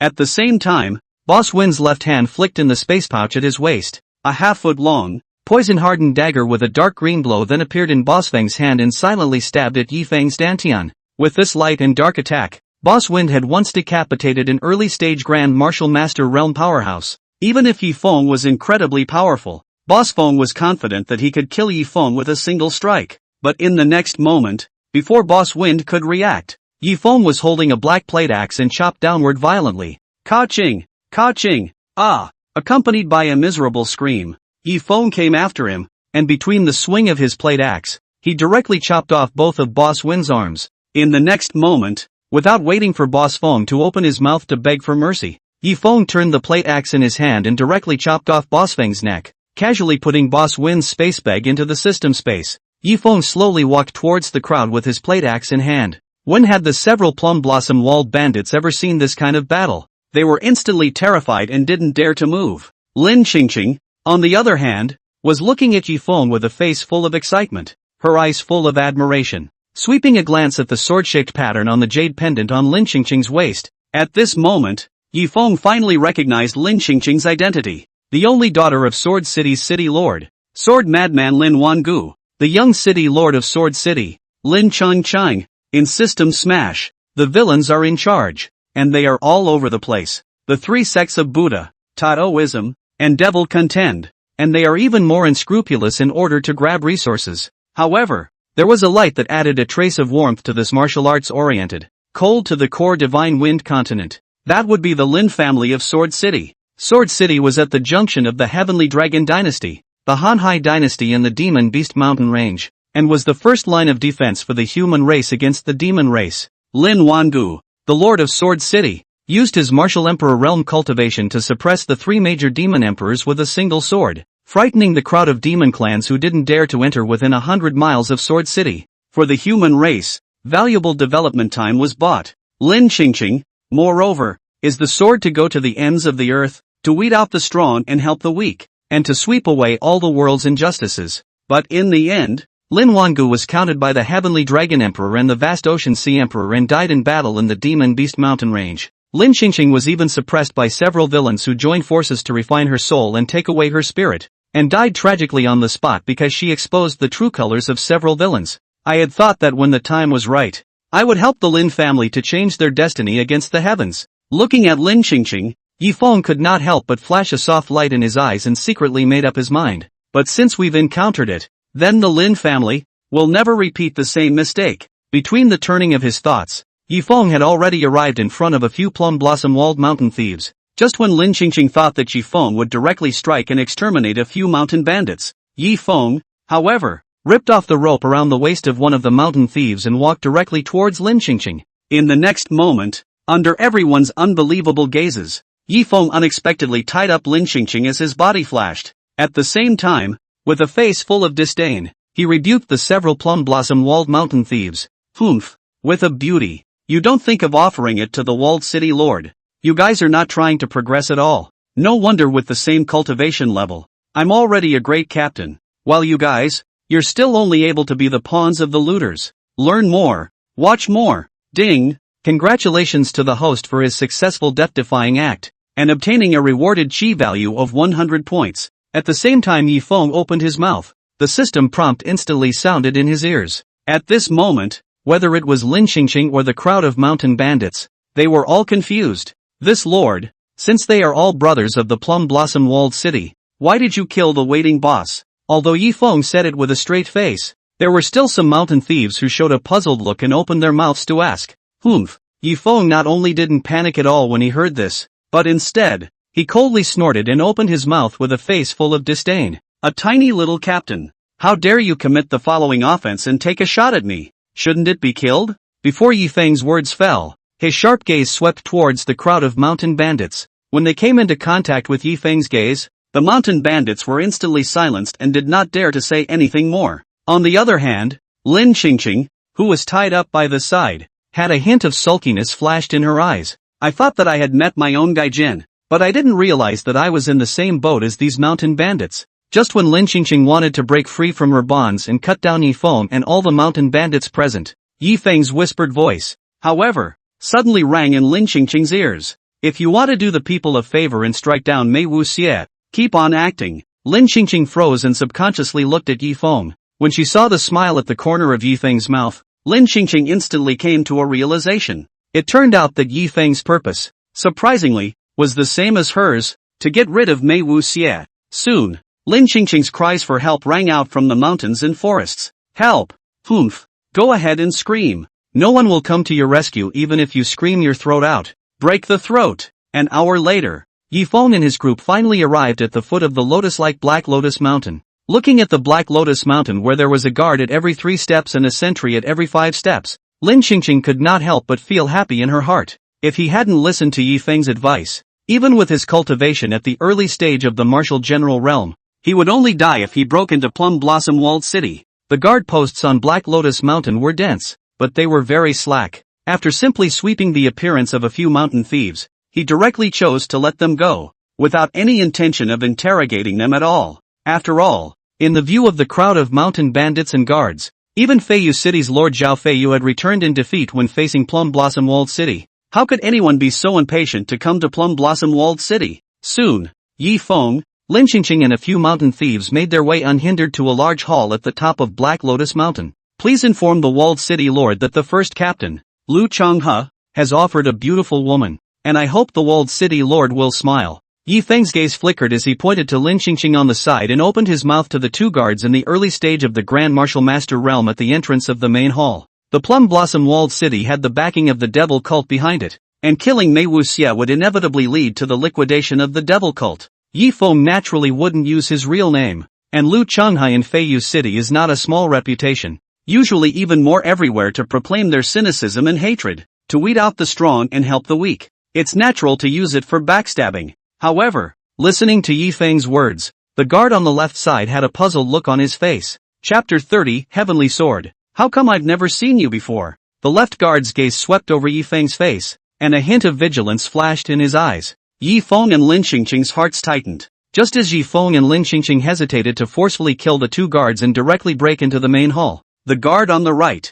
however, suddenly glared at the guard on the left and spoke in a low voice. Chao Hong, why don't you remember what you've eaten and remember what you've done? Have you forgotten the reason you were relegated from Grand Captain to Guard of the Great Hall? Chao Hong's face stiffened when he heard this, instantly changing his face and speaking to Yi Feng with a flattering face. This brother, wait a moment. I'll go and inform. Saying so, he hurriedly pushed open the door and stepped into the Great Hall.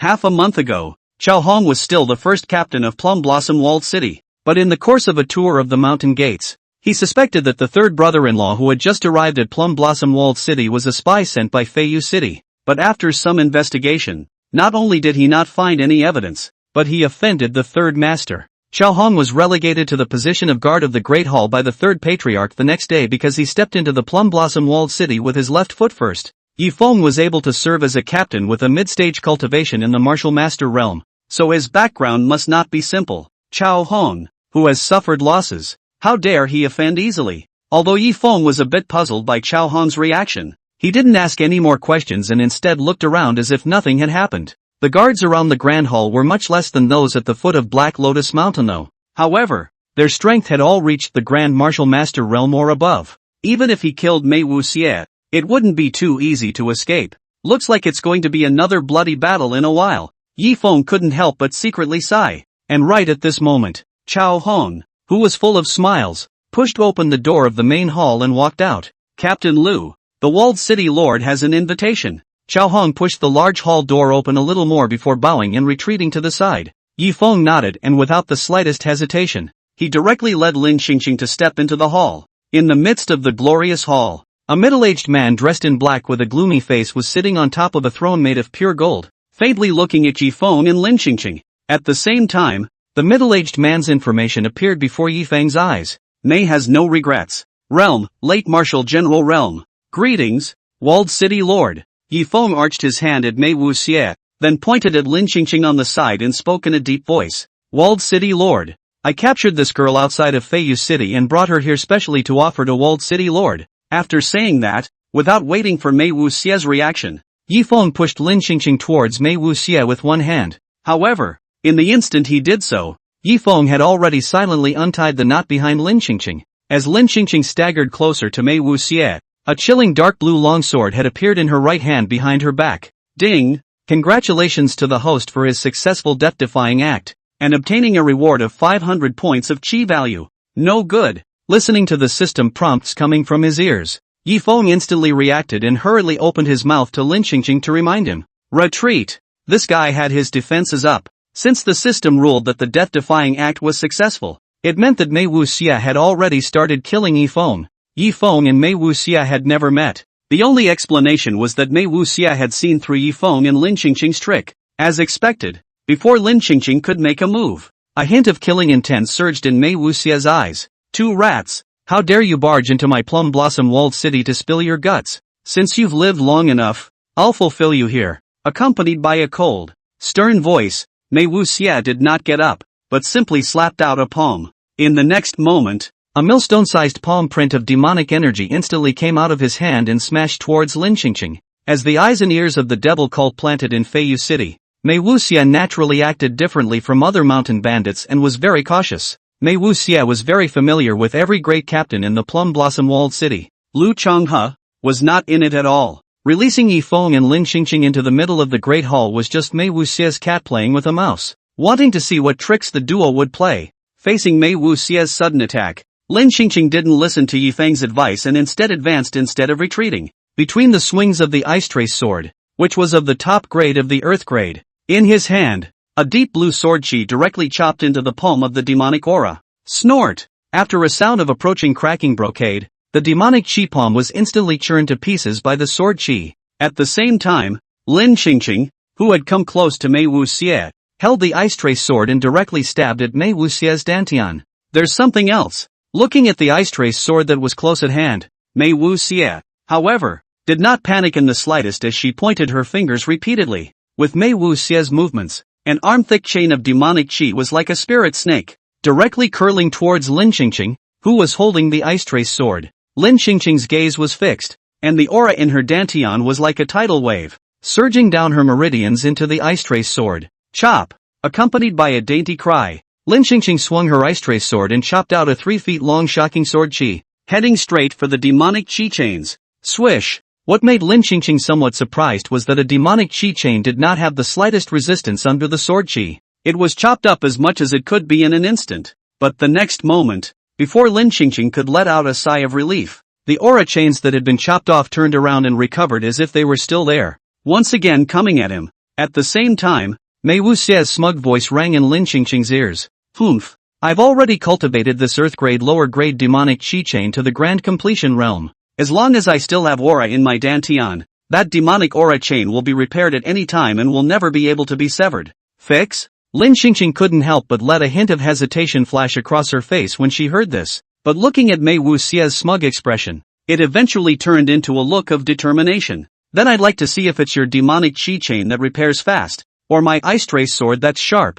Before Lin Qingqing's words fell, she violently loosened her grip on the ice trace sword. However, the ice trace sword did not fall, but rather, under the aura's support, the tip of the sword went downwards and floated in the air in front of Lin Qingqing. Heavenly sword! Chop! In the next moment, Lin Qingqing slowly pressed her hands downward. While the ice trace sword shook violently, it slowly fell down as if it was holding a gigantic force of 1,000 pounds. At this moment, Lin Qingqing's face had long since lost the slightest bit of blood color, and her forehead was even covered in sweat. This heavenly sword is an ancestral secret technique of the Lin family. Although there was no grade, the power was amazing. However, every time it was performed, not only would it consume all the aura within the dantian, afterwards, it will even fall into a weakened state, and its combat power will be greatly reduced. If she wasn't forced to do so, Lin Qingqing was naturally unwilling to easily execute the heavenly sword. It seems that after killing Mei Wuxie, we'll have to rely on him to escape from Plum Blossom Walled City.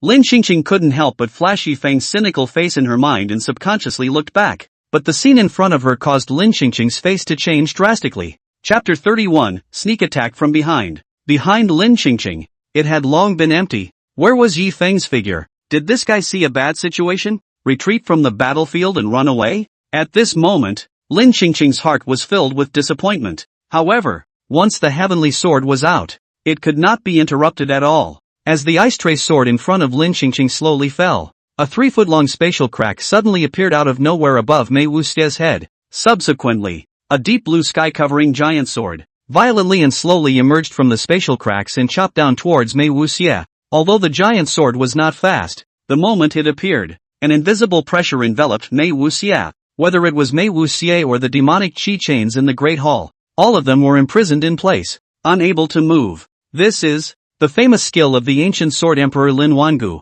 the heavenly sword? At this moment, the bland look on Mei Wuxie's face instantly disappeared. In its place, a face full of horror. How could he not realize that when people sit in the fortress, trouble comes from the sky? He himself just wanted to be a quiet scout of the devil's religion. It was surprising that the Lin family would come to the door. Miss Lin, do you think there's some kind of misunderstanding here? Mei Wuxie's grim face instantly squeezed a smile and spoke with a flattering face. How about you and I put our hands together and make peace? The terms are yours. After all, if he hurt Lin Qingqing, how would the short-guarded Lin Wangu spare him? Perhaps, even the demon cult behind Mei Wuxie would be dragged down by himself. However, Lin Qingqing, who was still immersed in the sorrow of being abandoned by Yifeng, didn't pay any attention to Mei Wuxie. Looks like you're looking for death. When Mei Wuxie saw this, the smile on her face instantly disappeared and her tone became icy cold. Since Lin Qingqing refused to reconcile, Mei Wuxie could only cut Lin Qingqing down and run away.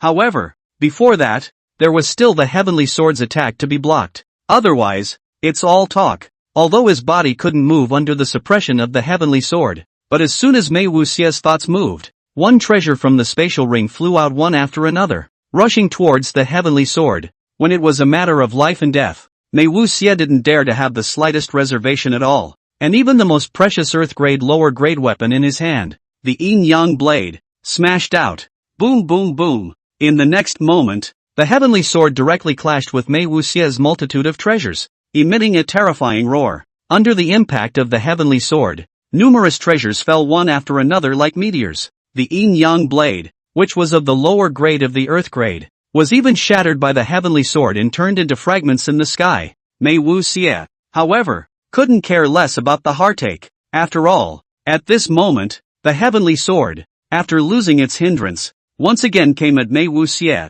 Drive me. At the moment of life and death, Mei Wuxie finally exerted all her strength and broke free from the heavenly sword's suppression. Not daring to delay, Mei Wuxie mobilized all the aura within his dantian despite the exertion and blasted out with a single punch. The moment the aura came out of his hand, it transformed into a millstone-sized fist of blood-red demonic aura that charged straight at the heavenly sword. But, although the devilish chi fist shadow failed to block the heavenly sword, after experiencing 2 cuts, the heavenly sword's power had long since become much less powerful. Boom! After a loud bang, the heavenly sword landed directly on Mei Wuxie's body. In the next moment, sword chi raged, demonic chi tumbled, and within the great hall, a burst of black and red intertwined light flickered continuously, obscuring Lin Qingqing's vision. It's finally over. Lin Qingqing, who had fallen into a weakened state and was paralyzed on the ground, finally let out a sigh of relief and muttered under her breath. With regards to the Lin family's ancestral secret method, Heavenly Sword, Lin Qingqing naturally had enough confidence. Next, it's time to find a way to leave Plum Blossom Walled City. Thinking of this, Yi Feng's face couldn't help but appear in Lin Qingqing's mind once again. Lin Qingqing couldn't help but wave her fists in indignation, secretly making up her mind. Lu Changhe, when I get out of this trap, I will definitely make you look good. However, the next moment, a gloomy voice suddenly sounded in Lin Qingqing's ears. Leave? Miss Lin, you can't leave. This Plum Blossom Walled City is where you will be buried. Lin Qingqing was startled and hurriedly looked in the direction of the voice. At this moment, the sword and demonic auras in the Great Hall just dispersed, revealing Mei Wuxie's gloomy face. Mei Wuxie was in a sorry state though her body was covered with large and small wounds, and her right arm was even missing. But looking at Lin Qingqing's shocked eyes, he still opened his mouth full of smugness and flirted. I, Mei Wuxie, have been blessed with a lucky life and have not died. Miss Lin, surprised? Surprised?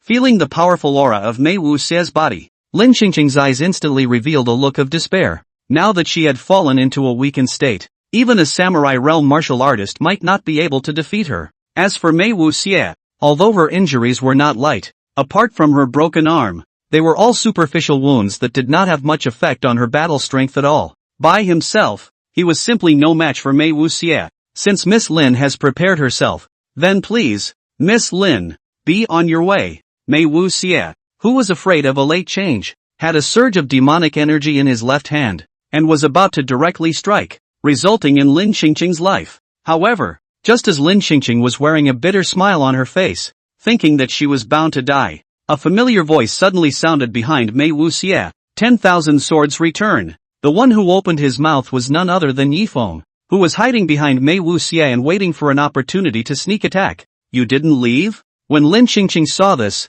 a look of surprise instantly appeared on her face. At this moment, for some reason, Lin Qingqing suddenly felt that even if she died, it would be worth it. Yi Feng, however, did not pay attention to Lin Qingqing. Instead, his hands were slightly raised and his aura suddenly erupted around him. In the next moment, tens of thousands of golden sword chi turned into a storm of sword chi that covered the sky and surrounded Yi Feng's body. Chop! As Yi Feng let out a furious shout, with a wave of his hand, 10,000 golden sword chi coalesced into a mighty river of sword chi, straight at Mei Wuxie. Yi Feng had hidden so far just for this moment. A heaven-grade upper-grade martial skill in the grand completion realm? Mei Wuxie could not help but cry out in shock at the sight. When he had just entered the main hall, Mei Wuxie did notice Yi Feng. However, when he saw that Yi Feng's cultivation level was only in the middle stage of the martial master realm, he didn't pay much attention to it and just treated Yi Feng as Lin Qingqing's follower. However, he didn't want to think that this Yi Feng was even stronger than Lin Qingqing. Rao! Feeling the fatal crisis coming, Mei Wuxie could no longer care about anything else and hurriedly opened her mouth, wanting to beg for mercy. But before the words were uttered, the long river of sword chi had already arrived in front of Mei Wuxie. It's over. Mei Wuxie felt the power of the long river of sword chi. I didn't realize that I had tried my best, but it was still hard to escape death. Stop! But just at this moment, a stern voice suddenly rang out from outside the great hall. At the same time, the main door of the hall exploded open, and a kindly white-haired old man arrived in an instant and flew towards the crowd. At the same time, a massive pressure of the martial marquee realm came crashing down. Deacon Liu, Help me. Looking at the familiar figure not far away, Mei Wuxia instantly let out a loud shout as if she had grabbed the last straw to save her life. Chapter 32, A New Way to Die. A look of horror flashed across Lin Xingqing's eyes. She knew that not only would she not be able to do God's work for him this time.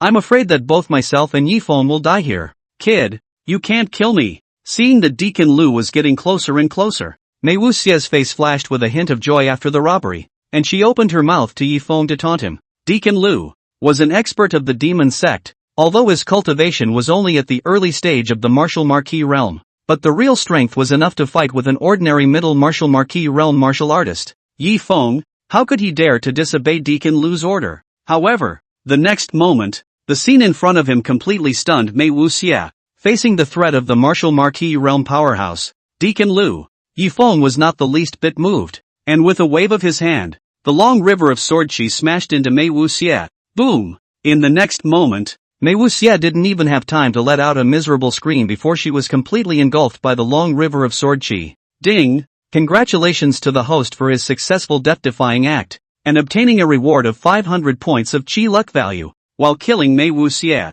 The system prompt instantly sounded in Yifeng's ears. Looking at Yifeng's bland face, Lin Xingqing was stunned. Even at the early stage of the martial general realm, she couldn't help but feel a trace of fear in her heart when facing Deacon Liu. But Yifeng, however, directly ignored Deacon Liu's threat. Kid, I told you to stop, didn't you hear me? In the next moment, Deacon Liu, who had flown close, instantly showed a hint of sinister color on his face. But Yifeng's reaction stunned Lin Xingqing once again. Facing Deacon Liu's questioning, Yifeng only glanced at the other party lightly before speaking with a face full of disdain. I'll stop when you tell me to stop. Wouldn't I be disgraced? Ding! Congratulations to the host for his successful death-defying act, and obtaining a reward of 500 points of chi. Listening to the system prompts coming from his ears, Yifeng couldn't help but reveal a hint of a smile at the corner of his mouth. However, this scene appeared to Deacon Liu as Yifeng's naked mockery of himself. Well. Deacon Liu laughed back in anger.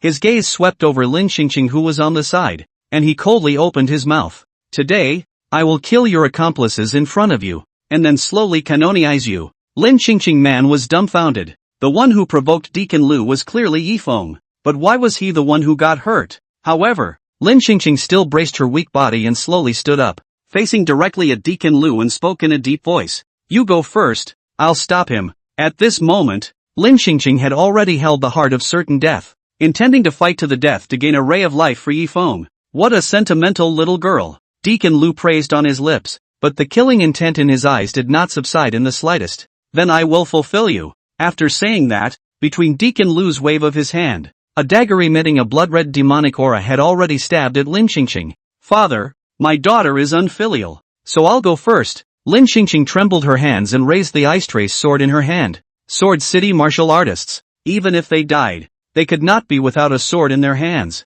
But the next moment, just when Lin Xingqing felt that she was bound to die, a figure, however, directly blocked in front of Lin Xingqing. It was Yifeng. Get out of the way. Lin Xingqing only felt a pain in her heart, as if she was about to lose something important. Hastily, he used his last strength to try to push Yifeng away. However, Yifeng did not move a muscle and spoke with a light smile. Lin Xingqing, I saved your life. Anyone who tries to kill you in the future is an enemy of me. Looking at Yifeng's resolute back, Lin Xingqing was already in tears. Humph, you still have the heart to flirt here when you're about to die? When Deacon Liu saw this, a trace of imperceptible jealousy could not help but flash across his face as he opened his mouth and coldly grunted. After executing such a powerful heaven-grade martial skill, I'm afraid that you don't even have a trace of aura in your dantian now, right? I'll see how long you can pretend. However, looking at the blood-colored dagger that was close at hand, Yifeng did not have the slightest hint of nervousness on his face. Instead, he sneered. Why do I need to make a move to kill you? Almost at the same time, the system prompt sounded quickly in Yifeng's ears. Ding! Deducting 500 points from the Chi Luck value, the passive skill Chi Luck Bodyguard was triggered successfully. Subsequently, the space around them suddenly resounded with an imposing cry. Old Devil Sue, eat my sword! Great desolate chopping sky! Ah, you old piker, are you unable to play? That you come for real? Devil swallow heaven and earth! The two cries passed in an instant, but a sword chi as thin as a hair unexpectedly cut through space and directly chopped at Deacon Liu. Ah! Feeling the deadly sense of crisis on the sword chi, Deacon Liu let out a cry of alarm, no longer able to care about striking at Yifeng, and hurriedly blocked the blood-colored dagger in front of his body. But the next moment, the sword chi cut off Deacon Liu's blood-colored dagger along with his body without any hindrance. It was only until it pierced through the walls of the hall that it disappeared in front of Yifeng and Lin Qingqing's eyes. That's okay? Lin Qingqing looked at the scene in front of her, her soulful eyes full of disbelief. Apparently, it was two powerful people who had fought in the long river of space, and the accidental aftermath of the battle had penetrated the spatial barrier and decapitated Deacon Liu. This guy, he's too unlucky, isn't he? While Lin Qingqing was happy, she couldn't help but shake her head and sigh.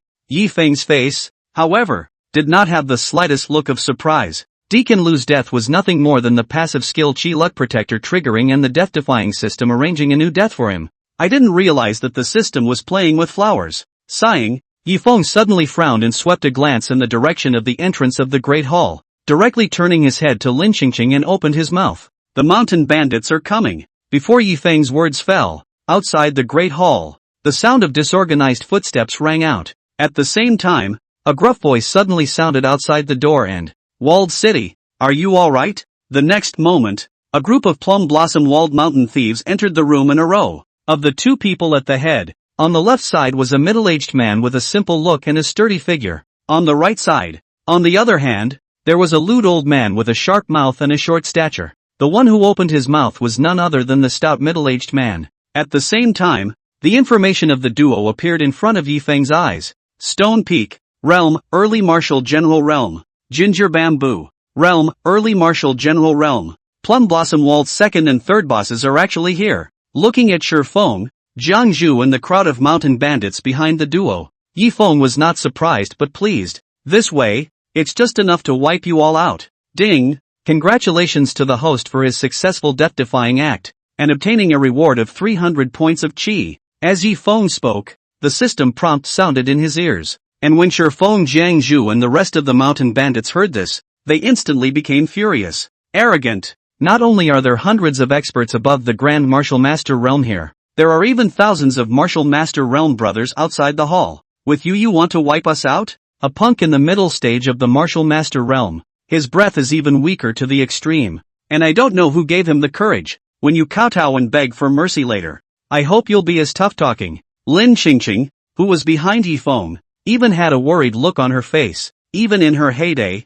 facing so many mountain bandits, she did not have the certainty of retreating in one piece. Unless, this fellow can still execute that heaven-grade upper-grade martial skill from the Grand Completion Realm just now. Thoughts flashed through Lin Qingqing's mind. Then she shook her head in a self-deprecating manner. A heaven-grade upper-grade martial skill, even if it was performed with her cultivation at the early stage of the martial general realm, the aura within her dantian would be instantly drained. And how could it be restored to its original state in such a short period of time? Chapter 33, Destroying the Plum Blossom Village. Ready? Facing the mockery of the crowd of mountain bandits, Yifeng not only did not have the slightest nervousness, but instead opened his mouth full of calmness and asked, "Ready for what?" The second leader of the Plum Blossom Walled City, Shifeng, looked at Yifeng and a hint of teasing flashed across his rough face. "Ready? How to abuse your aura-depleted trash?" Before the words fell, Shifeng was already smiling fiercely as he approached Yifeng. On the other hand,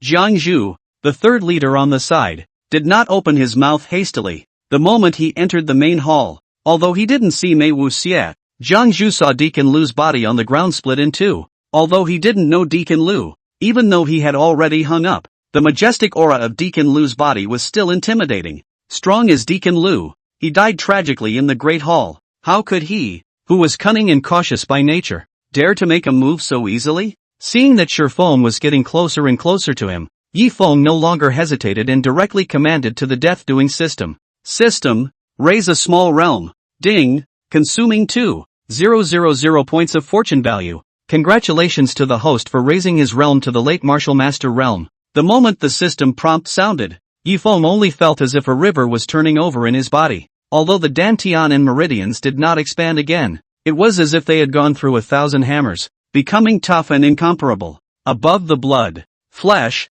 bones, and skin membranes, a white fluorescent light even rose. The dantian, which was already depleted and without a trace of aura, was filled with aura in an instant. A clinical breakthrough?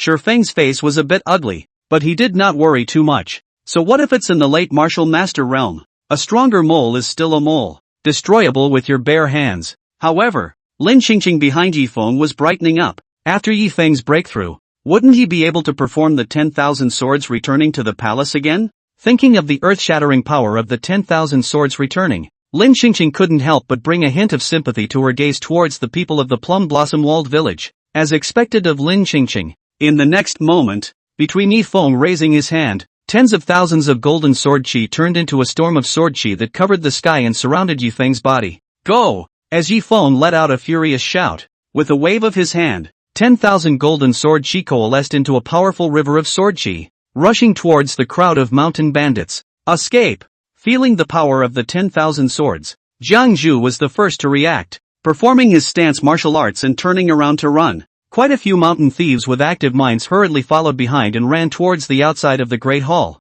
But how could the crowd of mountain bandits be faster than the long river of sword chi? Ah! Wherever the long river of sword chi passed, accompanied by a miserable scream, none of the mountain bandits were spared. All of them were killed on the spot. Even Feng and Jiang Zhu, who were in the early stages of the martial general realm, were not spared. For a time, the entire hall was in mourning. The long river of sword chi did not stop after rushing out of the Great Hall. Instead, it slowly dissipated only after Yifeng's control had killed all the thousands of mountain thieves around the main hall. At this moment, even Lin Qingqing, who was used to seeing Lin Wangu's strikes, could not help but suck in a breath of cool air at this moment. Lin Qingqing asked herself, if Yifeng's cultivation was on par with Lin Wangu's and reached the late martial emperor realm, I'm afraid that even Lin Wangu would have a hard time resisting Yifeng's long river of sword chi. And looking at Lin Qingqing, who was full of surprise, a trace of doubt flashed across Yifeng's face. His own supreme sword body grade had already reached the saint stage,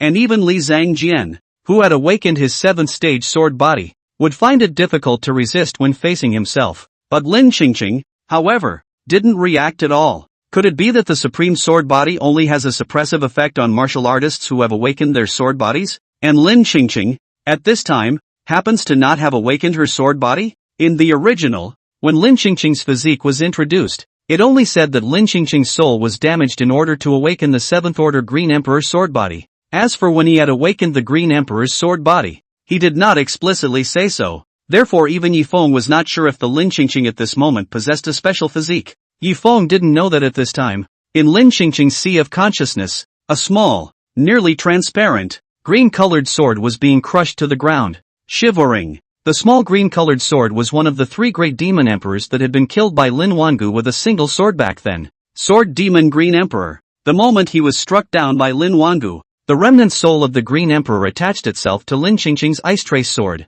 It wasn't until he returned to Sword City that the remnant soul of the Green Emperor drilled into Lin Qingqing's sea of consciousness in order to take revenge on Lin Wangu. The intention was to recuperate, and after recovering some of his strength, he would directly seize the body and be reborn. Originally, today was the day when the Green Emperor took over his body. However, he didn't want to run into Yifeng, who possessed the Supreme Sword Body. Not only was the soul body directly suppressed by the Supreme Sword Body, it could not move. In order to resist the pressure of the Supreme Sword Body, the soul power that had been accumulated for more than a decade was even more depleted. In shock and anger, the remnant soul of the Green Emperor directly fainted in Lin Qingqing's sea of consciousness. The Plum Blossom Walled City has been destroyed. What are your next plans? Yifeng swept a glance at Lin Qingqing and faintly opened his mouth to ask. Coming into contact with Yifeng's gaze, Lin Qingqing suddenly blushed for some reason and hesitated for a moment before she whispered. I have nowhere to go now. Why don't you, take me in?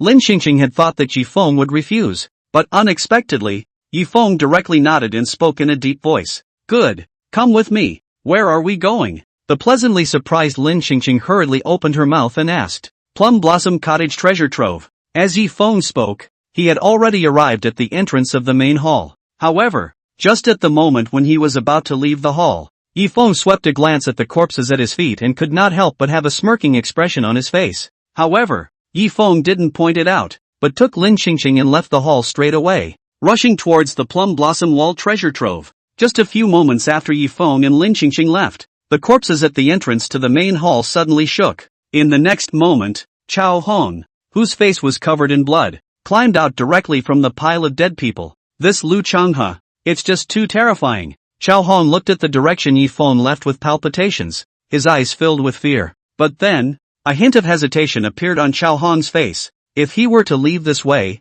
with Chao Hong's cultivation at the early stage of the Grand Martial Master realm, he would be able to find a small power to retire and live out the rest of his life in peace. But after thinking for a moment, Chao Hong's fists clenched and his gaze became firm. Spell it once. Richie Rich, spell it so you don't fail. If I inform the devil cult of the news of the destruction of the Plum Blossom Walled City, I will certainly be reused. At that time, endless resources would be smashed down, and even if one's natural talent was ordinary, one would be able to rock up and soar to the heavens. Thinking of this, Chao Hong stopped stopping and ran directly towards the bottom of Black Lotus Mountain. At the same time, Yi Feng, who had just rushed to the entrance of the Plum Blossom Walled treasure trove, had system prompts ringing instantly in his ears. Ding! Congratulations to the host for his successful death-defying act, and obtaining a reward of 2,000 points of chi luck value. Chapter 34, The Sword of the Gods. Chao Hong sure has the motivation. He didn't let me down. Listening to the system prompts ringing in his ears, Yi Feng couldn't help but nod his head in satisfaction. When he left the main hall, Yi Feng found Chao Hong who was playing dead. However, in order for Chao Hong to send the message back to the demon sect, Yi Feng did not open his mouth to point it out. Good thing that Chao Hong didn't choose to run away. Lin Qingqing, however, did not notice Yi Feng's expression, but directly reached out and pushed open the door of the Plum Blossom Wall treasure trove. Wow! A lot of spirit stones. The moment the gate opened, Lin Qingqing let out a gasp. In the middle of the treasure trove, which was 100 meters in circumference, there was a large pile of spirit stones piled up. Not only were there tens of thousands of lower-grade spirit stones, there were even thousands of middle-grade spirit stones piled up on the side. Although Lin Qingqing's family was prominent, Lin Wangu had set the rule that martial artists in Sword City who wanted to obtain spirit stones could only exchange them for the corpses and inner pills of demonic beasts. Thus, even as the noble young lord of Sword City, Lin Qingqing had never seen so many spirit stones. Yi Feng didn't care about these spirit stones, but looked at the rows of jade boxes presenting treasures on the wooden shelves around him. When Yi Feng's gaze inadvertently swept over a jade box in the northwest corner of the treasure trove, he suddenly lit up. In the jade box lay a token that was snow white in color and shaped like a pair of wings, which was precisely the flying feather order that he was looking for. Quickly putting the token into the system space, Yi Feng then began to search for the most important goal of his trip to Plum Blossom Walled City, Chaos Excalibur. However, after Yi Feng's gaze swept through the entire treasury, there was no trace of the chaotic divine sword at all. How is that possible? Yi Feng couldn't help but feel a sinking in his heart when he saw this. It was clearly recorded in the original book that the Chaos Excalibur was in the treasury of the Plum Blossom Walled City. But now, there was no trace of the chaotic divine sword in front of him at all. What's wrong? When Lin Qingqing saw Yi Feng's frown, she couldn't help but open her mouth full of worry and ask.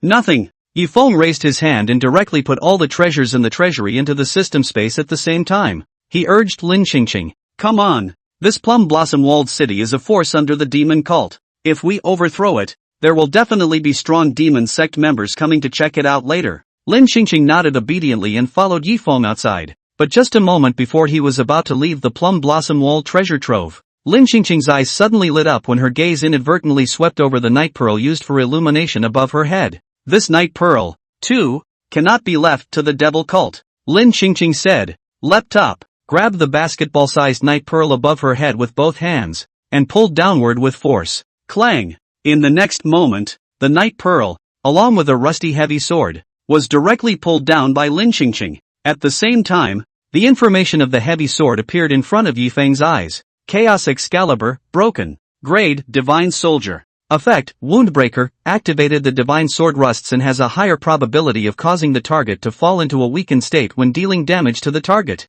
Indestructible, activated, cuts through the sky and earth. Nothing is unbreakable. Can cut through any item of any grade. Treasure. Divine Sword, inactivated. The power of sword martial arts is increased by 10 times. Power of Chaos, inactivated. Born in Chaos, dies in Chaos, deals damage to the target's physical body while dealing a small amount of damage to the target's soul. This night pearl, it was actually fixed to the roof of the treasury with this rusty sword? Lin Qingqing looked at the heavy sword in her hand with a face full of disgust and was about to throw it away, but was stopped by Yi Feng. Between raising his hand, Yi Feng blasted his fist on top of the night pearl. In the next moment, the night pearl exploded, revealing the black hilt of the sword hidden within. covered in mysterious runes. The moment he gripped in the hilt of the Chaos Excalibur, a feeling of water blending instantly appeared in Yifeng's heart. The chaotic divine sword, as if it had transformed into a part of Yifeng's body, was like an arm. Nice. With a sigh, Yifeng directly put the chaotic divine sword into the system space,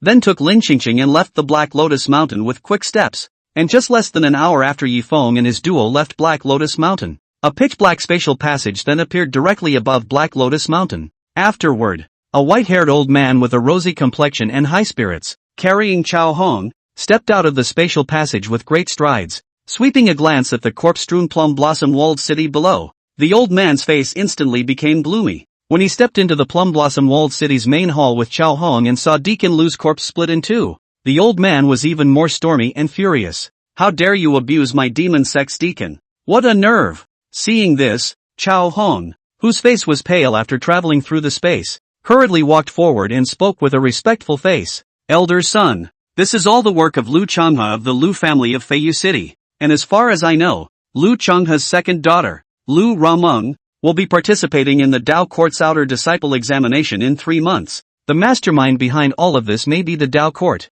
Chao Hong was eloquent in his answers. It was obvious that he had done his homework before meeting Elder Sun face to face. Elder Sun's face tightened at his words. Whether it was the Devil Sect, the Taoist Court or the Buddhist Sect, they all ordered the martial artists in their sects above the martial king realm not to step into the Heavenly Dragon Dynasty. Violators will be executed without mercy. Even if it wasn't that the Sword Dao sacred body came out, the Devil Sect, the Dao Court, and the Buddhist Sect, none of them dared to break the rules. Now that he had traveled through space and descended to Black Lotus Mountain, he was already considered to have violated the rules of the sect. If he breaks into Feiyu City with more fanfare and kills people, where is he going to live? And looking at Elder Sun who did not say a word, Chao Hong hesitated for a moment, but still could not help but carefully open his mouth to ask, Elder Sun, now that the Plum Blossom Walled City has been destroyed, I have nowhere else to go. I wonder if I can follow the Elder around and listen to his teachings. If it were in the past, facing a young man as resourceful as Chao Hong, Elder Sun naturally wouldn't mind bringing him back to the demon sect and cultivating him. But now, Chao Hong had already learned about the fact that he had violated the rules of the sect and entered the Heavenly Dragon Dynasty. How could Elder Sun, who was suspicious by nature, leave such a hidden danger? In the next moment, Elder Sun waved his hand, and a blood-red demonic chi came out of his hand and landed on Chao Hong. Hello? The moment the demonic chi was added to his body, it was like a fiery flame that burned violently. Ah! Chao Hong was transformed into a flaming man in a matter of moments, letting out bursts of mournful screams. Elder Sun, what are you doing? I have traveled thousands of miles and gone out of my way to report toward the Devil's Cult. There is no hard work, but there is hard work. Why are you doing this to me? However, in the face of Chao Hong's questioning, Elder Sun had a disdainful look on his face. Kid, I'll teach you the last truth in life today. Weakness is the original sin. Furthermore, all of the people of the Plum Blossom Walled City died in battle, even the late stage of the martial general realm, Mei Wu Xie, and you are safe and sound. Apparently, you're just a glutton for punishment. What's wrong with me killing you? Chapter 3500 Killers Blocking the Door. Sun Qiancheng, you old piker, unloading on the donkey. You're not going to get away with this. When Chao Hong heard this, endless remorse welled up in his heart, and he couldn't help but angrily rebuke Elder Sun. Had he known that this would be the outcome, would he have disregarded the danger and tipped off the Devil's Sect? However, it is too late to repent. Under the burning of the demonic flames, Chao Hong was turned into a piece of flying ash in a matter of moments, dissipating between heaven and earth. Sweeping a glance in the direction of Feiyu City, Elder Sun hesitated for a moment, but still took out a palm-sized black paper crane and placed it in the palm of his hand. With the infusion of demonic chi, the paper crane instantly acted as if it had come to life, transforming into a black stream of light and rushing towards Feiyu City. Seeing this, Elder Sun nodded in satisfaction. He then directly opened the spatial passage and stepped into it, disappearing over the Black Lotus Mountain. If it was just a demonic stronghold like Plum Blossom Wall that was destroyed, Elder Sun naturally wouldn't pay too much attention to it. But Deacon Liu, who died tragically, was one of his people. If Elder Sun doesn't avenge Deacon Liu, in the future, who will still work for Elder Sun? Meanwhile, on the third floor of a small black three-story building in the west of Feiyu City, a middle-aged man with a cold, stern face and an aura of killing intent suddenly looked startled. In the next moment, A paper crane emitting an endless demonic aura crashed through the window and flew in front of the middle-aged man. "Welcome, elder son." The man fell to his knees and kowtowed to the paper crane. Boom! Along with the middle-aged man's movements, the black paper crane exploded and transformed into a mass of blood-red demonic chi that floated in front of the middle-aged man. In the midst of the demonic aura, elder son's icy voice followed. "Kill Liu Changhe and overthrow the Liu family." Shireisha obeys. The middle-aged man didn't dare to have the slightest hesitation and directly agreed respectfully. Only then did the blood-red demonic aura slowly dissipate in front of Bai Sha. Seeing this, Bai Sha let out a sigh of relief and wiped the cold sweat from his forehead before he spoke in a deep voice to the door. "Pass on my order. All members of the 100 Kills organization, immediately put down the tasks in hand, and within half an hour, gather outside the Willow House. If you do not arrive by the end of the day, you will be punished for betraying the organization, and you will be beheaded without mercy." Yes, the 100 Kills organization assassins stationed outside the door instantly led the way. At the same time, Yi Feng also brought Lin Qingqing and returned to the Yi family. Just after arriving at the Yi family, Lin Qingqing saw Liu Ruyan's already rotting head on the bamboo pole in front of the Yi family's door. However, Lin Qingqing did not ask more questions. On the walls of Sword City, there were more than 1,000,000 heads of demonic beasts hanging.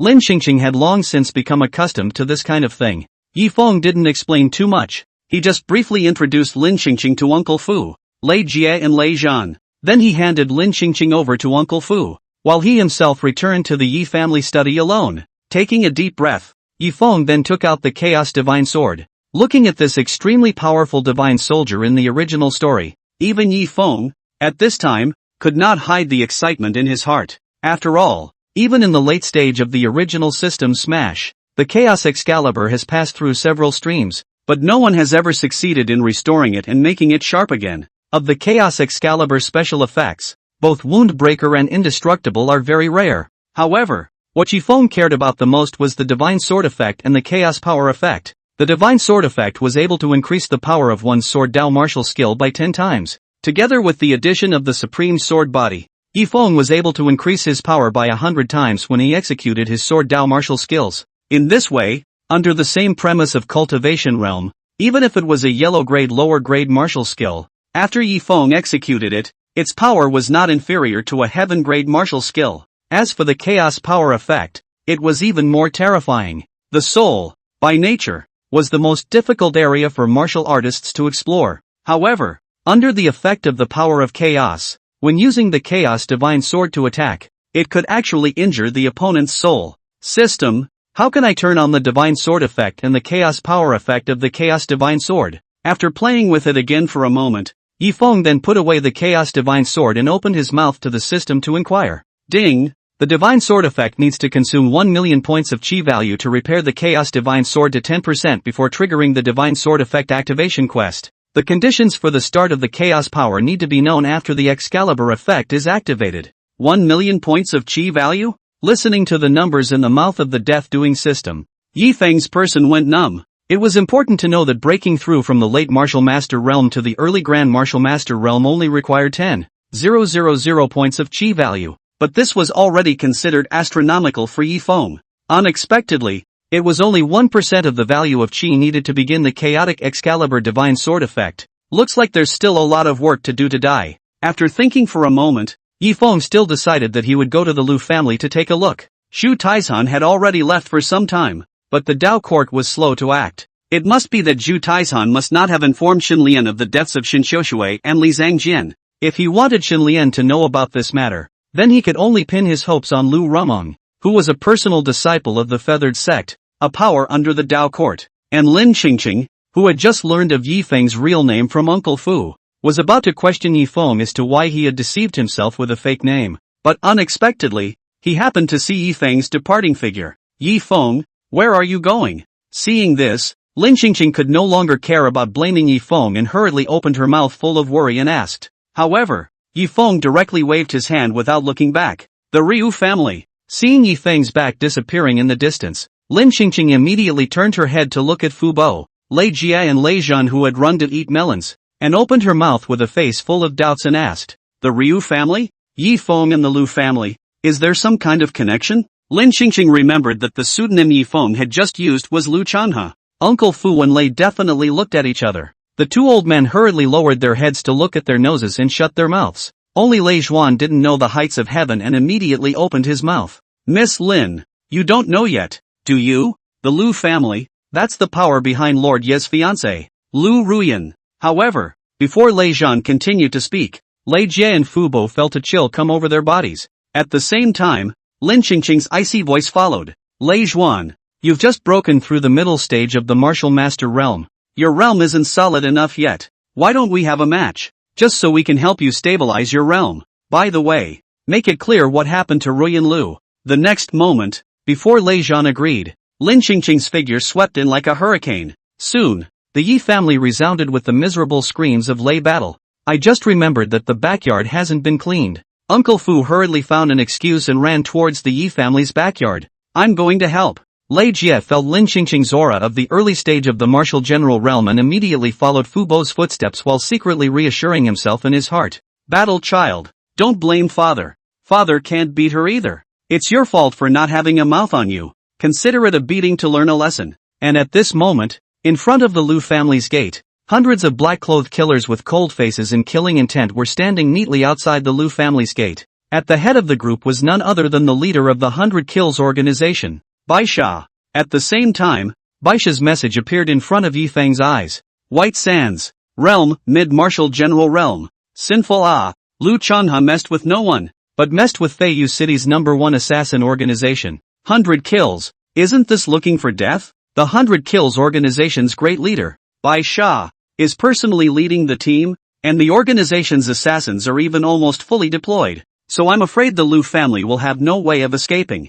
I don't know how Liu Changha angered White Sand. It's the first time I've seen this group of assassins give up their own advantages and strike head-on. The onlookers and eaters were talking, and they all felt that the Liu family was bound to lose. The 100 Killers organization? Yifeng looked at the scene in front of him and instantly reacted. Isn't this the devil cult's minions lurking in Feiyu City? Could it be? Because the matter of me overthrowing the Plum Blossom walled village under the name of Liu Chanha was exposed. The demon sect has come to take revenge? Chapter 36, Liu Family Crisis. Right at this moment, Liu Chanha brought Liu Rumeng and a group of Liu clan's experts and pushed open the gate, coming before the eyes of the crowd. Looking at the killing intent crowd of killers in front of him, Liu Chanha couldn't help but faintly freeze. Full of doubts, he opened his mouth to the leader, Bai Sha, and asked, Chief White, my Liu family has never offended the 100 Kills organization. What does Chief White mean by this? Bai Sha swept a glance at Liu Chanha and spoke faintly. Liu Changhe, you know exactly what you've done. Under the public, Bai Sha naturally could not publicize the destruction of the Plum Blossom Walled City. After all, the Plum Blossom Walled City did no evil. Whether it was the 100 Kills organization or the Devil's Cult, if they were involved with the Plum Blossom Walled City, the reputation wouldn't be necessary. Liu Changhe sniffed and became even more confused. Ever since the last time Liu Rumeng left Li Zhangjian behind and fled back to the Liu family alone, Liu Changhe Dream was worried about Yi Feng's and Dao Ting's retaliation. So he didn't go out again. And how did you mess with the 100 Kills organization? Could it be that the Dao court learned of Li Zhangjian's death and hired the 100 Kills organization to try to exterminate my Liu family? A thought couldn't help but quickly flash through Liu Changhe's mind. As for Yi Feng, Liu Changhe never had the slightest doubt. After all, being able to get White Sand to personally make a move and the entire 100 Kills organization to come out was more than just having money to do so. There also has to be a sufficiently powerful position. Although Yi Feng's natural talent was extraordinary, but the Yi family's background, it was simply impossible to make the 100 Kills organization make such a big fuss. Chief White, there must be some kind of misunderstanding. Liu Changhe hurriedly squeezed out a fawning smile and spoke in a low voice. Although I don't know who my Liu family has offended, if the 100 Kills organization is willing to stop, my Liu family is willing to pay double. However, Bai Sha was not the least bit moved and directly waved his hand at the hundreds of killers behind him and spoke in a low voice. Do it! Yes! Without the slightest hesitation, the crowd of assassins from the 100 Kills organization swung their weapons and rushed towards the Liu family martial artists with a murderous spirit. Rumeng, follow me to besiege White Sand. Liu clan martial artists on command. Shoot on sight. Seeing this, Liu Changhe also stopped holding on to his luck. With a command to Liu Rumeng and the Liu clan's martial artists behind him, he directly rushed towards the White Sand. Liu Rumeng naturally didn't dare to be slow. Holding the Xian grade Qiushui sword, she circled around behind Bai Sha and stabbed him in the back of his heart. Humph! Sculpture! Faced with the back-and-forth attack of Liu Changhe and Liu Rumeng, Bai Sha however only snorted coldly, not taking it seriously in the slightest. In his hand, the Xian grade mid-grade fine iron dagger danced around, forcing back Liu Changhe while his body swayed slightly, directly dodging Liu Rumeng's sneak attack. Today, I will let you know the gap between a martial general and a grand martial master. Before Bai Sha's words fell, he swung the fine iron dagger in his hand and cut out a sharp blade of aura, stabbing at Liu Changhe. Martial general realm martial artists, who were already able to attack with their aura outwardly, were simply not comparable to grand martial master realm martial artists. Seeing this, Liu Changhe hurriedly swung both of his fists to fend off the attack of the aura sharp blades. However, the aura sharp blades were simply too dense, and even when Liu Changhe exerted his full strength, he was unable to block all of the aura sharp blades. Snort! With a soft sound, a sharp blade of aura directly penetrated through Liu Changhe's arm. Under the injury, Liu Changhe's movement slowed down by a few points, and in a split second, he was struck by several sharp blades of aura and fell to the ground injured. Dad! Seeing this, Liu Rumeng's heart was in a hurry, and the attack in her hands could not help but mess up a few points. Bai Sha instantly caught Liu Rumeng's break and kicked Liu Rumeng out. Although the Liu family martial artists, whether in terms of number or cultivation compared to the 100 kills organization killers, are not much better, but being used to a life of ease, how could they be a match for these killers who licked blood with their swords every day?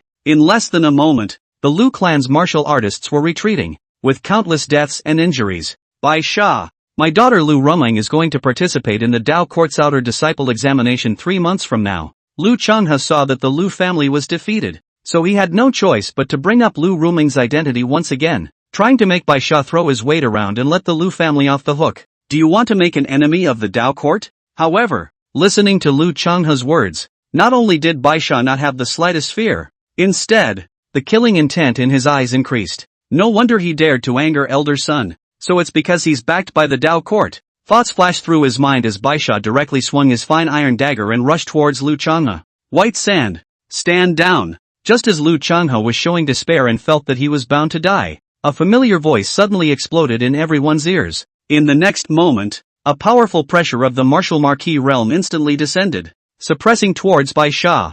At the same time, Zhao Feiyu's figure appeared above the crowd. Bai Sha's heart was burning with rage and he wanted to continue to make a move, but under the pressure of Zhao Feiyu's aura, he couldn't move at all. Zhao Feiyu, who was standing in the air at this time, was also somewhat helpless in his heart. Ever since he was left behind by Liu Changhe and Liu Rumeng last time, Zhao Feiyu hated to destroy the Liu family. However, due to Liu Rumeng's status, Zhao Feiyu could only open his mouth and rebuke even though he was unwilling to do so. Humph. The opening of the ancient Buddha mystic realm is just around the corner, and martial artists from all the major cities of the Heavenly Dragon Imperial Dynasty have descended on Feiyu City. Instead of thinking about uniting and fighting for Feiyu City, you guys are still fighting internally every day. What a scandal. Under Zhao Feiyu's rebuke, the crowd didn't dare to retort and stopped. Bai Sha's face was even darker as the bottom of a pot. Zhao Feiyu appeared to be hitting each of the 100 kills organization and the Liu family, but in reality, the meaning of favoring the Liu family was more than obvious.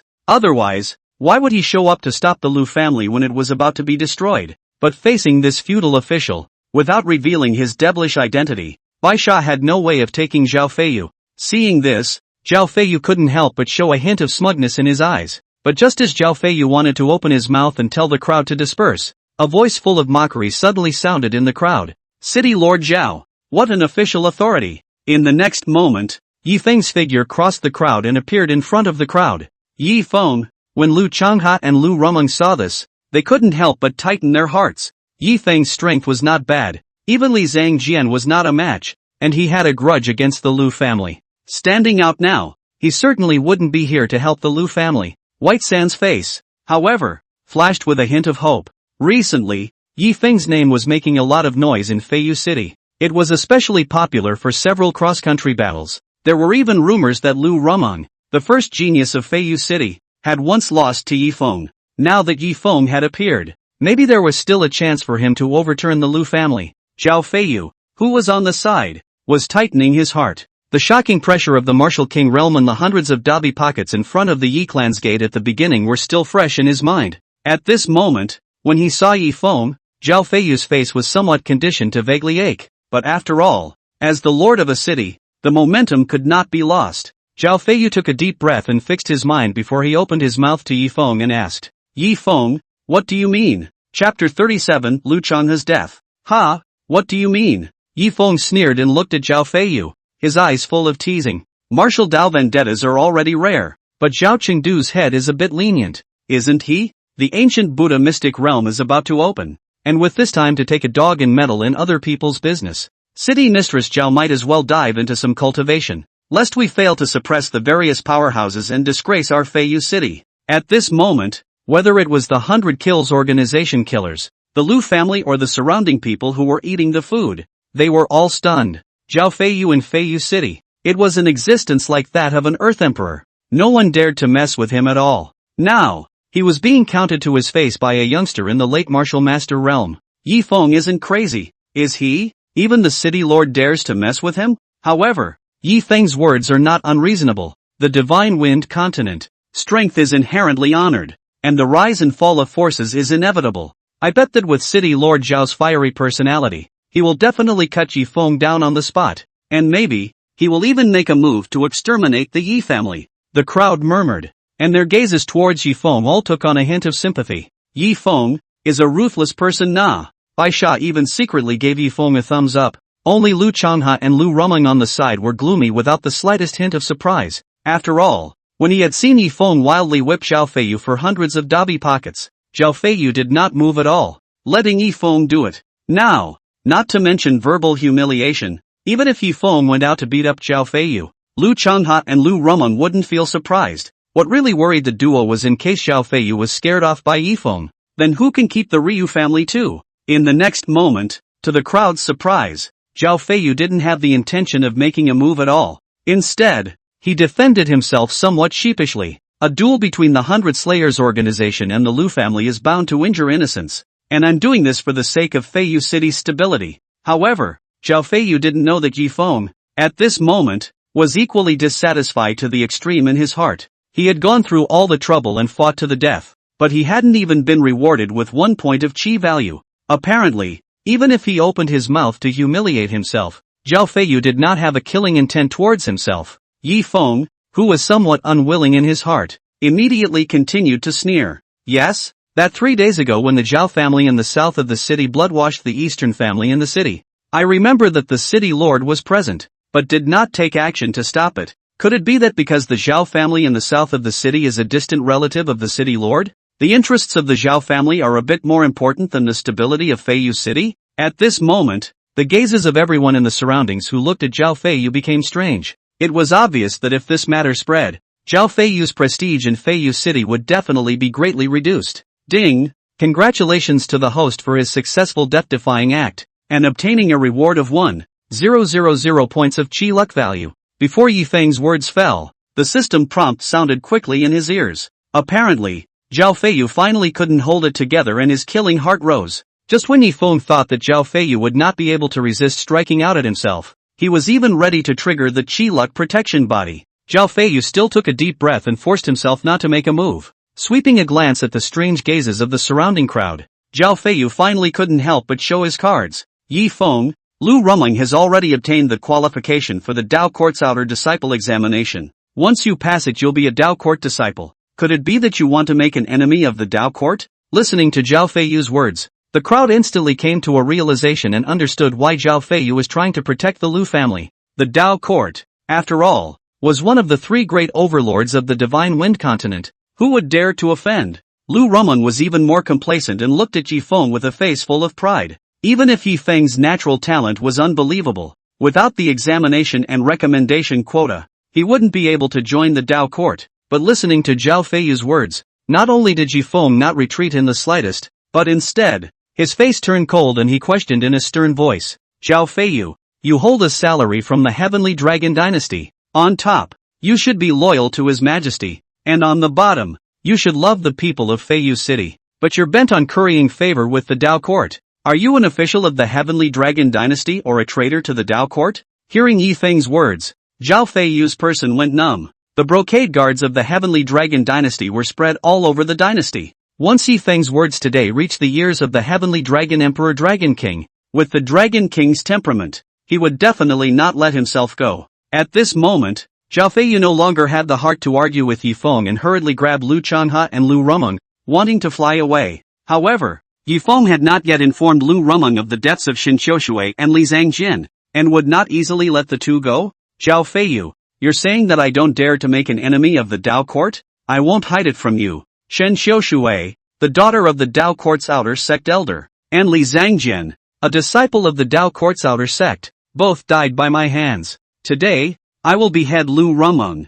So what? After saying that, Yifeng held the Chaos Divine Sword and directly chopped at Liu Rumeng.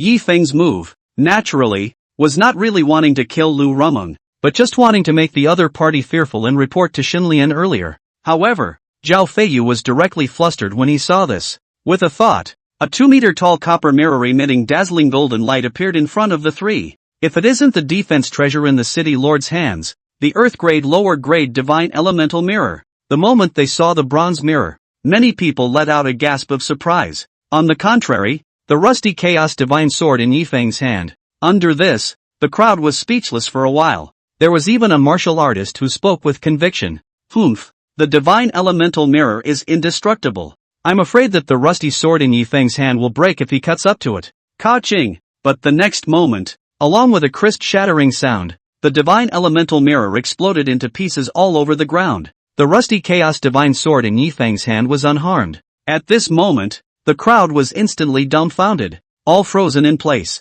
Zhao Feiyu was even more heartbroken and on the verge of crying. After all, even Zhao Feiyu, who had a treasure above the earth level, only had one in his hands. Seeing that the chaotic divine sword was getting closer and closer to Liu Rumeng, Zhao Feiyu couldn't care less about his heartache, and a ruthless color flashed in his eyes. In the next moment, Zhao Feiyu's left hand snapped and slammed the Liu Changhe in his hand directly at Yifeng. Afterward, he grabbed Liu Rumeng and rushed up into the sky, leaving the Liu family without looking back. Put! The Chaos Divine Sword in Yifeng's hand pierced through Liu Changhe's heart without any hindrance. Liu Changhe looked at the Chaos Divine Sword in his heart, his eyes full of unbelief. How could he have never imagined that he would die in Yifeng's hands? And Liu Rumeng, who was looking at her father's tragic death, even let out a mournful scream. Yifeng, I'm at loggerheads with you. At the same time, the system prompt instantly sounded in Yifeng's ears. Ding! Congratulations to the host for his successful death-defying act, and obtaining a reward of 2,000 points of chi luck value. Looking at Liu Changhe's corpse, Baisha finally breathed a sigh of relief and instructed the 100 Kills organization killers behind him. Kill all of the Liu clan's martial artists. Leave no one behind. After saying that, he was going to collect Liu Changhe's corpse and go back to Elder Sun. But unexpectedly, a rusty sword suddenly crossed in front of Baisha. Chapter 38, The Demon Monk Appears. The one who struck out was none other than Yifeng. Yifeng, what do you mean? Baisha's face sank as he opened his mouth at Yifeng and questioned. Even if Zhao Feiyu was scared off by Yifeng, Baisha wasn't too worried. In his opinion, Zhao Feiyu must have some kind of handle that had fallen into Yifeng's hands, which was why he was tolerating Yifeng at every turn. Otherwise, how could a martial marquis realm powerhouse be afraid of a martial master realm junior? Ha! Yifeng let out a light laugh as he swept his gaze over Baisha and spoke in a cold voice. Baisha, Liu Changhe was killed by me. The corpse naturally belongs to me. What do you mean by asking me in return when you are so unquestioning?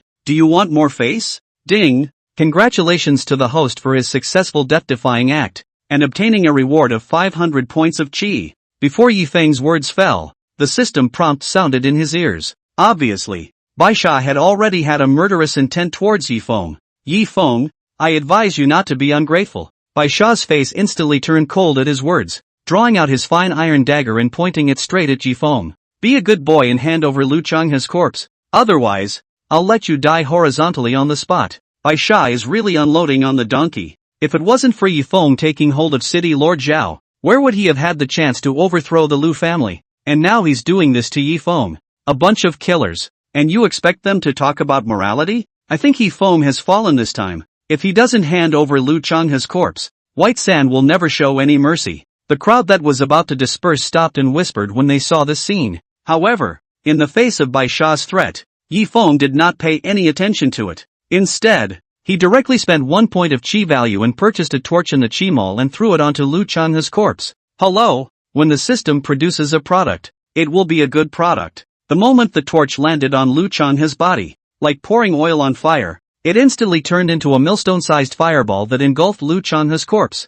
At the same time, the system prompt sounded quickly in Yifeng's ears. Ding! Congratulations to the host for his successful death-defying act, and obtaining a reward of 1,000 points of chi luck value. Looking at the empty ground after the flames were extinguished, Baisha's eyes instantly turned bloodshot. If he brought Liu Chanhe's corpse back to the 100 Kills organization and handed it over to Elder Sun through the teleportation array, Elder Sun naturally wouldn't ask more questions. But if there was no corpse of Liu Chanhe, one would make empty promises and inform Elder Sun of Liu Chanhe's death. With the other party's suspicious character, they would certainly send someone to investigate. In case it was found out that Liu Rumeng was still alive and that he hadn't driven everyone in the Liu family to extinction, where would he still be alive? Seek death. Thinking of this, Bai Sha instantly became angry, and between the daggers dancing in his hands, he went straight for Yifeng's face. But just as Yifeng wanted to strike and directly kill the other party, a melodious Buddhist chant suddenly sounded in the ears of the crowd.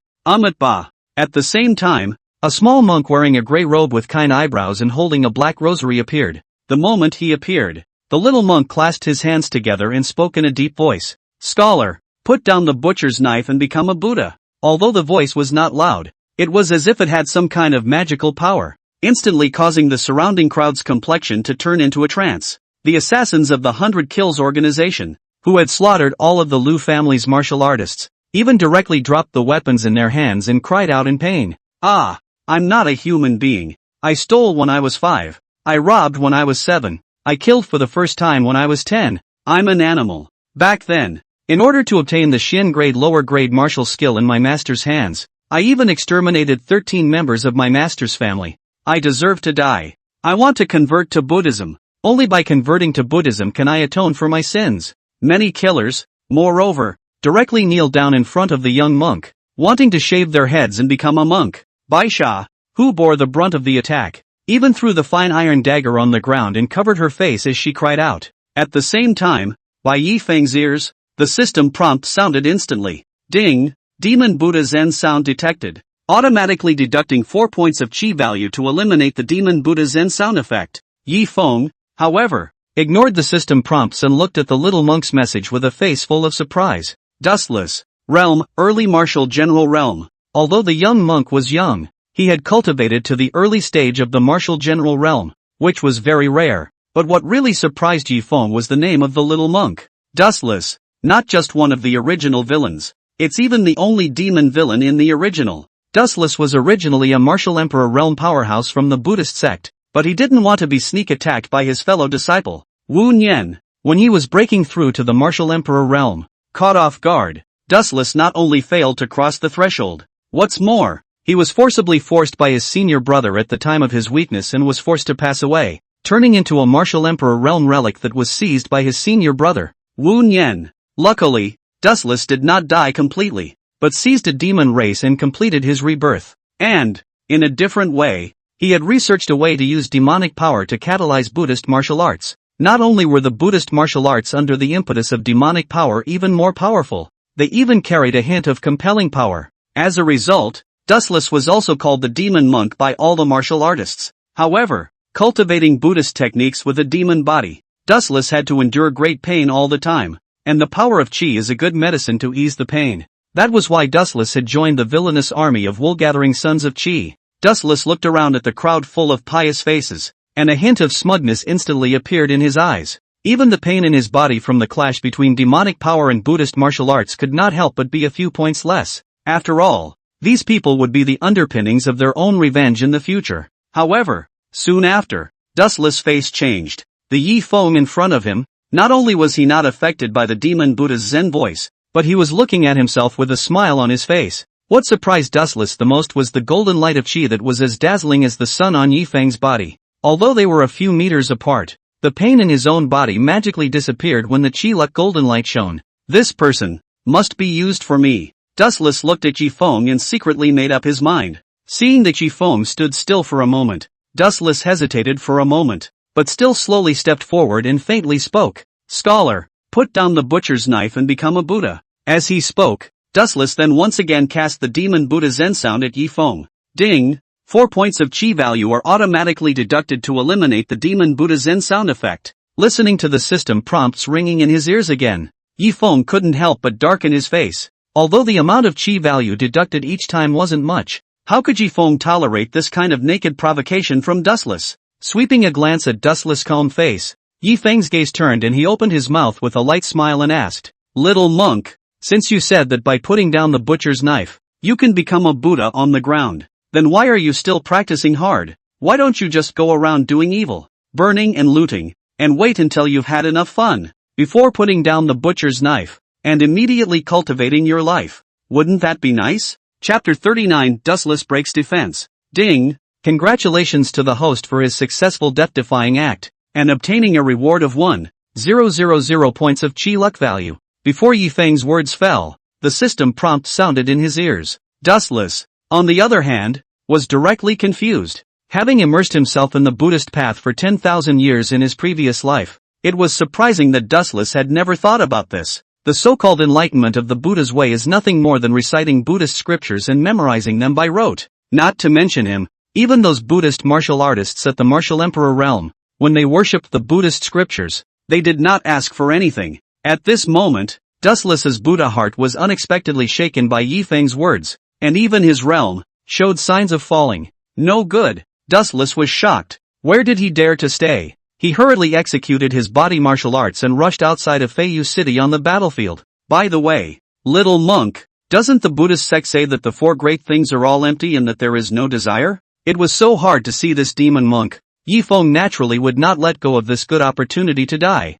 and directly shouted at Wu Duan's back. Then why practice at all? Boom! Yi Feng's words seemed like muffled thunder as they exploded in Dustless' mind. In the next moment, Dustless could no longer stabilize the stormy Buddha's heart and directly broke the defense. At the same time, Dustless' realm had directly fallen from the early martial general realm to the late grand martial master realm. Terrified, Dustless, no longer able to care about his face, covered his ears and ran away. At the same time, the system prompt in Yi Feng's ears sounded again. Ding! Congratulations to the host for his successful death-defying act, and obtaining a reward of 1,000 points of chi luck value. Running pretty fast. Looking at Dustless disappearing back, Yi Feng could not help but sigh. This was followed by turning his head to look at the white sand in front of him. As Dustless left, Baisha's complexion recovered quite a bit. The moment he saw Yi Feng, Baisha directly raised the fine iron dagger in his hand. Just as Yi Feng was pondering how to die a death in order to gain more chi luck value,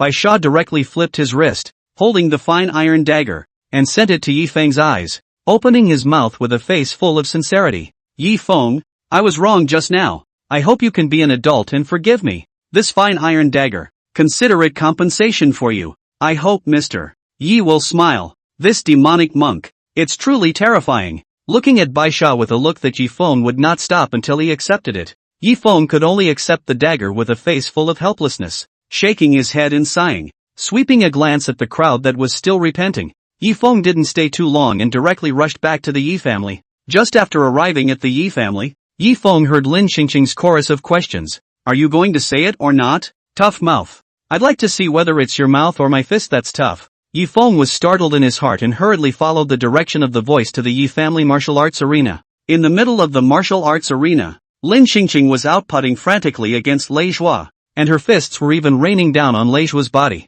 At this time, Lei Zhuan, however, had already been bruised and swollen, with a lifeless expression. The moment he saw Yi Feng, it was as if Lei Zhuan had grabbed a life-saving straw. Stumbling and stumbling, he came to Yi Feng and opened his mouth with a sobbing voice. Mr. Yi, mind Miss Lin. She beat me for half an hour and kept making me talk, but she doesn't ask either. Yi Feng looked at Lei Zhuan's face that was like a pig's head and almost didn't recognize the other party. Fortunately, Lin Xingqing's hand was extremely measured. The thunder battle looked gruesome, but they were all superficial wounds. Seeing that Yi Feng was rushing, Lin Xingqing directly took out a jade slip and handed it over to Lei Zhuan, while opening her mouth to mention it. This is the Xian grade mid-grade martial art life snatching 10 strikes. Just right for you. Cultivate well. If you're still this weak the next time we fight, it won't be as simple as a skin wound. Lei Zhuan's face was delighted, and his dissatisfaction with Lin Xingqing instantly dissipated. One had to know that even in the Lu clan where Lei Zhuan and Lei Jie were previously from, the highest grade martial skill was only a middle Xian grade. You take this dagger. Yifeng didn't begrudge the situation and directly just got the Xian grade mid-grade weapon fine iron dagger and threw it to Lei Zhan. Practice well. Looking at the fine iron dagger and life-snatching 10 strikes in his hand, Lei Battle's face was filled with a touching expression. Thank you, Mr. Yi, Miss Lin. Lei Zhan respectfully gave a deep salute to Yifeng and Lin Qingqing before he turned to leave. The only people left in the martial arts arena were Yifeng and Lin Qingqing who wanted to speak. After a moment of silence, just as Yifeng was planning to turn around and leave, Lin Qingqing finally couldn't help herself and directly opened her mouth to Yifeng and asked, Yifeng, you went to see your fiancé Liu Ruyan?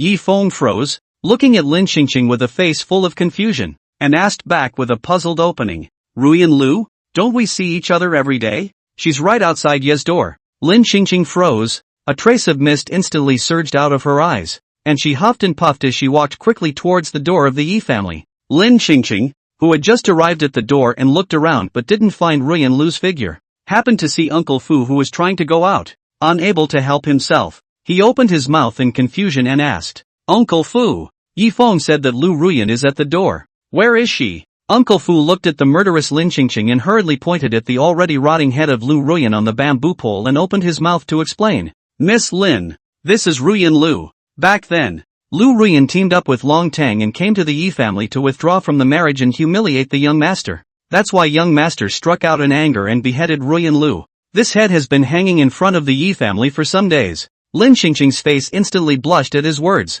It was at this moment that Lin Qingqing understood Yifeng's words, and she couldn't help but feel ashamed in her heart. Yifeng, who had returned to the Yi family's study, did not go out again, but instead looked at the column of martial arts in the Qiluk Mall. Although the 10,000 swords returning to the palace was strong, every time it was performed, it would drain the aura from the dantian and could only be used as a killing move. Although the powerful Vajra palm had good power, it was not a sword Dao martial skill, and it simply did not have the power bonus of the Supreme Sword Body's sword Dao martial skill. Therefore, for the Feiyu Grand Competition 2 days later, Yifeng was in dire need of a sword Dao martial skill of a lower grade. Yifeng's gaze swept back and forth through the Shen level sword Dao martial skills, selectable for half a day, but Yifeng always had a frown on his face. These Shen grade martial arts are either not powerful enough or consume too much. It's really not a good choice. While sighing, Yifeng's gaze inadvertently swept over the yellow grade martial skills column in the Qiluk Mall. At this moment, Yifeng was enlightened. If one were to choose a lowest grade yellow grade lower grade sword Dao martial skill and cultivate it to the sovereign realm, not only was the amount of aura consumed during each strike almost negligible, and the power, say, might be even better. Thinking of this, Yifeng no longer hesitated and directly looked at the yellow grade martial skills column in the Qiluk Mall. When he saw a yellow grade lower grade sword Dao martial skill in the lower right corner that was priced at only 10 points of Qiluk value, Yifeng immediately lit up. Chapter 40, The Feiyu Competition. The Air-Breaking Decapitation. Grade, lower yellow grade. Effect, chop out a sword chi, inflicting a certain amount of damage to the target. That's you. Yifeng's eyes lit up, and after spending 10 points of chi value to buy the air-breaking slash, he immediately chose to learn it. Ding! Congratulations to the host for successful learning and comprehending the yellow grade lower grade martial skill breaking chop. Current realm, introductory. Raise the skybreaker slash cultivation realm. Without the slightest hesitation, Yifeng directly commanded the system. Ding! Consuming 0.1 points of chi value, less than 1 point is counted as 1 point. Congratulations to the host for raising the cultivation realm of the skybreaking chop to a minor accomplishment. Ding! Consuming 1 point of chi luck value. Congratulations to the host for raising the cultivation realm of the skybreaking chop to a great accomplishment. Ding! Consuming 100 points of chi luck value. Congratulations to the host for raising the cultivation realm of the skybreaking chop to that of a grandmaster. The moment the cultivation realm of the skybreaking slash was raised to the Zhongshu realm, Yifeng only felt a shock in his complexion. In the next moment, countless cultivation insights poured into Yifeng's mind like a tidal wave. Yifeng only felt that he was in the void, holding the Chaos Divine Sword in his hand, repeating the swinging and chopping motion over and over again. Once, 10 times, until, for the millionth time, a metaphysical sensation surges through the mind. At this time, the skybreaking chop had long since been transformed into Yifeng's physical instincts, and with a wave of his hand, he was able to send and receive freely. And right at this moment, the system prompt suddenly sounded in Yifeng's ears. Ding! The breakthrough chop cultivation realm has been raised to the sovereign realm. Do you continue to cultivate? listening to the system prompts coming from his ears. Yi Feng couldn't help but be shocked. Could it be that the cultivation realm of the sovereign realm is not the highest? After hesitating for a moment, Yi Feng made up his mind and directly commanded to the death-doing system. Keep lifting. Ding. Consume 1000 points of chi luck value. Comprehension begins. Along with the system prompt, the three big golden characters of Broken Chop suddenly appeared in Yi Feng's mind. At the same time, it flickered up quickly. After a few moments, the word Broken Chop slowly dissipated, leaving only an empty word floating in Yi Feng's mind. In the next moment, the sword she chopped out of Yi Feng's hand unexpectedly disappeared strangely. However, it appeared 100 meters away in a flash. This is traveling through space? At this moment, Yi Feng looked at this scene with a face full of surprise. This ability of shuttling through space, but only a strong martial king realm could do it. Compared to the increase in power, it was obvious that this ability to travel through space was even more terrifying.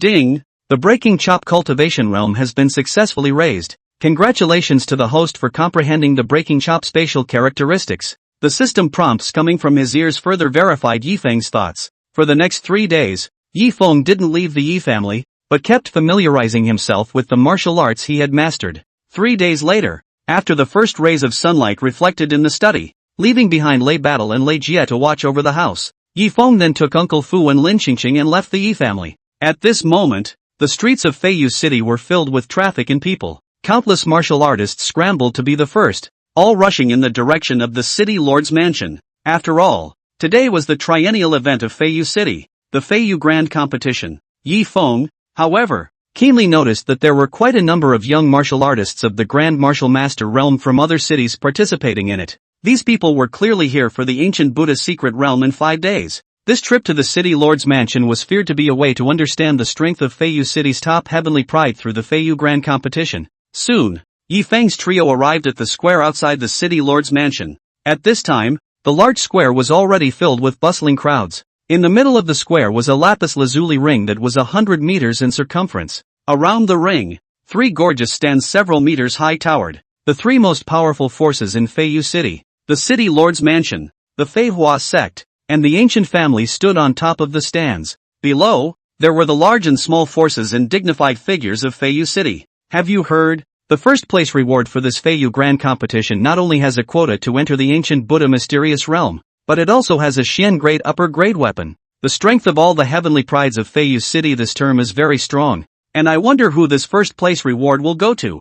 Who else is there? It must be someone from the feathered sect and the ancient family. The other heavenly prides are just going through the motions, hoping to be chosen by the major powers. There was a lot of chatter around the ring from the eating public. Quite a number of heavenly prides from other cities and pools. Their gazes were even constantly scanning the surrounding martial artists of the same age. Their gazes filled with vigilance. Half an hour later, on top of the grandstand in the very center, Zhao Feiyu slowly stood up, pressed his hand slightly, and spoke aloud. Gentlemen, I am Zhao Feiyu, the Lord of Feiyu City. Thank you all for enjoying your time and traveling to Feiyu City to watch the Feiyu Grand Competition. Before Zhao Feiyu's words fell, thunderous applause rang out from below. Although he had been scared off by Yi Feng twice, Zhao Feiyu's prestige in Feiyu City had suffered quite a bit. But Zhao Feiyu had after all operated in Feiyu City for many years and had accumulated authority for a long time, so he naturally had many supporters. Seeing this, Zhao Feiyu couldn't help but have a satisfied smile on his face.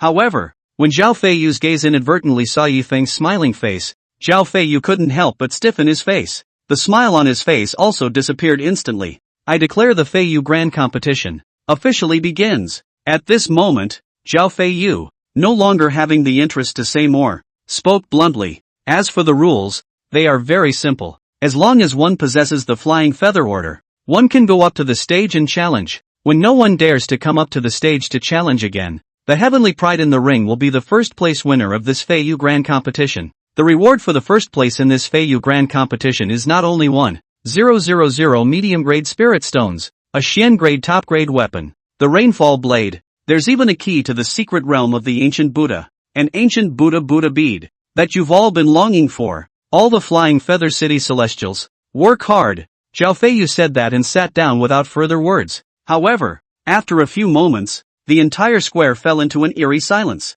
No one is on stage at all. After all, under the rules of the Feiyu Grand Competition, the later one challenged on stage. the greater the probability of obtaining the final victory. On the contrary, if you are the first to mount the ring, even if you are strong, it was also impossible to resist the wheel battle of all the heavenly prides of Feiyu City, and was bound to lose. Seeing this scene, Zhao Feiyu's face instantly became gloomy. This scene was undoubtedly a slap in the face of him, the lord of Feiyu City. However, as things had already come to this point, Zhao Feiyu was not in a good position to force the Feiyu City crowd of celestial pride to make a move, so he could only look towards the Feihua sect and the ancient family, which were not far away. It was hoped that the two major powers would send their disciples to battle. However, the feathered sect master, Wu Yunfeng, was sitting on top of the stands, his eyes closed tightly as if he was in meditation, not saying a word. The ancient family's head, Gu Yu, even softly pointed out a few juniors of the ancient family,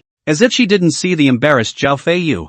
Flying Feather City Heaven's pride, that's it? At this moment, the other city's pride finally couldn't help themselves and opened their mouths to mock. If you guys wimp out and relax the rules, how about I go up and guard the ring? Chapter 41, Who else? Seeing this, the celestial pride of the other cities opened their mouths and mocked the crowd of Feiyu City in 100 different ways. Brother Hua is right. As long as the ancient Buddha bead is given to me, I, Tianyuan City, wouldn't mind helping you, Feiyu City, to support your cause. The huge Feiyu City can't even find a bloodthirsty heavenly pride.